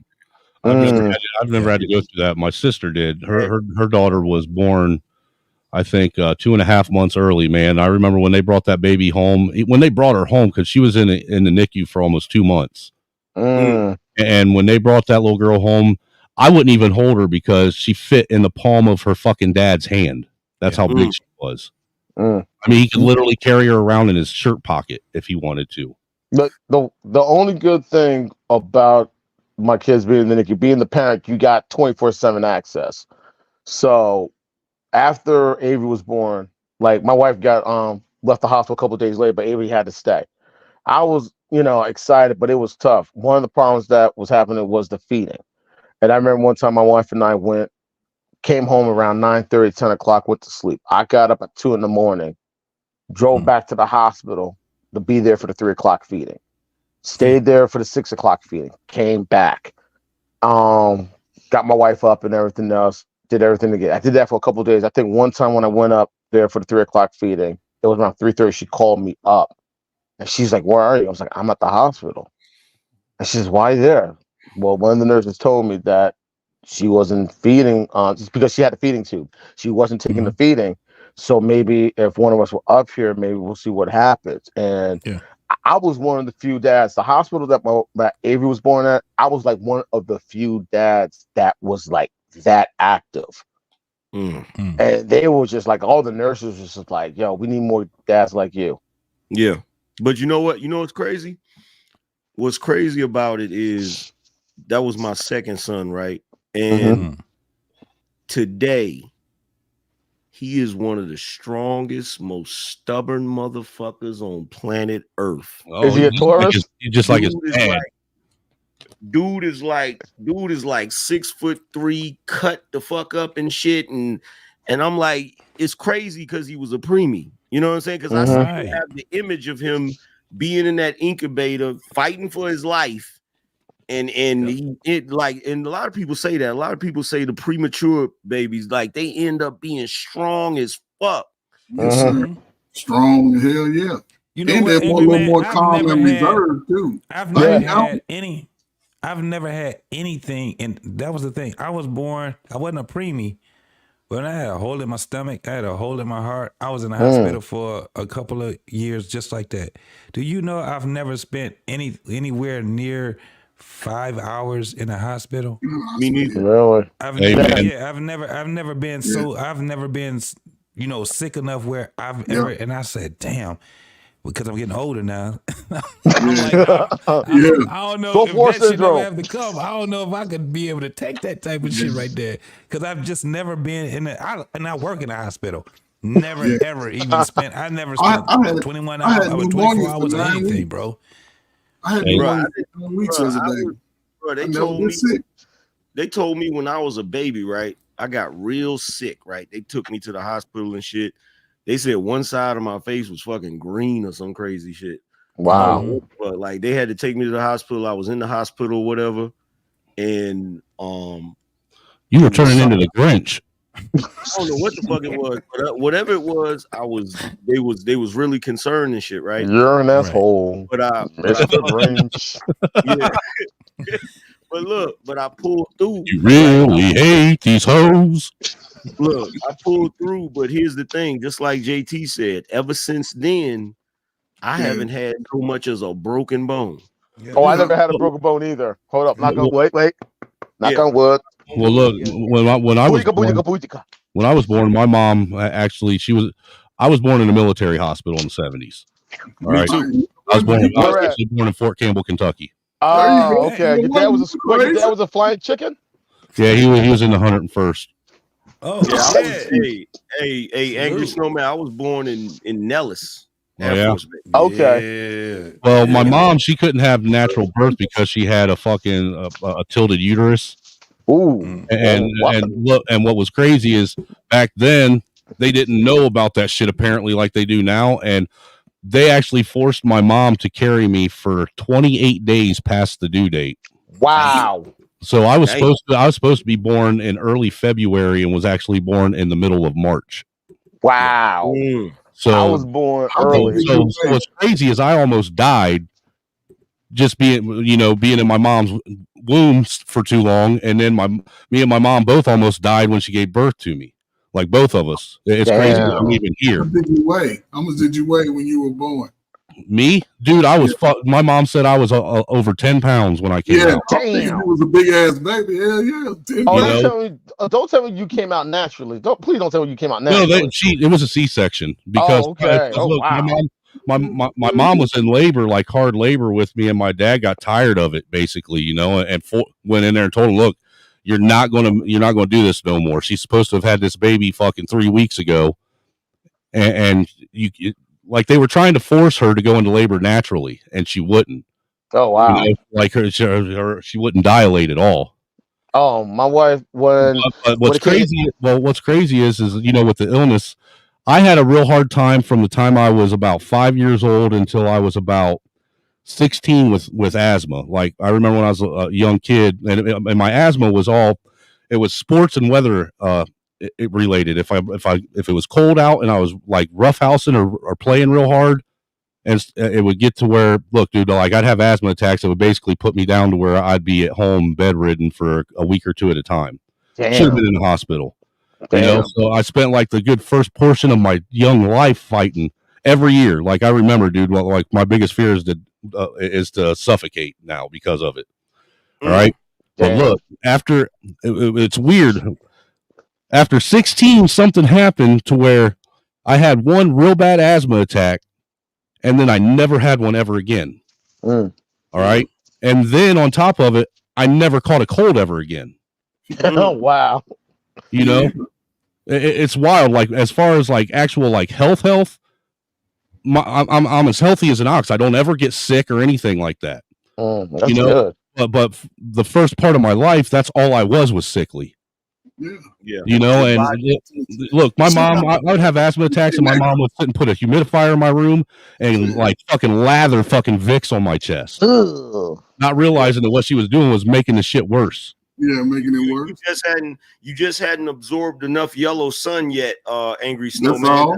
You know, I think there's something to that because, you know, when I was an adult, one of the first things I started doing was my first job was, and longest job was being a roofer. And I was out in the sun all the time, dude. I was like, I braved the elements for about a good 10, 15 years, you know, summer, like we didn't get laid off in the winter. Like we had to go out and work through the winter, you know, up on the roof, even when it was fucking snowing out, you know, and I was out there when it was hot as fuck out, dude.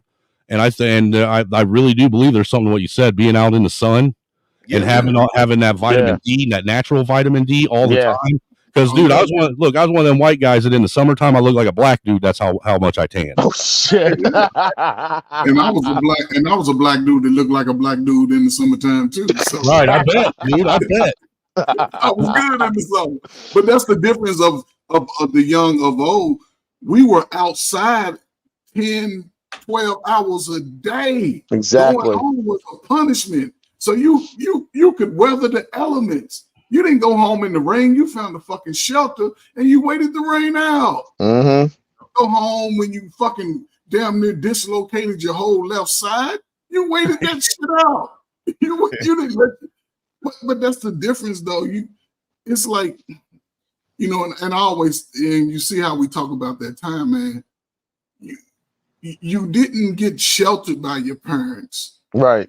You were put in real life situations, and you had to work. You were being MacGyver type shit. Yeah, you were forced to figure it out. Yeah, you was a man to be a man, and nobody made excuses for when you was on that bullshit, and you didn't take shit too fucking personal. I don't know how many of y'all could laugh at yourself when you do something stupid, but today they take everything personal. Like ain't nobody got fucked up. Go pull out everybody's fucking high school picture. Dude, they didn't grow up, you know, having your mama joke wars like we did. Yeah. How many near-death experiences did you have? Dude. Bro, there's one that stands out as soon as you said that. I was into riding bicycles, BMXs all the time when I was a kid. And look, there was one day that there was a set of buildings that was on one side of the road, and there was this big fucking loading trailer it was spring loaded. So if you went up the back of it, it'd lift up, and you come down it and it'd drop back down. So it'd give you a little bit of speed, come across the road, go across the railroad tracks, and then there's a big wooden loading dock for the railroad right there. Okay. That's a fucking ramp off the loading dock.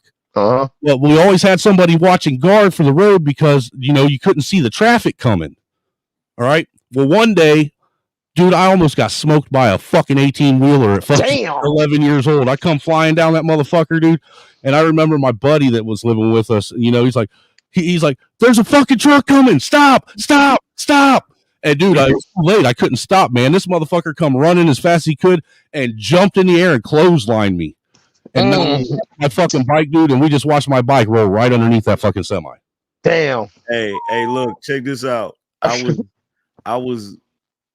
forgot how old I was, but we had this family get together in at this lake, right? And so I'm in the water, right? And I didn't know how to swim, right? So all of the kids, we all in the water or whatever. And what I would do is, you know how you get in the water when you were a kid, like you put your hands down there so you could feel the bottom or whatever. Yeah.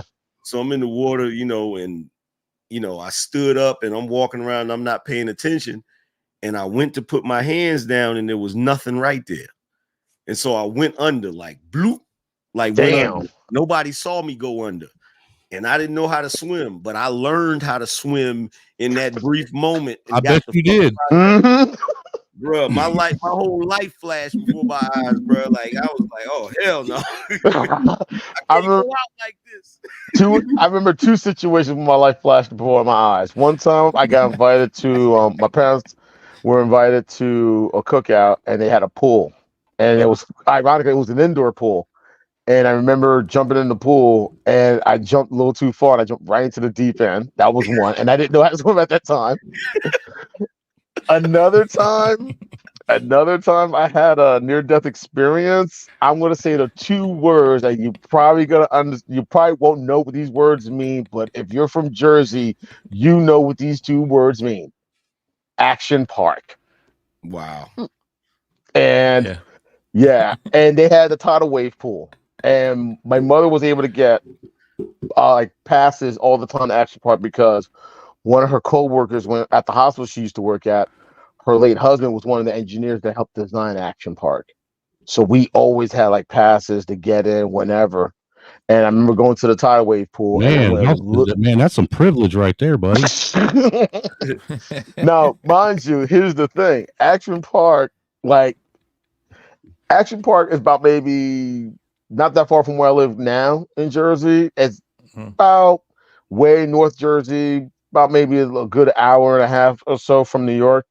But if you watch the documentaries and everything else, and you talk to anyone from Jersey that's been to Action Park, it was a badge of honor. If something happened there, it was a badge of honor. And I went to the tidal wave pool and I got a little too close where the waves started crashing and I got hit real hard. The tide brought me into a little bit further in. Mind you, I'm trying to tread what the fuck is going on in my head? And then it came crashing again. And all of a sudden, I found myself all the way in the back. What the fuck just happened to me? Okay, yeah, I'm done. That should give you some motherfucking perspective in life, don't it? Hey, look, the first time that I almost caught a bad one, I mean bad, right? I remember this. I was 5 years old, right? So my family had went to the hospital to visit somebody. And it's this hospital. I can't remember what hospital, but it's a hospital in Brooklyn, right? So me and one of my cousins, right? We're in the front, where the emergency room is. You got the waiting room or whatever. And they got them doors. You feel what I'm saying? Yeah. You said you were 5? Yeah, 5. That was when you could still smoke in the hospital. Yeah. Yeah. Just stay away from the oxygen. Just stay away from the oxygen. Lanes everywhere. Keep in mind, right? Keep in mind, they had the doors, the doors that open, right? Right. So this is something new. You feel what I'm saying? We didn't really see that. So we playing, and the adults is watching us, but they're not watching us. It's the 80s. You know how it goes. Yeah. So we keep going in and out of the door, right? So we just venturing further and further out, right? And this is the parking lot, right? So we out there playing or whatever, and this freaking car comes around the freaking corner flying. You feel what I'm saying? And I'm in the middle of the motherfucking parking lot where the car is coming and shit, right? And I don't know how I got the hell out of the way of this car, bro. But this shit was, and he didn't stop. He kept fucking going. And keep in mind, this is the 80s, so you know what kind of car it was. That bitch was all straight steel. Yeah, straight motherfucking steel, bro. Bruh.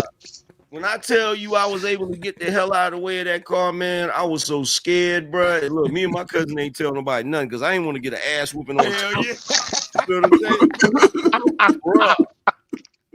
Bruh. And look, most people don't know this, but most people don't really know this, but people getting hit by cars in New York is really common.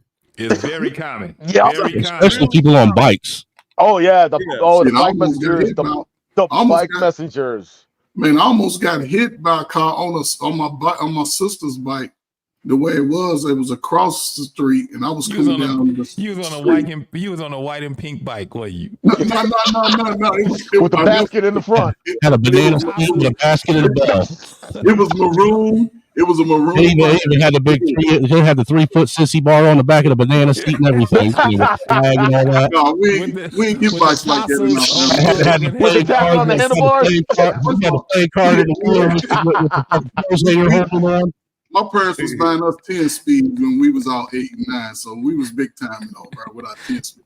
But let me tell you, I was coming down the street and I said, and I knew the light was gonna change. I said, I'm gonna beat the light, pause this thing, because I was about 12.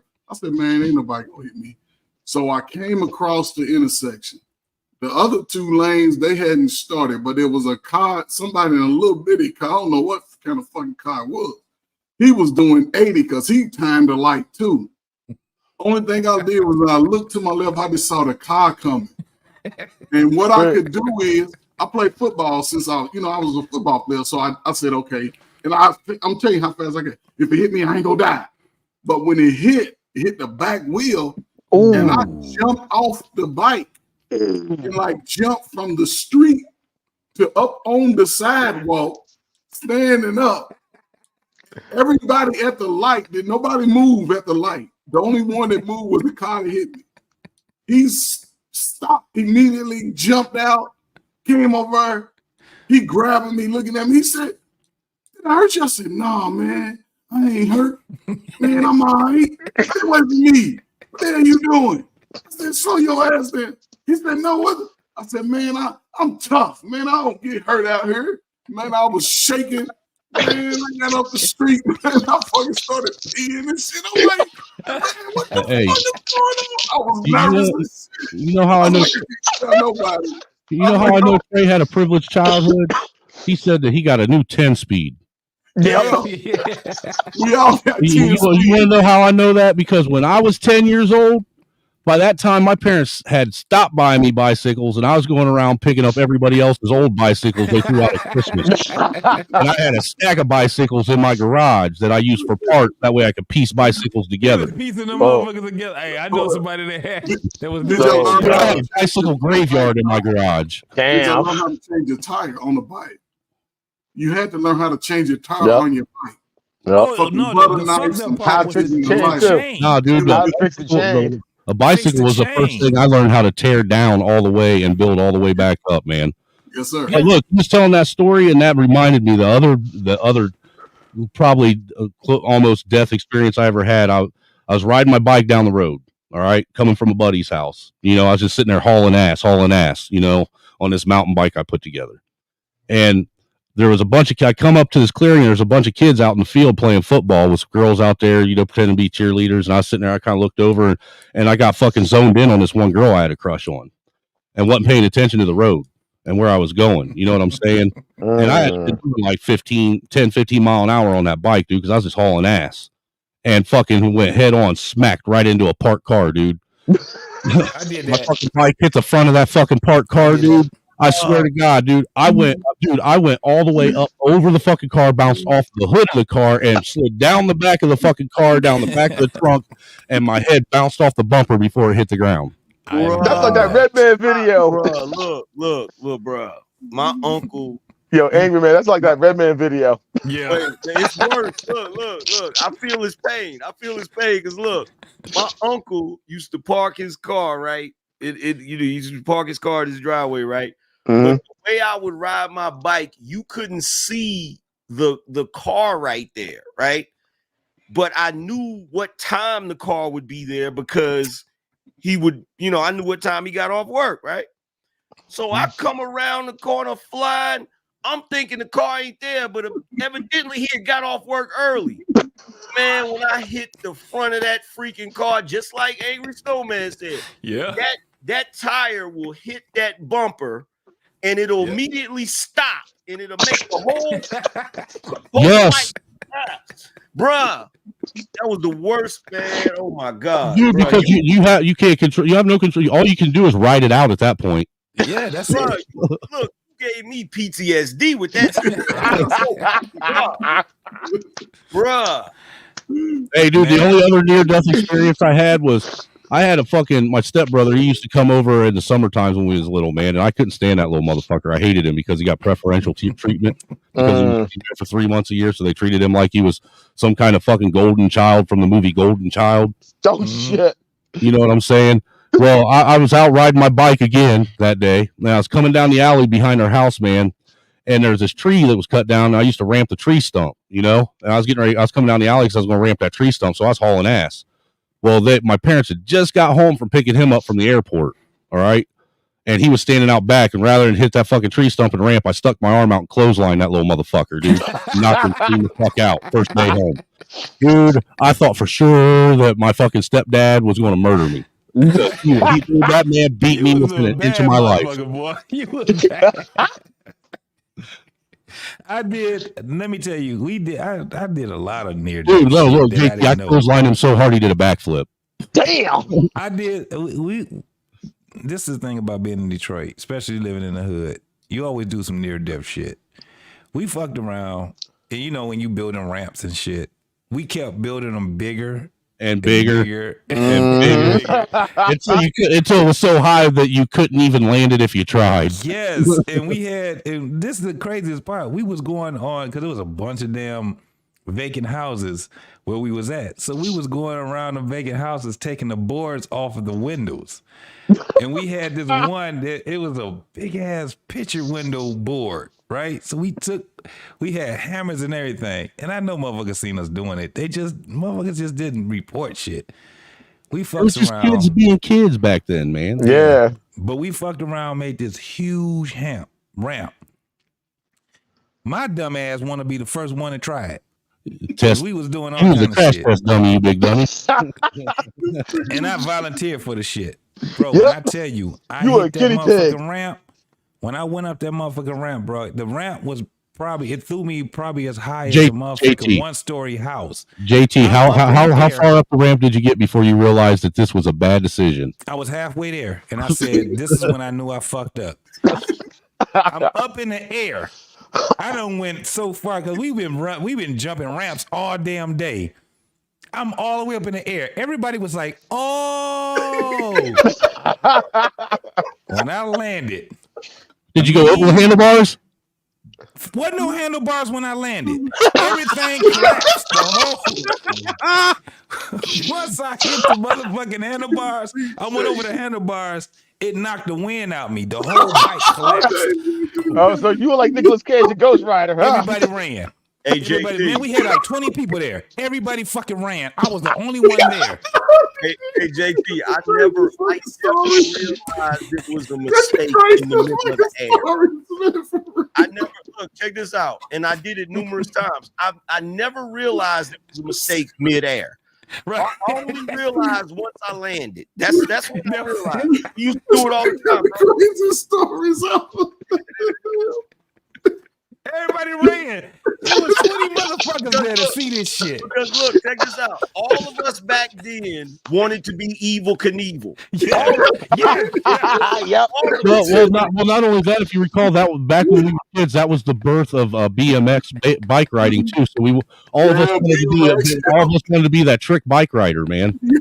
All the movies we used to see too. Watching. Look, dude, every one of us kids took all the safety features off our bikes. That way they could perform the same way than BMX bikes did. Yep. Bro, no brakes, didn't have either a BMX, didn't have the right pedals on them. No, I had a fucking chopper. You had one of those too, dude. I used to have one of those, man. One of them old makeshift choppers. Yes. I ran that motherfucker and broke the forks on it. This nigga had a chopper. I had a fucking chopper. Thinking look, because I was trying to find some shit to make me, because everybody was waiting for this shit to happen. Dude, you want to know how the forks were made on my chopper? They took forks from two separate bikes and welded them together to extend them. Hey,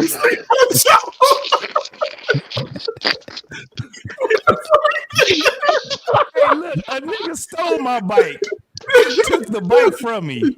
He couldn't ride it, so the motherfucker left the motherfucker on the goddamn corner. My father was like, "Who you let ride your bike?" I said, "I didn't let him ride it." Hey, you know what's crazy? When I broke the forks on my chopper, that weld held strong, dude. It broke right in front of the weld. Really? Let me ask y'all a question. Let me ask y'all a question. This is one of the great mysteries of life, and I really want to understand this. So why is it they would make the girl bike where the bar would go down? And Dude, for real. They would make the boy bar where it would go. So all you had to do was drop 2 inches and fucking bag your ass. Why? I got the ultimate story. I think they were trying to sterilize us. They were sterilizing us early, sir. What Angry Man I was a victim of that song. That's some absolute true shit. Why would they make they shit where it goes down? And I'll tell you the real logic behind it. Look, I'll tell you the real logic behind it. If you've ever went out and tried to ramp a girl's bike or do tricks on a girl's bike that has the frame built like that, there's no structural integrity. The motherfucker breaks there. Yes. And girls don't go out and ride bikes like boys do. Boys they go out and they fucking tear shit up. So they needed to put it up higher. That way the frame could actually handle all the stress put on it from boys ramping. That's actually true because there were girls, whenever we would put the ramp up, there were girls that would try to jump the ramp. They couldn't do it. Yeah, because they couldn't pull up with their front arms like we could. Yeah. So like when they jumped the ramp, as soon as the bike hit the ground, they would just come down with the bike like collapse. Yeah. We would land on the bar, which is really horrible, but you know what I'm saying? That's what happened with me. I had everything braced, but man, when I came down, the whole bike collapsed. And me. The fucked up part was nobody. Dog, I could have died. Nobody was there. You would have died alone, sir. That shit looked like a concert, bro. I swear to God, it looked like a concert. Dude, they weren't even there. They weren't even sticking around to They weren't checking to see you okay. They just like, you know why, JT? There would have been no witnesses. They were like, they might shoot shit out there. They left like they scattered like roaches. Wait, you want to know why, JT? I try to explain this to the younger generation. Like when the younger generations be on these panels talking, I be trying to explain to them, like, bro, you really don't understand the level of I don't give a fuck that I have. You don't. Right. Look, I come from the generation where if you're riding your bike with a bunch of other kids, and you ahead of everybody, and you mess around and fall on your bike, they're gonna run over you. They sure the fuck are. You, bro, you gonna be walking around with tire marks on your shirt. You feel what I'm saying? And what's even worse is we were so insensitive that you couldn't even cry about it, because if you did, they was gonna laugh about it. But you're right. Look, and then there was always a couple jackasses that rather than just run you over, they try and bunny hop over your ass. And back tire and shit. Exactly. They try to bunny hop you, and that back tire wouldn't clear. And they just pop you right in the back of your head or your cheek or something. You try to get up, you get knocked down by the back tire. You're like, oh fuck, man, we really did some dangerous shit. I swear to God, dog. I did no shit in the world. We all used to do no helmets, no nothing. We would go on. Dude, helmets were gay. Let's keep it real. No helmets, no chest protection, no shoulder pads, no nothing. We even took the pads off our bike that they came with. Yes, bro. I fucked around and we used to do backflips a lot. And we started doing backflips on the grass. Then we started doing it on the fence. Then we started to it was like kids doing this shit. We would get on a house, right on the edge of the fucking house, and start doing backflips. That shit used to be the dopest. If you was one of those dudes that can do that shit, you was out cold. But we used to do backflips on the mattress. Yeah, I used to do that shit too, man. Dumb motherfuckers, we not understanding the polarity of gravity. Yeah. We did understand the polarity of gravity because we always tucked and rolled like we were supposed to when we hit the ground. But this is the craziest part. We had mattresses. I don't know what the fuck in my neighborhood what was going on. It must have been a bunch of motherfuckers getting evicted. Cause we ended up finding 5 mattresses, bro. We going around the neighborhood dragging mattresses from one block to the next block. Dude, imagine a kid doing that today. Oh God! You'd have children's services and the police on your ass. Nobody what the fuck you doing? Evicted. Nobody was getting evicted. See, what it was is when motherfuckers got tired of their mattress, they just threw it outside. Yeah, threw it out. And they let it sit there. And they let it sit there. They'd leave it sit there until the trash man picked it up, even if that meant Or you had some people, that lived in those apartment buildings, and there was like a fucking abandoned lot. And they No, just we say, had, fuck but it. this is the thing. This was all houses. This was all houses. We fucked around and we had 2 mattresses. Then we was like, no, that's not good enough. We had 5 fucking mattresses on, and these were some hard. You know how the mattress was back then. It was just all spring. And all spring. All it spring. ain't orthopedic shit. It ain't all this shit. How many? Speaking of that, how many of you guys slept on a mattress where you stuffed a sock down inside the hole to keep the screw poking in the back? I never had that. Thank God. Listen, I had that fucks good around mattress. I again. had dresser drawers up under my mattress. I fucks around trying to be motherfucking again. Well, this was before the bike shit. I fucks around and because I can do backflips really good. You know, I was one of the little dudes. I used to be able to. And we were really good at flipping. I tried to fail. Like, okay, too many get times. up on the house. Now imagine, you know how we got up? We didn't have a ladder. We didn't. You climbed up the TV antenna like I did. We broke in the house. We went all the way up because they had bungalows. So we went all the way up in the window, and then we just clammed up from the window to the drip edge. I could have died. I fucks around with my dumb ass. I go first. You in the crash test. I did like a duck. No, I was just, you a guinea pig, man. That's what you are. You a guinea pig. Dude, you know what? My acid plug in the 90s would have loved you. It was certain shit that we just wasn't scared of. That was one of the things where I was just like, because everybody was like, ooh, I got a story. Ooh, when he do this, ooh, man, I said, all right, I'm about to just do this one up right here. No, I didn't have fear either, but I didn't volunteer to go first every time. Dog, when I flipped, I did like a triple somersault, back somersault. I tucked, then I let go. I did it all right. Except for sticking the landing. When I landed, that motherfucking mattress threw my ass up in the air, probably from where I went. Bro, I'm going down. I'm trying to figure out how I'm going to land. I land like this. Knocked the wind out myself. But I tried not to, you try not to be hurt. Dude, how long did you lay on the ground and knock the wind out of yourself? Yeah, he's like, I'm good. Nigga, I went back down like, couldn't breathe. I was going to say, how long did you lay there before you started coughing? Hold on. Yeah, he hit the grab it. Oh, that shit hurt. That shit hurt so bad. I went home. I don't even know why I was limping because my legs wasn't hurt. It was just my stomach. Yeah, and I was just, I'm crying and shit. I said, boy, if they had some goddamn cameras back then, they would have seen some shit, man. Because I'm crying going home. Dude, our kids, if our kids could see through video the shit we did as kids, they would think. Oh my God! Please, my nieces and nephews would be shocked. My kids would be like, "Are you serious?" Not just me. My brother and his friends were. Oh my God! Hey, check this out. Let me ask Angry Snowman something. Angry Snowman, do you know what a gully is? A gully? Yeah, gully. Do y'all know what that is?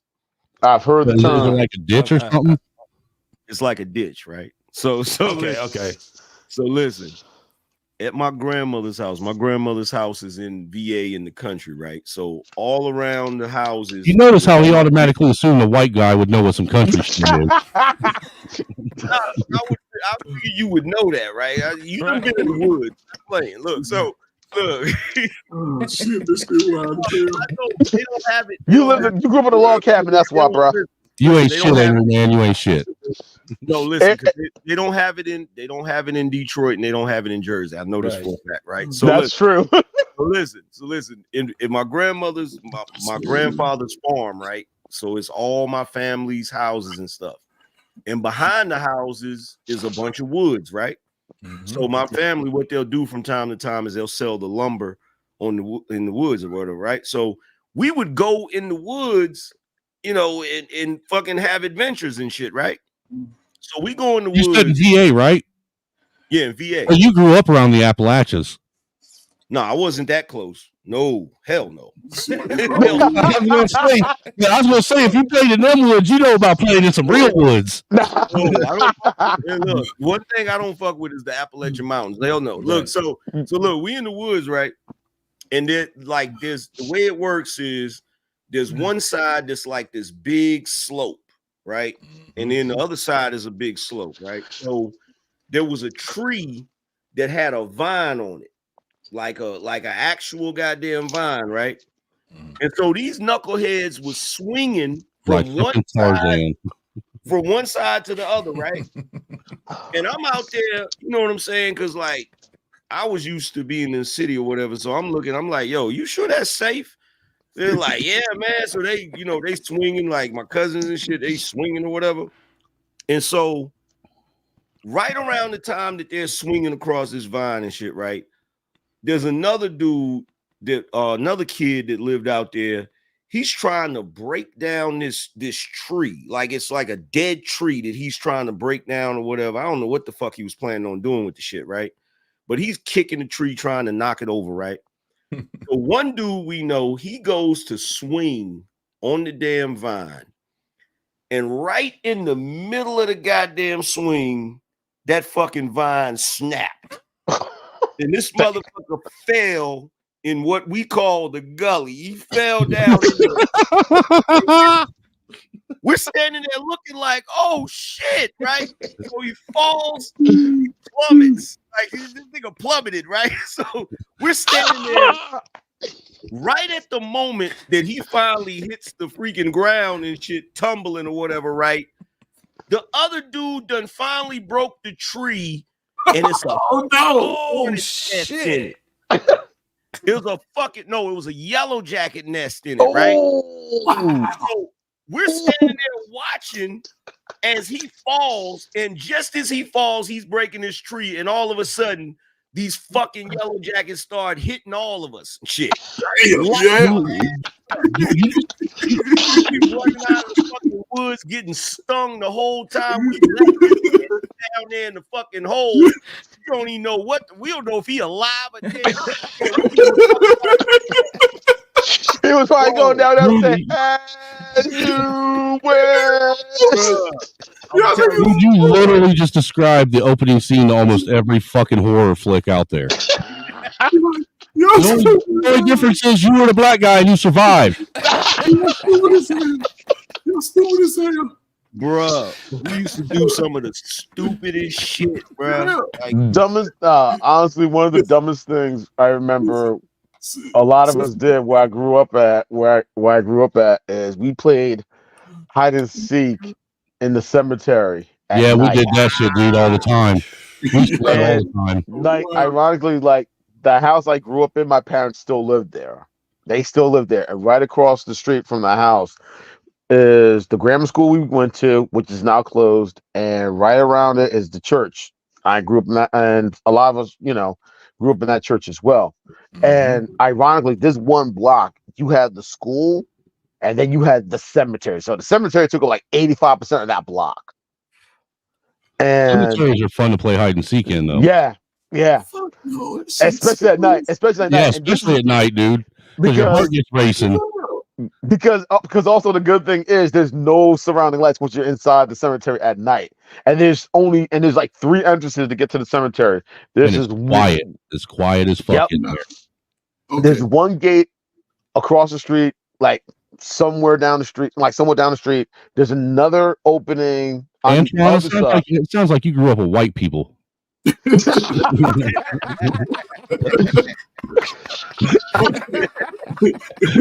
since we can't bring those days back. Now, this is what I recommend everybody go to their city council and demand that they put these back on the playgrounds. Put back a seesaw, put a seesaw back on that motherfucker. The wheel of death. put the monkey bars and put the fucking the merry-go-round wheel of death. Merry-go-round. That's the must. The merry-go-round and run all that bullshit out your kids. Wow. Yeah, they need that 15-foot tall metal slide too. Wait, stop for a second. Wait, stop for a second. Brother, why would you subject a new generation of children to that trauma? Because it built character, sir. It built character. Okay, I tell you what. If you ever fell off the monkey bars and hit the back of your head on the ground, Dude, I fell off the top of a fucking twisty slide and hit the ground head first. You said the twisty slide. Now, was it the rubber mats or the sawdust you landed on? Dude, I landed on blacktop. And look, let's be real. Our playground. What are you talking about? Back when I was a kid, we didn't have rubber. We didn't have mulch. It was blacktop. Bruh, our playground did not have no plastic, nothing. Everything was metal. It was metal and wood. Remember that hot ass fucking that slide? Yeah, that hot ass slide when your skin goes. No, dude. Angry Man. The school I went to, we had just got this brand. It was the brand new big toy that the school had just put in. So we were like, dude, first time ever on the motherfucker. I'm at the top, man. And I decided I wanted to be Daredevil and go down head first. Well, I went down head first. Wow. Right over the side of that motherfucker. And you know what everybody did? Rather than what they did with JT when they started running, he had just got done that day having a health class. I was in 3rd grade, having a health class about if somebody has a trauma, what you should do is you should cover them up with a blanket. So we're outside with this. So what do you think everybody did? I had every one of the kids that watched it happen took their coat off. And I had like 20 fucking coats piled on top of me, knocked out on the ground. Hey, Angry Snowman, let me ask you this, right? Because I've seen a lot of kids catch a bad one on the playground. What are stitches? I didn't know what stitches were until I got grown. Dude, I've had so many sets of stitches. Man, I had my life being thrown back together. Give me a minute. I'm ready to ask my wife calling. Just give me a minute. I'm ready. Hold on for a second. Angry Snowman, you said you had stitches. You sound like you had a privileged life, sir. No, dude, that was the only thing that welfare Medicaid would take care of. They would at least sew you up, man. But they would pay for you to get the stitches put in, but they weren't paying for them to come out. Your mom had to do that. Yeah. So you didn't go back to That's the why doctor. I came out with dissolvable stitches. Yeah, you just got to a point where you can just pull them out yourself. I mean, dude, I tried doing that. I had surgery on my elbow, dude, and had to have staples put in. I thought those operated the same way stitches did. I was dead wrong. I was dead wrong. Hell no. Dude, I remember sitting there with a pair of fucking needle nose pliers trying to yank them things out of my fucking arm, and dude, all I kept doing was yanking, and it hurt and it wouldn't budge, and I was mad. Hey man, look, you said that fucking seesaw. Let me tell you the reason why they got rid of it. Because motherfuckers used to do them goddamn pranks. We be on the seesaw, and when you down and they up, you just jump off the seesaw. That motherfucker and watch him fucking slam. Bam. Yeah. Yes, sir. Yeah. Yes, sir. And that motherfucker, look. Yeah, that motherfucker, that wheel of death, you put all the little kids on there. And all the big kids get to spit in that bitch as far as they can. Bro. Little kids can't hold on no more.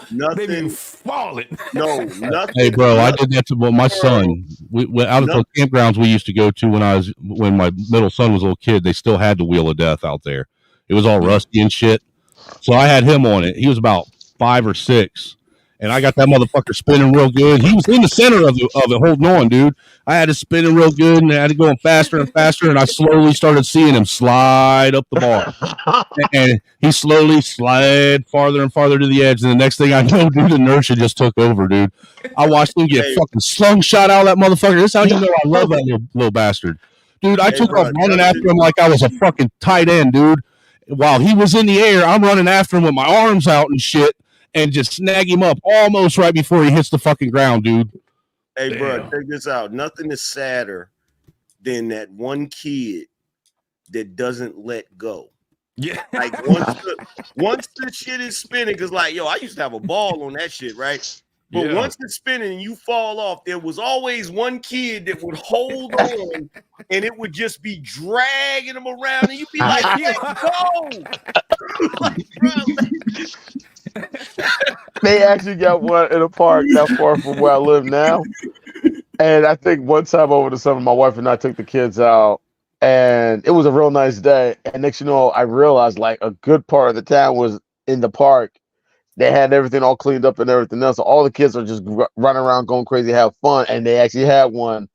And I think my daughter wanted to get on, and like maybe like 12 or 13 other kids wanted to get on. I'm like, all right. And it was really big. So it's like me, like 5, 6 other dads just like spinning it really hard.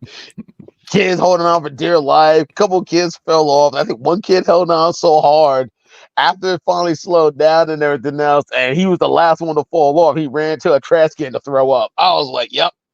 And me and all the other dads were like, yep. We remember these days. So how many of you guys got the luxury of playing with tractor tires on the playground when you was in school?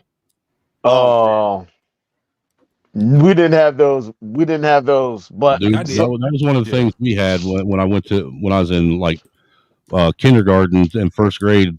I went to this little town. It was like a township country school, man.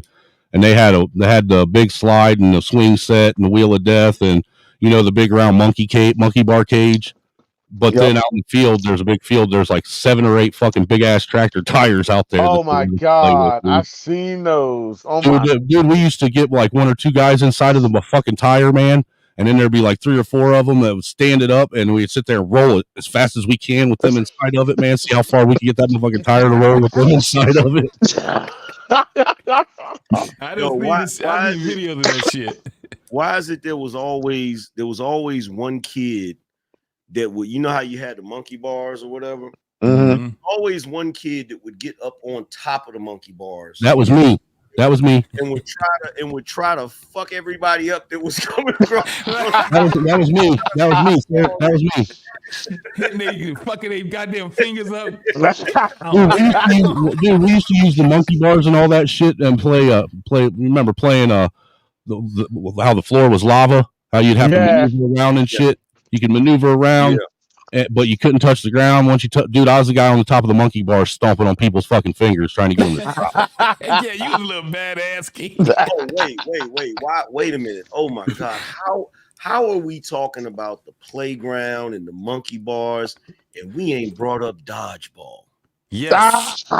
Dude, my son doesn't even know what dodgeball is, so I took him outside and I taught him what dodgeball was. Dude, and I don't have a dodgeball. All I have is a volleyball. So he caught that volleyball on the side of his bone. Bro, to this day, there is no sound sweeter than that ball hitting somebody in the face, bro. I fucking hate that. I was that kid. I hate to say it. Dude, it's got that fucking hollow fucking ring to it. Oh yeah, that actually has a ball to make that sound. Bro, that sound is sweet. Bro, I never got hit by the dodgeball, bro. I was that kid that was, you couldn't get. You got dodge you got the ball. You're talking hand-eye coordination. See how dodge, duck, dip, dive, dodge. So, Edgar Man, you know about the giant slide, right? On Belle Isle? Yeah. So I don't know if you heard about when they redid the slide, right? Because they had got rid of it at first, and then they redid the fucking slide, right? Let me show you when they redid it. What happened? This shit is crazy as fuck, dog. I gotta see this shit. This is what happened when they rebuilt it. That's the giant slide. I did see this, bro. Dude, aren't some of the ones that you need the potato stacks to ride? Watch this shit.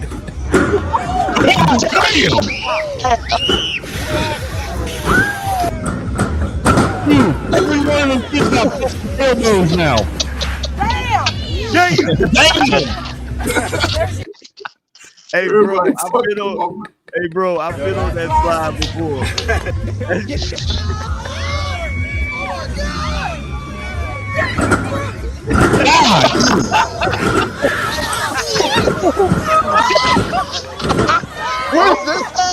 Every one of them broke a bone, if not the tailbone. Shake it off. You be all right. Oh shit. So we begin tonight with an alarming. Bruh.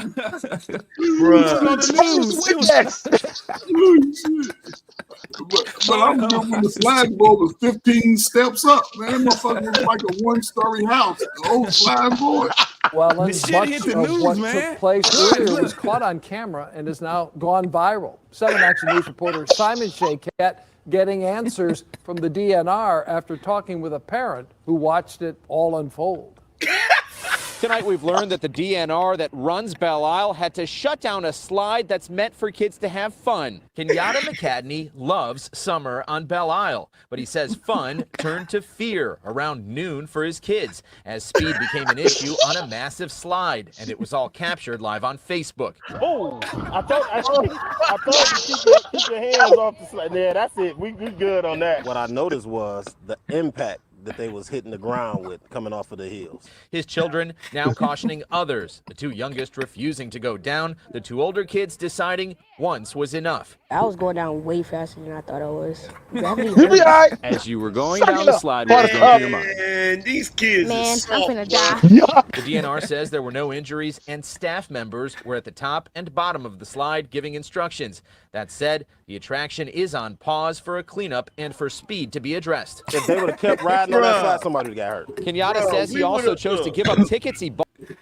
Bro, we would have went on. Look, this is what's so funny about it. In the 80s and 90s, nobody would have cared. You know what they would say? We had no social media back then. Put some dirt on it. That's what they would have said. Bro, you know what they would have said? Put some dirt on it. Look, they'd have been like, be more careful next time. No, my parents would say that's what you get for not following the rules. But first of all, younger folk back in the day, we would have slid down according to the waves. Our ass wouldn't have been bouncing up off that thing. Exactly. We would have relaxed on that shit and just rolled the wave. No, but to be fair, the motherfucker that built that motherfucker knew what the fuck they was. He engineered it for it to do that. That was not how the original giant slide went. The motherfucker went because we used to stand up. We used to be going down there standing up on that shit, man. But you know what? Stand up on that shit. But you know what? This is what would have happened if it would have been in the 80s and 90s.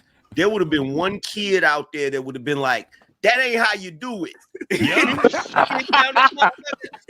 That's how you do it right there. You rode that motherfucker so much. We good. Don't worry about it. Man, but they had the old folks that was on that because it wasn't the kids that was fucked up. It was the older folks that was going on that bitch. They probably laughed their ass like, yeah, I remember that shit. You got to go to work on Monday. You don't ride no shit like that. They wasn't supposed to be on it. Everybody knows kids got bouncy bones. Like, you're not supposed to be on that shit when you grown. Kids nowadays are fragile as fuck. It was some old ass ladies that got on that motherfucker, man. That motherfucker throwing their ass. How you gonna tell people you lost your job for riding on the sliding board? On the giant slide. Shit was funny No, as hell. the one thing I like was that one part before the report started, them kids start sliding down like fucking ragdoll. They hit that one bump and hit it so hard. Kids hit them sideways, going down like a ragdoll, like a body bag. Like it's a big, you be like, so it's monumental. Like the giant slide, we always Belle Isle is a it's a park. Now it's a state park. It used to just be an island that we go on, and it's a park. And that's where mostly everybody in Detroit do they family reunions, and even when in my era, man, that was where everybody hung out at. They had this thing called the Strip, right, where motherfuckers just hung out there. Then it started being too fucking dangerous. And eventually the state took over and said, fuck all that shit. Because we used to be out there until whenever, man. You used to just be out there. A couple years back, I didn't get to go to that one, but a couple years back, my family, because I still got family in Detroit, and they always had to go to VA for the family reunion. So there's like, we're going to have it up here one day. They had it at Belle Isle and shit. I didn't even get to go to that one, though.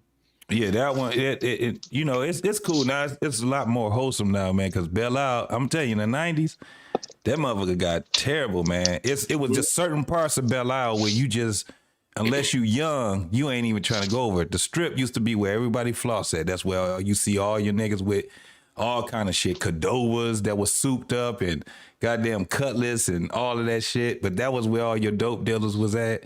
All that shit. It was just, that was that part right there.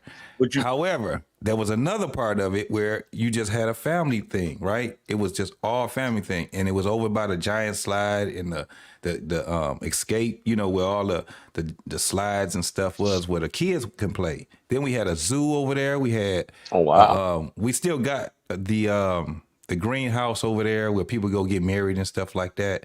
But it's a lot more wholesome now because they had to make Detroit a little more palatable for other people, though. You know what? I'm gonna tell you something though, because I went up there last year when I went to do my interview with Anton, and I ain't gonna front, bro. I like what they doing as far as the rebuilding and stuff, especially downtown or whatever, because I remember most of my memories about Detroit is in the 80s. Yeah, right. Yeah. And and one of the last times I had went up there before my interview with Anton, it was 98.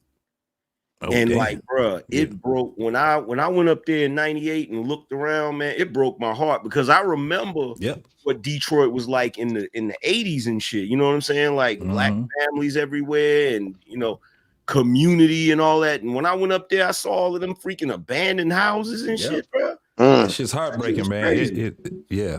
That's why they had to actually do something about it, man, because it was so bad where even with myself, when I went to the military and I came back, I was just like, God damn, everything was just fucked up. You know what I'm saying? We had, man, but it was like on Gratiot, right? It's the street called Gratiot. Gratiot was, even in the 80s and 90s, bro, they never did fix those buildings after the riot in Detroit, right? It was like that in on a lot of those streets and stuff. Now, if you see it now, it's totally different, man. Motherfuckers is really doing their thing. But this is one of those monumental places where it's like, okay, all that riffraff shit is over with. We can't do that shit no more. Yeah. Because it's too much money to be made in a city like Detroit, especially when you got, you know, everybody is doing a lot of other things other than just going to the big three. You know what I'm saying? You ain't got to go to the big three now. You can do a whole lot of other stuff that's there. So yeah, it's still some shit, man. When you go into like downtown is popping, but when you go on whether it's east side or west side, man, you go on some of these motherfucking hoods, bro. The shit is heartbreaking. When I tell you.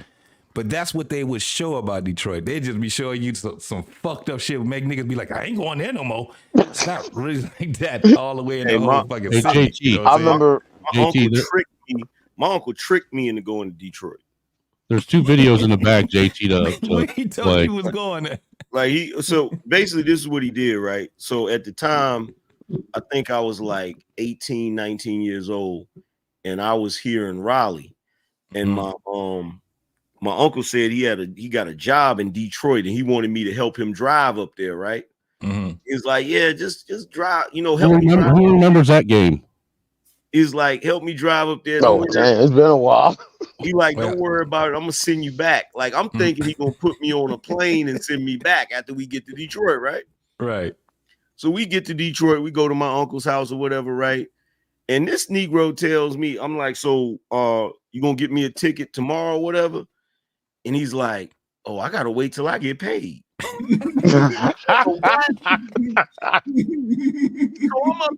up there, and it's wintertime, right? So already I had reservations about going because it's wintertime, right? Right. I'm laying up in my uncle's house, and I forgot what Detroit was like. Bruh, I'm listening to the wind. It sounds like a fucking train coming through the goddamn street. Bro, I'm sitting in that motherfucker. I said, look, I told my uncle, I said, bro, look, you got to sit. I don't know what you gonna do, but you gotta do something. You know what he ended up doing? What was that? Put my ass on a Greyhound bus, bro. The Greyhound bus, and this is something I don't understand, right? I rode the Greyhound bus from Detroit to fucking Raleigh, North Carolina. Oh, shit. And we had a stop in Pittsburgh. How the fuck? Right, we had a stop in Pittsburgh, man. Because they took the toll road. That's why. We go north. Because they took the toll road. Anybody that knows how to drive from Detroit down to South, how the fuck you at? That means you had to go over and then come down. You in PA? What the fuck we doing in PA? I'm trying to get the VA, bitch. I'm bruh. Hell no. Hey, dude, this little clip that I had Black David upload, though, man, this should bring back every single childhood trauma you ever suffered. Uh-oh, is that Red Rover? Red Rover. Think about Red Rover. Oh. Hell yeah. Yep. Oh, yeah. Yeah. Yeah. Yep. Mm-hmm. Mute it. Just mute it, Dave. Hey, you can mute the music, David. Mute the music, Dave. That way. Yeah. Yep. Oh, that was my shit right there, boy, with the timer on it. Damn, the street lights. Like, yep. Damn. You remember huffing highlighters? Oh, God. Damn. Damn, rotary phones. Ronald McDonald with his creepy ass. Yeah, Rudolph. There it is. Yeah, that was it right there. There it is right there. Yep. Andre the Giant, yes, sir. Yep, WrestleMania 3. No, go back to the dodgeball, Black David. The big red ball. That's every kid's childhood trauma right there. That's it right there. That red ball right there. I was a good dodger. That was the bullet that no one could dodge. It was also your first kickball. Yo, I had a Spider-Man ball like that. I had a Spider-Man ball like that. That shit got a sound. Dude, like I said, you can still hear the sound it makes when it hits you. Yes. Dude, that's one of them things that, dude, to this day, everybody that's ever played dodgeball knows the sound that never goes away. It's like nails on a chalkboard. Yep. That shit is, oh man. Dude, you hear ping, and it instantly gives you PTSD. Dodgeball. Mm-hmm.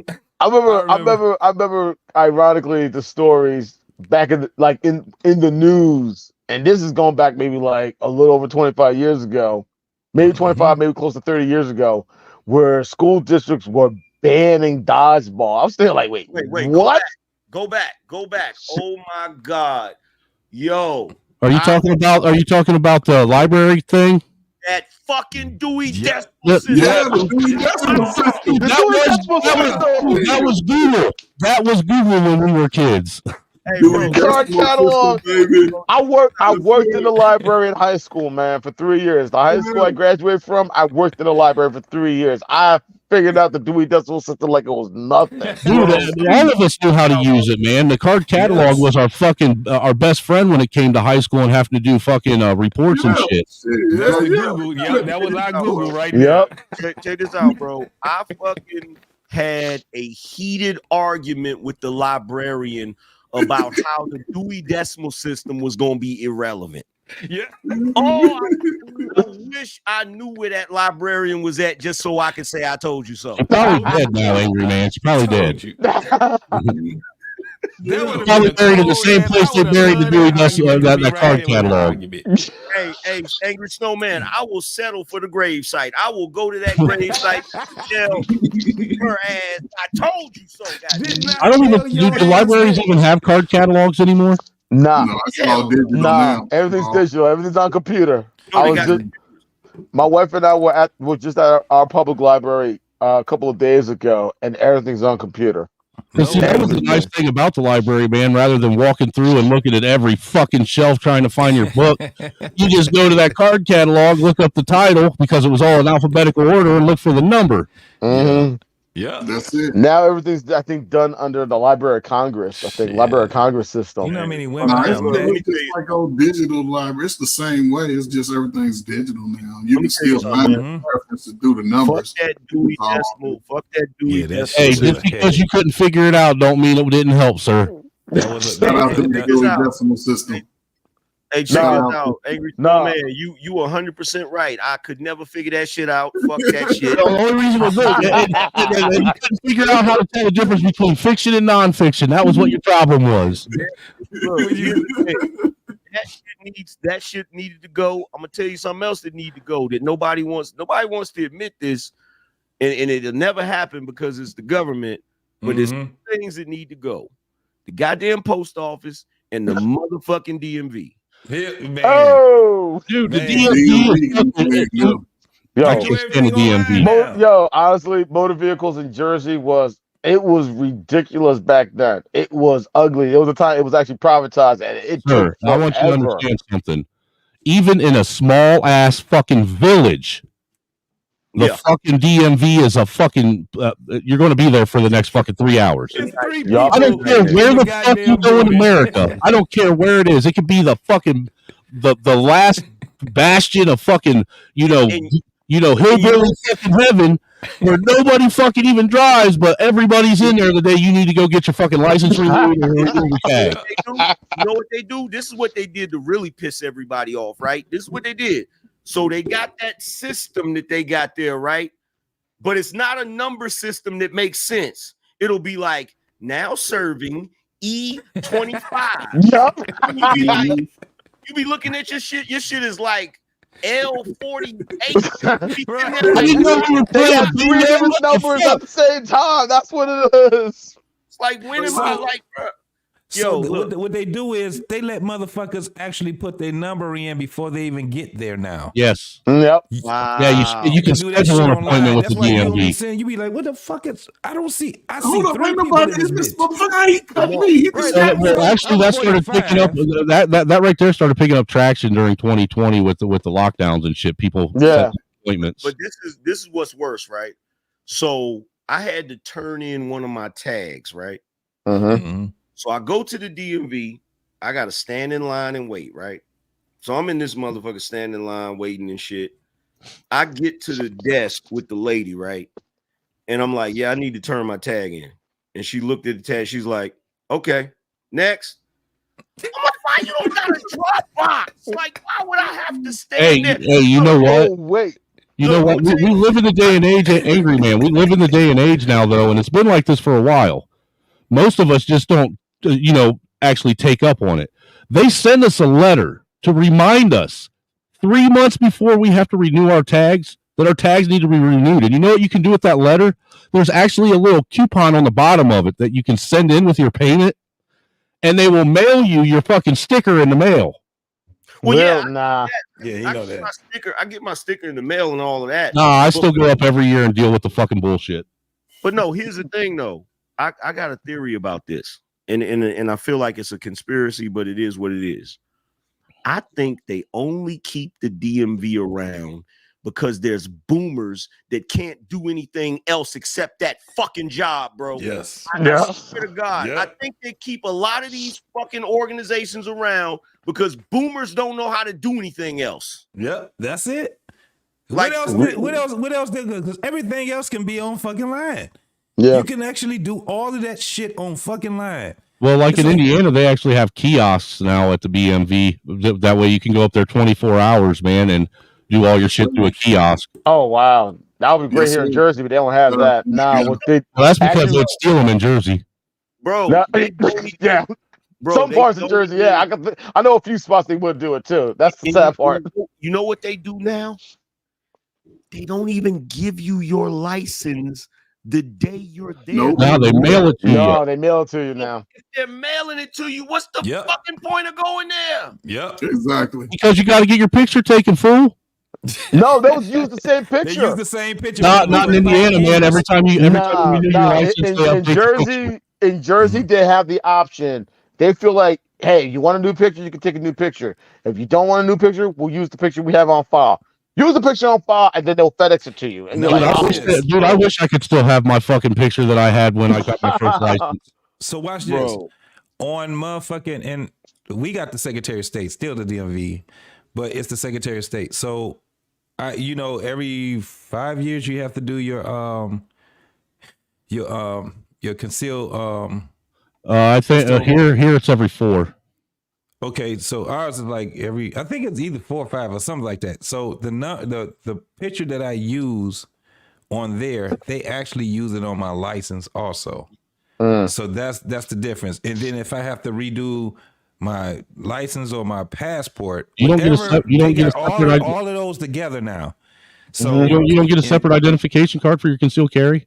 No, I got a separate identification card, but they are on the same system, so I can use that picture. Right. And I think they use it up to 5 years or something like that, 5 or 7 years or something like that, and then you have to probably take another picture. But I haven't taken a picture in about 3 years. I know, like my concealed carry is actually attached to my ID. Even it's attached to my account. That like when they punch my name up, when they get behind me, run my plates, and my name pops up for like my concealed carry pops up with all that and everything. I think what they do now in some states, they put everything on one ID, and they would just put different endorsements on it for whatever, whatever it is. You know what's crazy? I've been putting off getting my concealed carry because I don't want to go through that process. Dude, it ain't that bad of a process, really, depending on where you're at. Like, well, Indiana's probably one of the most fucking liberal states in America to get your fucking concealed carry. I'm telling you why. Because you don't even have to do the fucking NRA fucking 12-hour course. You don't have to do that at all. All you have to do is go to a place and get your fucking fingerprint, do a fingerprint hand scan, and then you take that fingerprint hand scan from that place up to the police department, the local police department. Then and with that, you also go online and you pay for a background, like it's like a background check.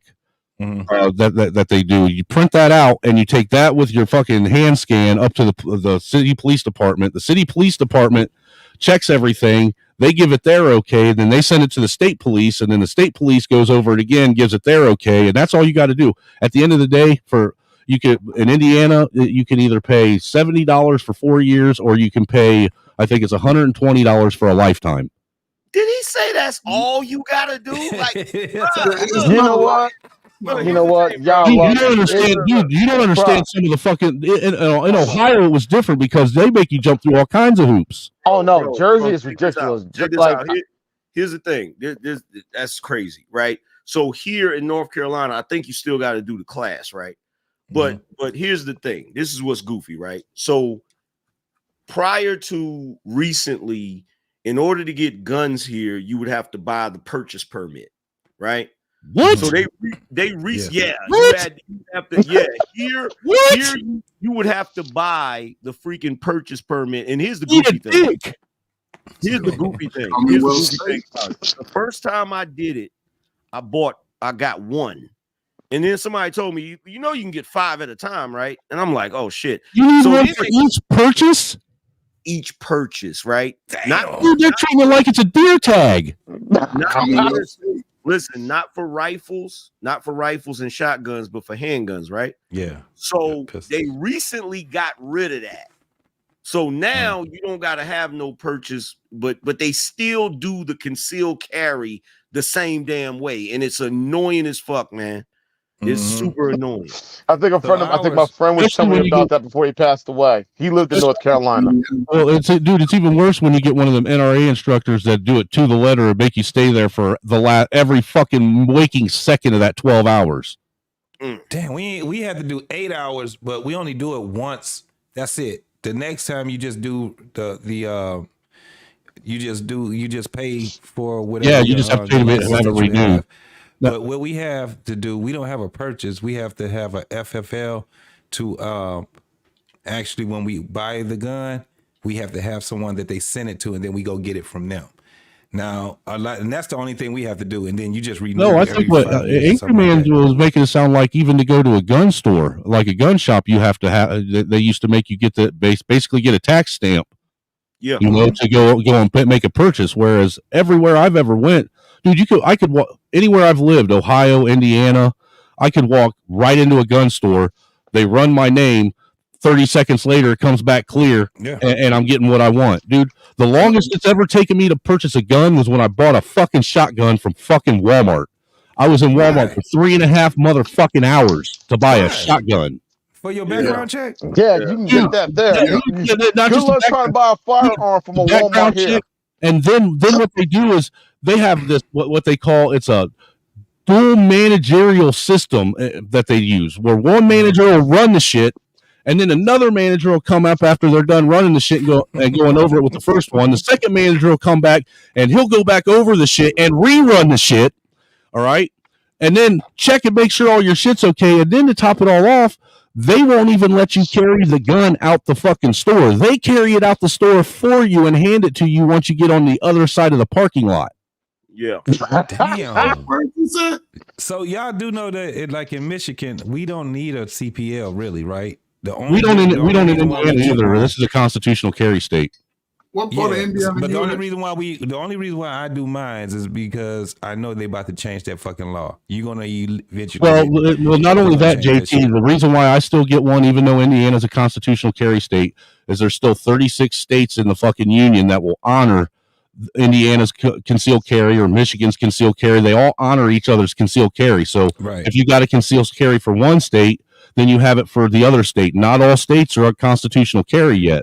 So if you want to be able to carry your fucking pistol, like have a purchase. Well, I'm just saying, if you want to be able to carry while you're driving and go across state lines, you still need that concealed carry just for other states' laws. That way, for other states. That's why. Yeah. Okay. So that's the reason why because in Michigan, you can still conceal without the license, but that's the reason why. Then right. That's the biggest reason why. It's to save your own ass, man. And like mine's about to renew. Go to New York if you want to. Well, mine's about to expire here. I think mine expires this year. I got to get it renewed, and this year when I renew it, I'm just going to pay the $180 and get the lifetime one to where I never have to have it renewed again. Do it no more. Yeah. Because that's what's weird. I didn't know that you could. I didn't know that. The way Indiana has it set up, if you buy the one that has the 4-year time limit on it, you have to wait for that 4-year time limit to expire before you can upgrade it to the lifetime.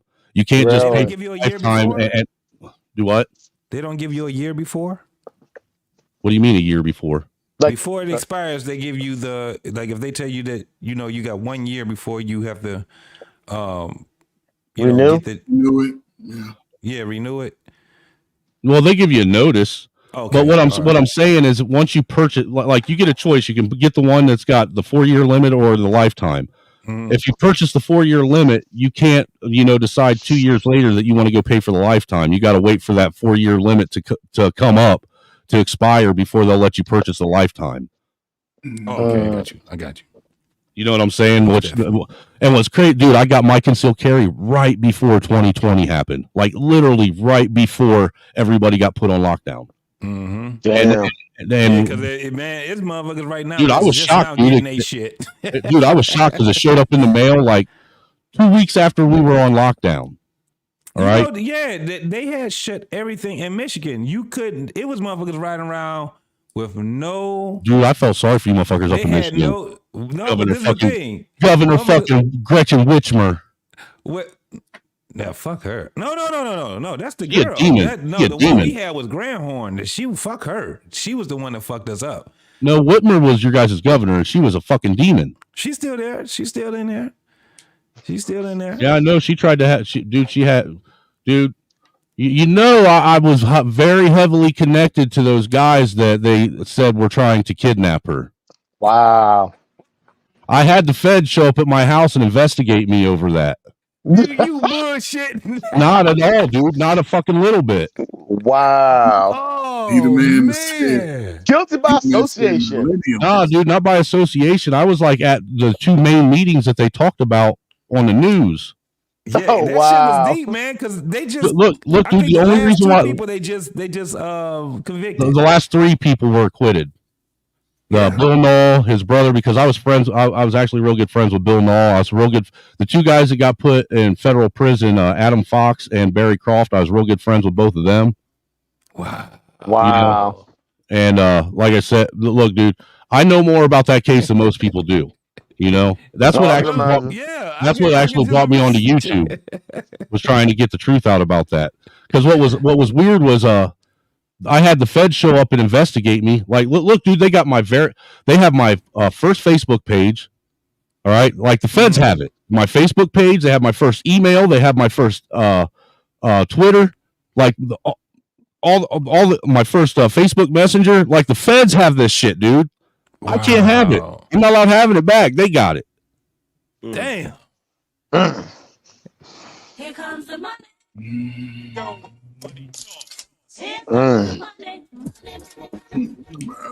that's wild. But yeah, dude, I mean, they weren't doing what they tried to accuse them of doing. They really weren't. But I was heavily connected, and I know what Whitmer was doing. That bitch was a tyrant, dude. Damn. That's crazy as hell because we see it and we know, and I was just like, God damn. I heard about it. I was like, what the fuck? Dude, that was all. guys? Dude, the FBI paid for all of that. They're the ones that set everyone up. Yeah, because I'm not even bullshit. The main informant, Steve Robeson, the guy that they used to try and set everybody up, his name was Steve Robeson, and this guy was a convicted child molester. Wow. Damn. Not even bullshitting, dude. A convicted child molester that they allowed to that they gave an unlimited government credit card to go out and try and set people up. Wow. Hey man, we about to go ahead and get this shit done with. Yeah, because it kind of took a left turn when you said Michigan, and I brought that shit up. No, bro. Trust me, not at all. But I wanna still acknowledge the Mayo monkey. Yeah, Mayo. Actually, that one went through mine. That's one of I checked to see if it was on your end or my end, and that was one of mine. Hey, so if you still associated, man, we still always got to get a brothers. They hook up, and I'm gonna give them this then. Dude, she looked like that sheepdog off of the Looney Tunes with everything shaved off but her fucking head. She ain't right, man. She ain't right there, too, man. She ain't right. She ain't right, bro. It ain't right, dude. You need to go, dude. You're gonna go to hell for shit like that. You know that, right? There's a special place for hell for that kind of Black man unfiltered. She calls nightmares, JT. Now I'm traumatized now. I got traumatized in the chat because I remember seeing that yesterday, and I was like, "Oh my fucking god!" How much you want to bet she got kids with an S? Dude, I bet she steals candy from her kids. Oh my god! Oh no, we at the we almost at the 5-hour mark, and it always happen like this on Black Man Unfiltered and what we know, man. We always go over time. I really enjoyed this conversation, fellas, man. That shit is crazy. We all had some dangerous ass childhoods. They probably need to have these kids that have some more dangerous shit. These motherfuckers is punks right now, boy. I swear to God. Eat a man talk about some millennials is the best generation ever. Yeah, because you wasn't in the X, baby. Hey, I just want to let you know, I just want to let you know that my children are reliving my childhood trauma. My son will tell you, if he was up, I would ask him and let you guys hear, but he'll tell you his biggest bully is his dad. Hey, look, actually, I was listening to you. I was listening to y'all stories about punishments and everything else, and that's what made me try to chime in on the panel. One of the things my parents would do was they would put us in the corner, and one of the things that my father actually had my brother and me do when we got in trouble, he would put us on our knees and have us in the corner. But my grandparents then later on, I found out what my grandparents actually did to my father or to my mother when they got in trouble. They did the same thing, but put grains of rice on the floor and then had them on their knees on the grains of rice in the corner. No, my stepdad would have me put my knees on.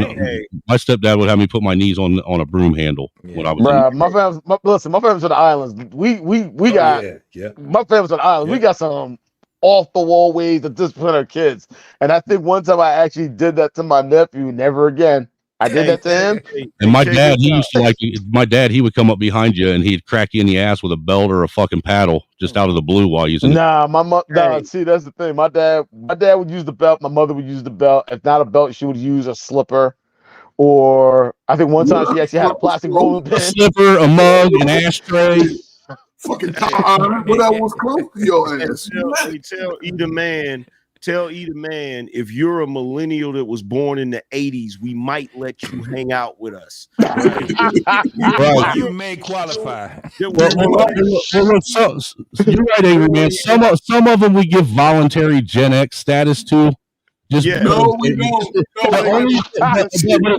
only if they had an older sibling that was actually Gen X. That's my brother. He qualifies. My brother was born in the 80s. I was born in 76. So. You have to come. We may let you hang out with us, you know. But you know, either man, you're a little zesty sometimes. So, and that's not Gen X. Hey, either man, check this out, bro. Real men were born in the 70s, bro. Yes, sir. I just want to keep that real. Time out. 60. You can never get past that one right there, partner. No, you 60s Gen Xers are too much like boomers. Oh, I'm late 60s. I'm 68. Goddamn it! Oh, look, listen to him. You're a boomer. You're a boomer. I taught y'all how to do the monkey bars. I taught y'all how to ride a bike and ride a skateboard. I gave y'all asses hand-eye coordination. Hey, he telling the truth though. Some of y'all older Gen Xers, y'all be having them boomer traits, man. For real, dude. For real, man. I'm not even playing, man. Like, make me want to slap you like you're one of my parents. Got boomer tendencies and shit. Y'all like to go to the store for a pack of cigarettes and never come back. And Right. I'm going to get lottery tickets. I guess he won because I ain't seen him for 20 years. I'm still man about a horse. I'm gonna see man about a horse. Hey, dude, before we get off here, though, man, one thing happened one day. My mom was busting my ass. I was about 14, all right? And my stepdad had made her this nice, wonderful, like, paddle, like the ones that you get in college that are made out of plastics, you know, and got all the holes and shit in it. Only he didn't drill the holes in it. My mom loved that paddle, man. What she did, she put notches in it for every time she fucking got to bust our ass, you know, and she had her name on the back of it, all right? And each kid got their own little notch by their name every time she busted your ass. Well, dude, there was one time she's going, I forget what I did. Probably just normal shit that I did to fucking piss her off. But I did something to piss her off. She's in there fucking busting my ass, all right? And at that point, I was at the age where she'd always ask me, you want an ass whooping or be grounded? Well, me, I was so used to get my ass busted, it didn't bother me. Just bust my ass. Let's get it over with. You know what I'm saying? Why fucking prolong this for 2 weeks instead of getting it over in 30 seconds? Right? Mm-hmm. Well, what was funny is she's working it, dude, just going to town. Bam. And then the fucking paddle broke right at the handle as it hit my ass. And it bounced off my ass and hit her right between her fucking eyes and caused her to drop straight to the fucking ground screaming. And I laughed my ass off so fucking hard. I was pointing. I was laughing so hard I was crying. And my stepdad come in and saw that fucking the top of the paddle laying by my mom's head, her on the ground, holding the handle, me sitting there fucking falling over on myself, laughing at my mom who pulled his belt off and beat the fucking piss out of me for it, man. Until you stop laughing, huh? That shit. But it still doesn't change the fact, dude, is I felt that motherfucker break, dude, because it didn't have the same force. I was like, I could hear it. You don't drill the holes in it, that's why. Oh, dude, I'm gonna tell you what, when I heard it hit her right in the fucking forehead too. So, just like that. Right in the fucking head, man. And dude, I spun around and laughed so hard knowing that I was going to get in trouble. But it was the only time I remember getting I ever got hit with a paddle, ironically, is when I pledged, and that's when I got wood. And he just told you to assume the position, and you already knew what that meant. And what time would you pledge? I pledged the blue and white back in '95. Oh, okay. I'm sorry, man. I'm sorry for that. Man. I was waiting for him to say he pledged bad boy. No, but I didn't. Unfortunately, I didn't cross. Some stuff happened, and I didn't end up crossing. But it was. But I did learn a lot about the 9. So I did learn a lot about. You didn't pledge the no diddy, did you?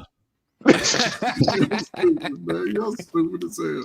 But I did learn a lot about a lot of the organizations, and I got a lot of respect for them and everything. That's I'll never talk bad about them. I'll never talk down about them, because when I was pledging, I had to learn some stuff about those other organizations, and I learned a lot of history about them and the fellowships too. So much respect to a lot. So my god brother is a Greek. My god sister is a Greek.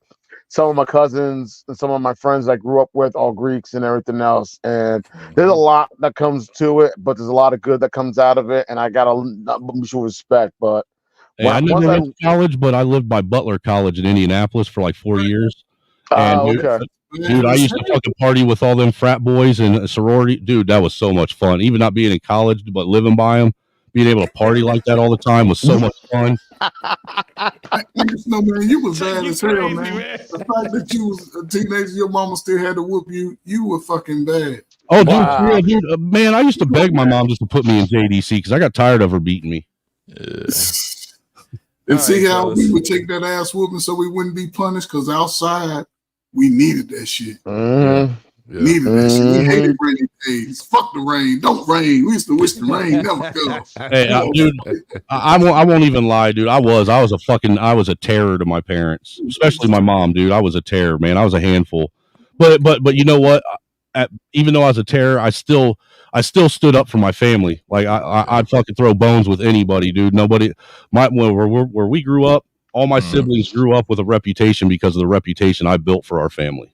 That's what's up. You know what I'm saying? And they all got to ride off the reputation that I created for us because I had heart and I didn't back down from nobody.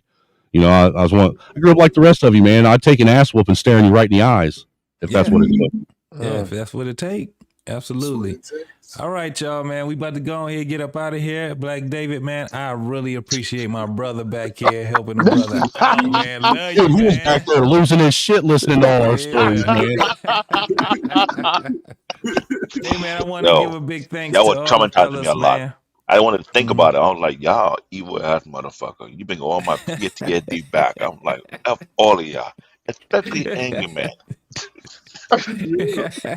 Angry Man's not even here to defend himself anymore. That's messed up. Man, listen, Generation X, I swear to God, y'all can only get it from us. Y'all better get it from us before we already out, because we can tell y'all some stories, bro. And I'm telling you, it don't matter where we come from. That Generation X is something else, bro. We was that last generation, man. That Yeah, really, but you left out the extension cord beating. yeah. The Well, 2x4 beating. No, I mentioned the 2x4. But look at you now. Y'all been working for 40 years off them good ass whoopings your mama But you gave know what? You know what? None of us died. You done fucking retired. You done bought 2 houses, 5 cars. You done raised 9. Hey, dude, a generation that was that rose off of hose water and neglect, and none of us died. There you go. You got all that lead in your goddamn body and shit. You done ate so much dirt, lead and shit. No baby seats. We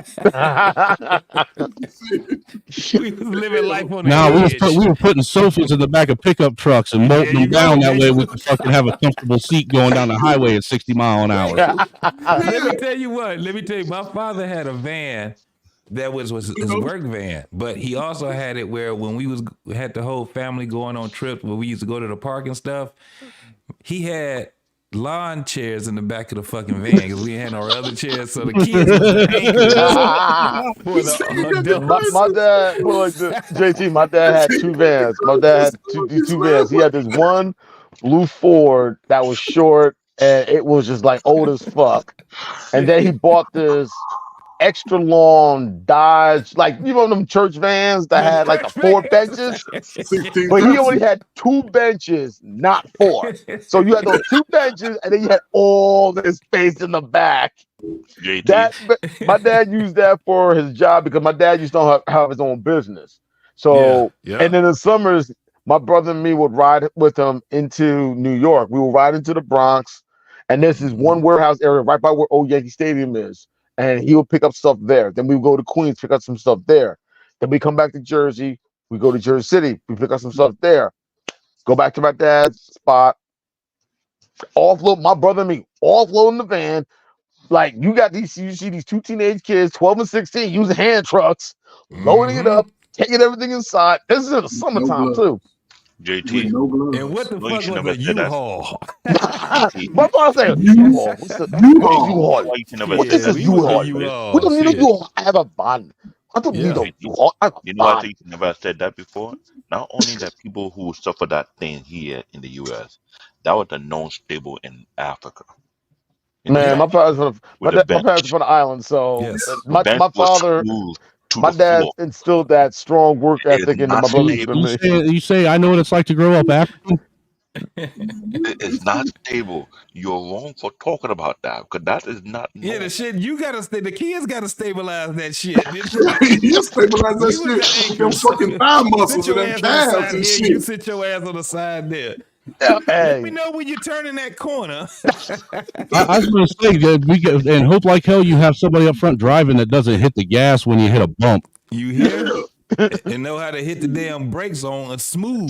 Dude, my dad used to do that fucking shit, man. Be sitting in the car, no seatbelts in the back, and he'd fucking be doing 60 down the road and just slam on the brakes and watch your face fucking smack the back of the seat. One thing that you have kids sitting on that thing. It's another thing with the common mode of transportation that people have to run after to get on there. There was no bus stop. You have to run to get in. What's a bus? I walked. No. You know the thing. You know how you have bus stop here in the United States? It will stop for you. Yeah, I didn't grow up in a town with bus stops. They don't stopping. You run after it. Yeah, You you run jump your in ass the back of in the it. motherfucker. In Haiti, you got the in Haiti they call in Haiti they call top tops. Like there was a spot where you made up. Like there was a So you guys were like trying to jump on a moving train. like no, like there. I get what you said. My family's from I want Haiti. you to picture this. Imagine you trying to time it, and you missed it. Dude, that could be very detrimental to your health. You missed it. You missed it a couple times, Black David. You missed it. No, I never missed it. I seen folks who missed it, and the impact is not. Hey, y'all really was trying to catch a bus. Yo, no, like in Haiti, you I was flagging learned down. how to Like in Haiti, chase it so fast that I had to do Spider-Man, grab the handle, grab the window, yank myself in. Hey, Black David, can you put this link that I'm putting? Black David, this link that I'm putting in the private. Can you put that in the main No, chat? hold on. Time on. I need to calm down. This is PTSD because that thing is not. I think it's old. What's going on? Dude, deal with your PTSD. You can walk and chew gum, can't you? Dude, you never experienced that experience because you would have been that you would have felt today when I felt because that thing was scary as fuck for a kid to chase the bus. Hell yeah, you trying to catch a bus for real? They like, no, son, you have to catch the bus. It won't stop. my parents told me the stories about that.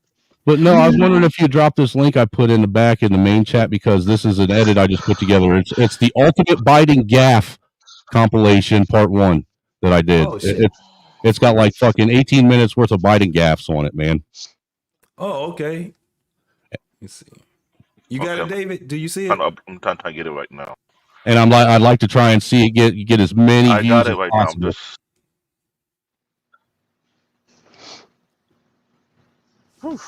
And then you put it into mentioned that the band you thing, want it in I the main got chat? serious Yeah, so people PTSD. can check. Let's click on the link and go check it I'm out, like, no, you man. did. I said, no, you Share it didn't. out and all that stuff. You ain't got to play it. I mean, you can if you want to, but you ain't got to. Oh, I just wanted you to put the link in the I'm chat still so people can click on it. okay. I'll copy and put it in the chat. I'm just saying that van I'm gonna experience check as a that out. kid messed me up. Mhm. Ever since then, I became a sprinter because of that. You cannot miss a bus in Africa. You're not allowed You a to pretty miss a big bus guy, in man. Africa. So this shit, I know you be moving like a freight train, boy. Dude, Yeah, but David's big enough that once he gets momentum going, dude, it's probably hard to get the momentum to slow down. in this country, on the street, they had to jump in the car and run from me.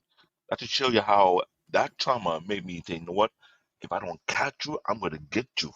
So you see a big dude chase me at high speed, better jump in the car and drive off faster than you can. Don't let me get you. All right, y'all. Man. It's been real, man. Yep. We done wrote this mug out. It is 5 hours and 8 minutes. God damn, we did this shit, man. But I really, really appreciate y'all, man. And look, I don't even shoot to try to get 2 hours in no more, man. I just say fuck it. We gonna let the show do what it do, man. We gonna start it out on a good foot, and then we gonna let it do what it do, man. But I really appreciate you guys.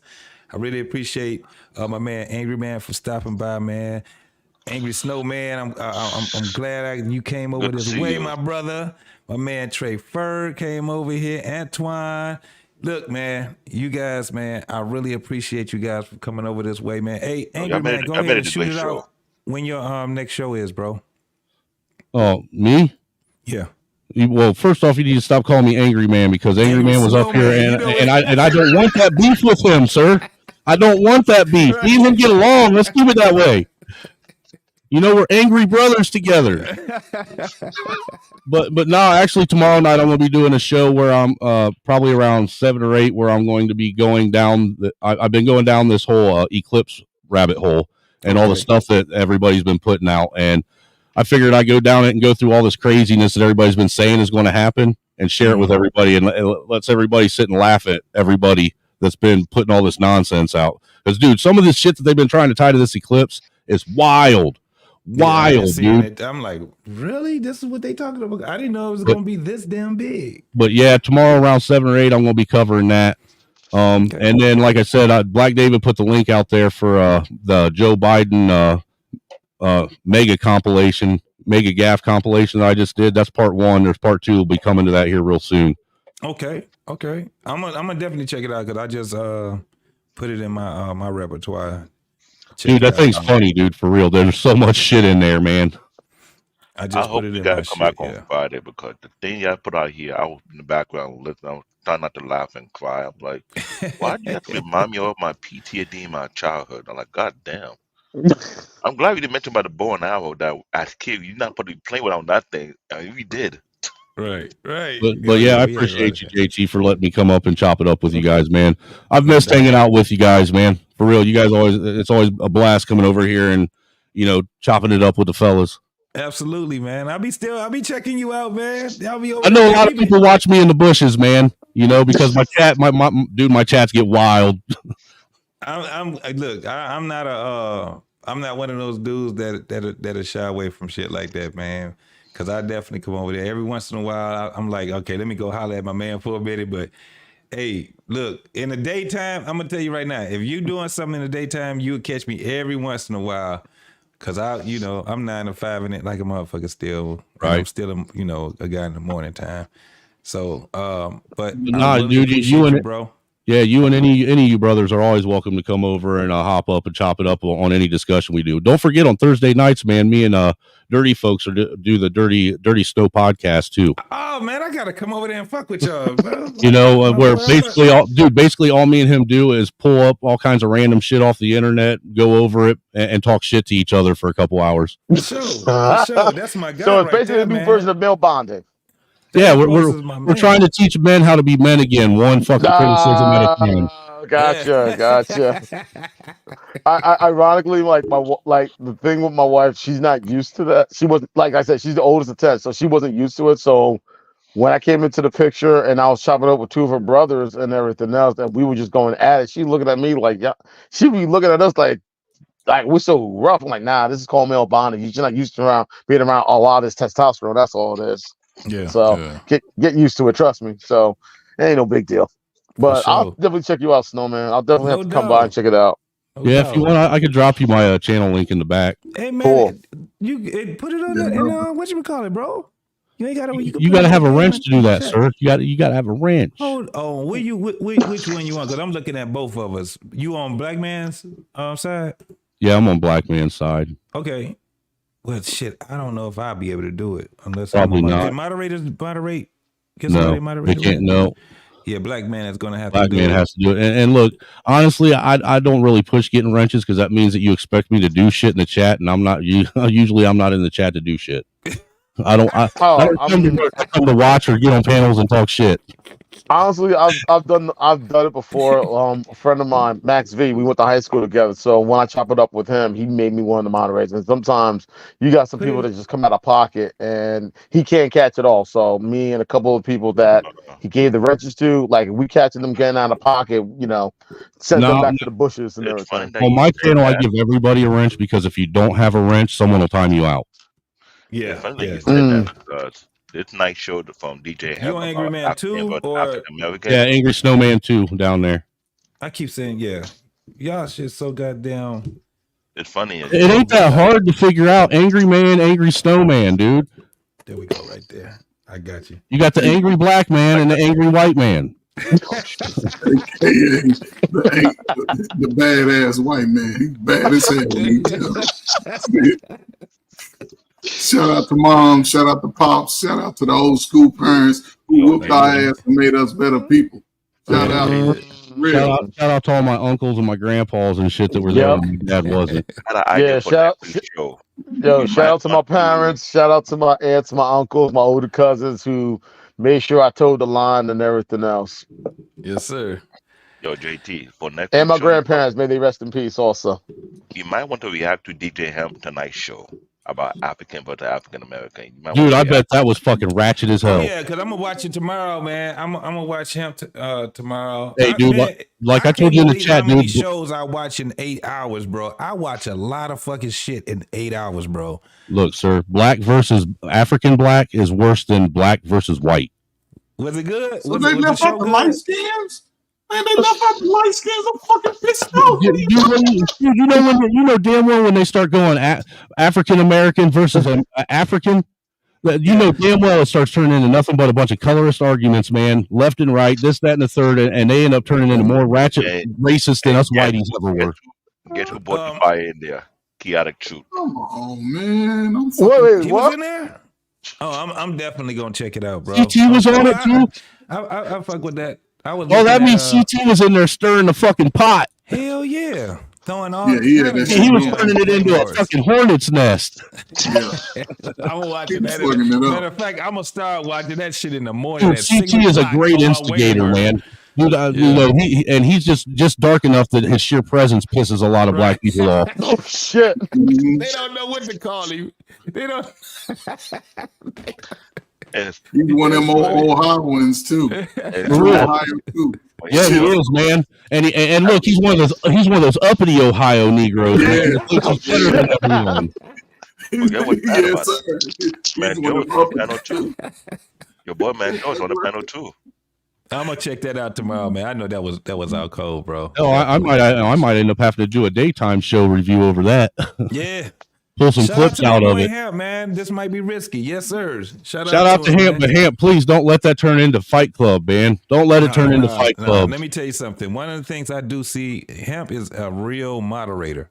He is, but I've you- noticed. Look, he is JT, but I've noticed that a lot of the people that have margarited over there since Fight Club quit are trying to turn it into Fight Club. They really are. They eventually get it. That's the thing. And this is just what it's just going to test it. It's going to test him because look, I mean, for the short time that he's actually been doing his own channel, man, he got some fire going on right now. But I think that he's going to do because of how he moderates. I don't think that it's going to get that part to a point where they're going to turn it into that because that's not his. No, he want his channel to be. No, that So whenever that he dynamic needs of to- having the women up there and then the men coming up and question them or giving them smoke, halfway through that was actually a great show dynamic. Yeah, it can get to that point, but I think that he has a different type of integrity when it comes down to it. One of the things I do like about on this channel, he do let you be able to try to sort it out, and when you don't get a chance, when you don't sort it out, he be like, all right, that's enough time, and it's just over with. You know what I'm saying? I don't know, man. Listen, all of these channels, when it comes down to it, if we're trying to have better conversations with one another, we just gotta bite the bullet on a lot of this shit. But you're right.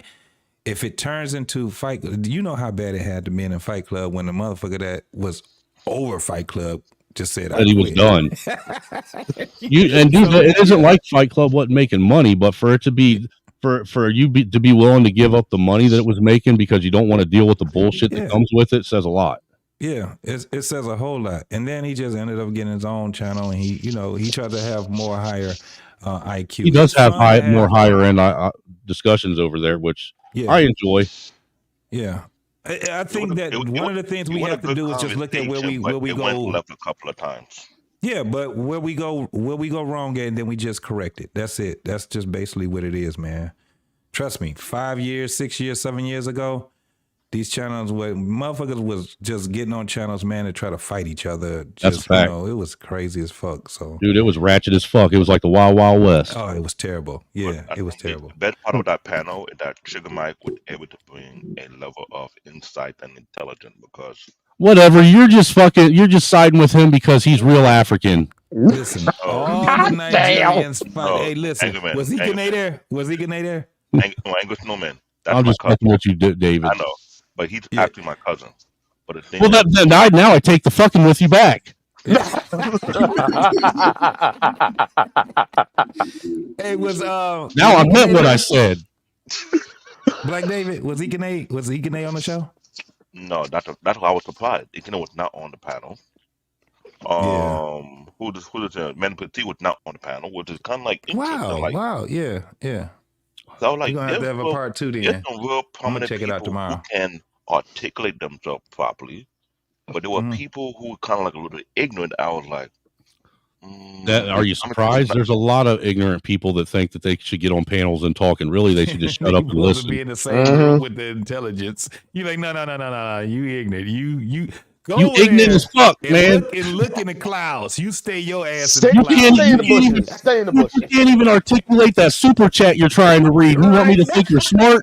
Motherfucker, get your ass in the bushes. You stay your ass. Matter of fact, get rid of your channel. I promise you, Englishman man and JT, if you watch it, you be like, oh hell no, really? Shit, don't. I gotta see it now, man. I'm gonna be watching this shit as soon as that's why I gotta I'm not gonna get tell my what ass in the happened. bed. I I got just 3 your hours. Your expression I be like, appreciate you, man. really? JT, CBN, Anton. Hey, take it easy, Trey.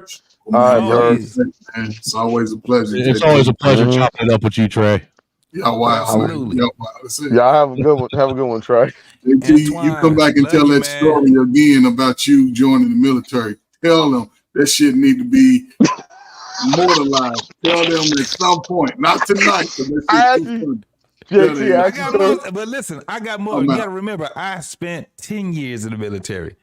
So I got some stories for your ass, boy. JT, I told that to a buddy of mine. I told it to a guy at my job who was Navy, and he almost fell over. Like, he almost fell over. Like, yo, are you? I'm like, for real. Man. Shit down got my ass. Yeah, but he he was telling me. Yeah, I told him, and he was just like, yo, he almost fell over. Like, damn. Like, really? Did he not read the packing list? But when he shipped out, he doesn't remember bringing anything with him. Right? Most people didn't. Hey, you know, JT, you better just end this. Otherwise, people are going to keep talking and it's just going to keep going and going and going.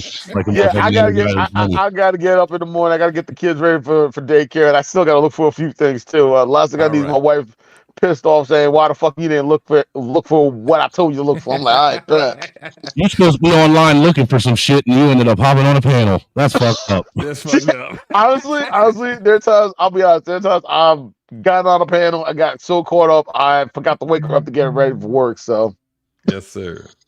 All right, fellas. Hey, man, it's been a pleasure. Always. Everybody in the chat, it's been a pleasure, man. We about to be up out of here. I holla.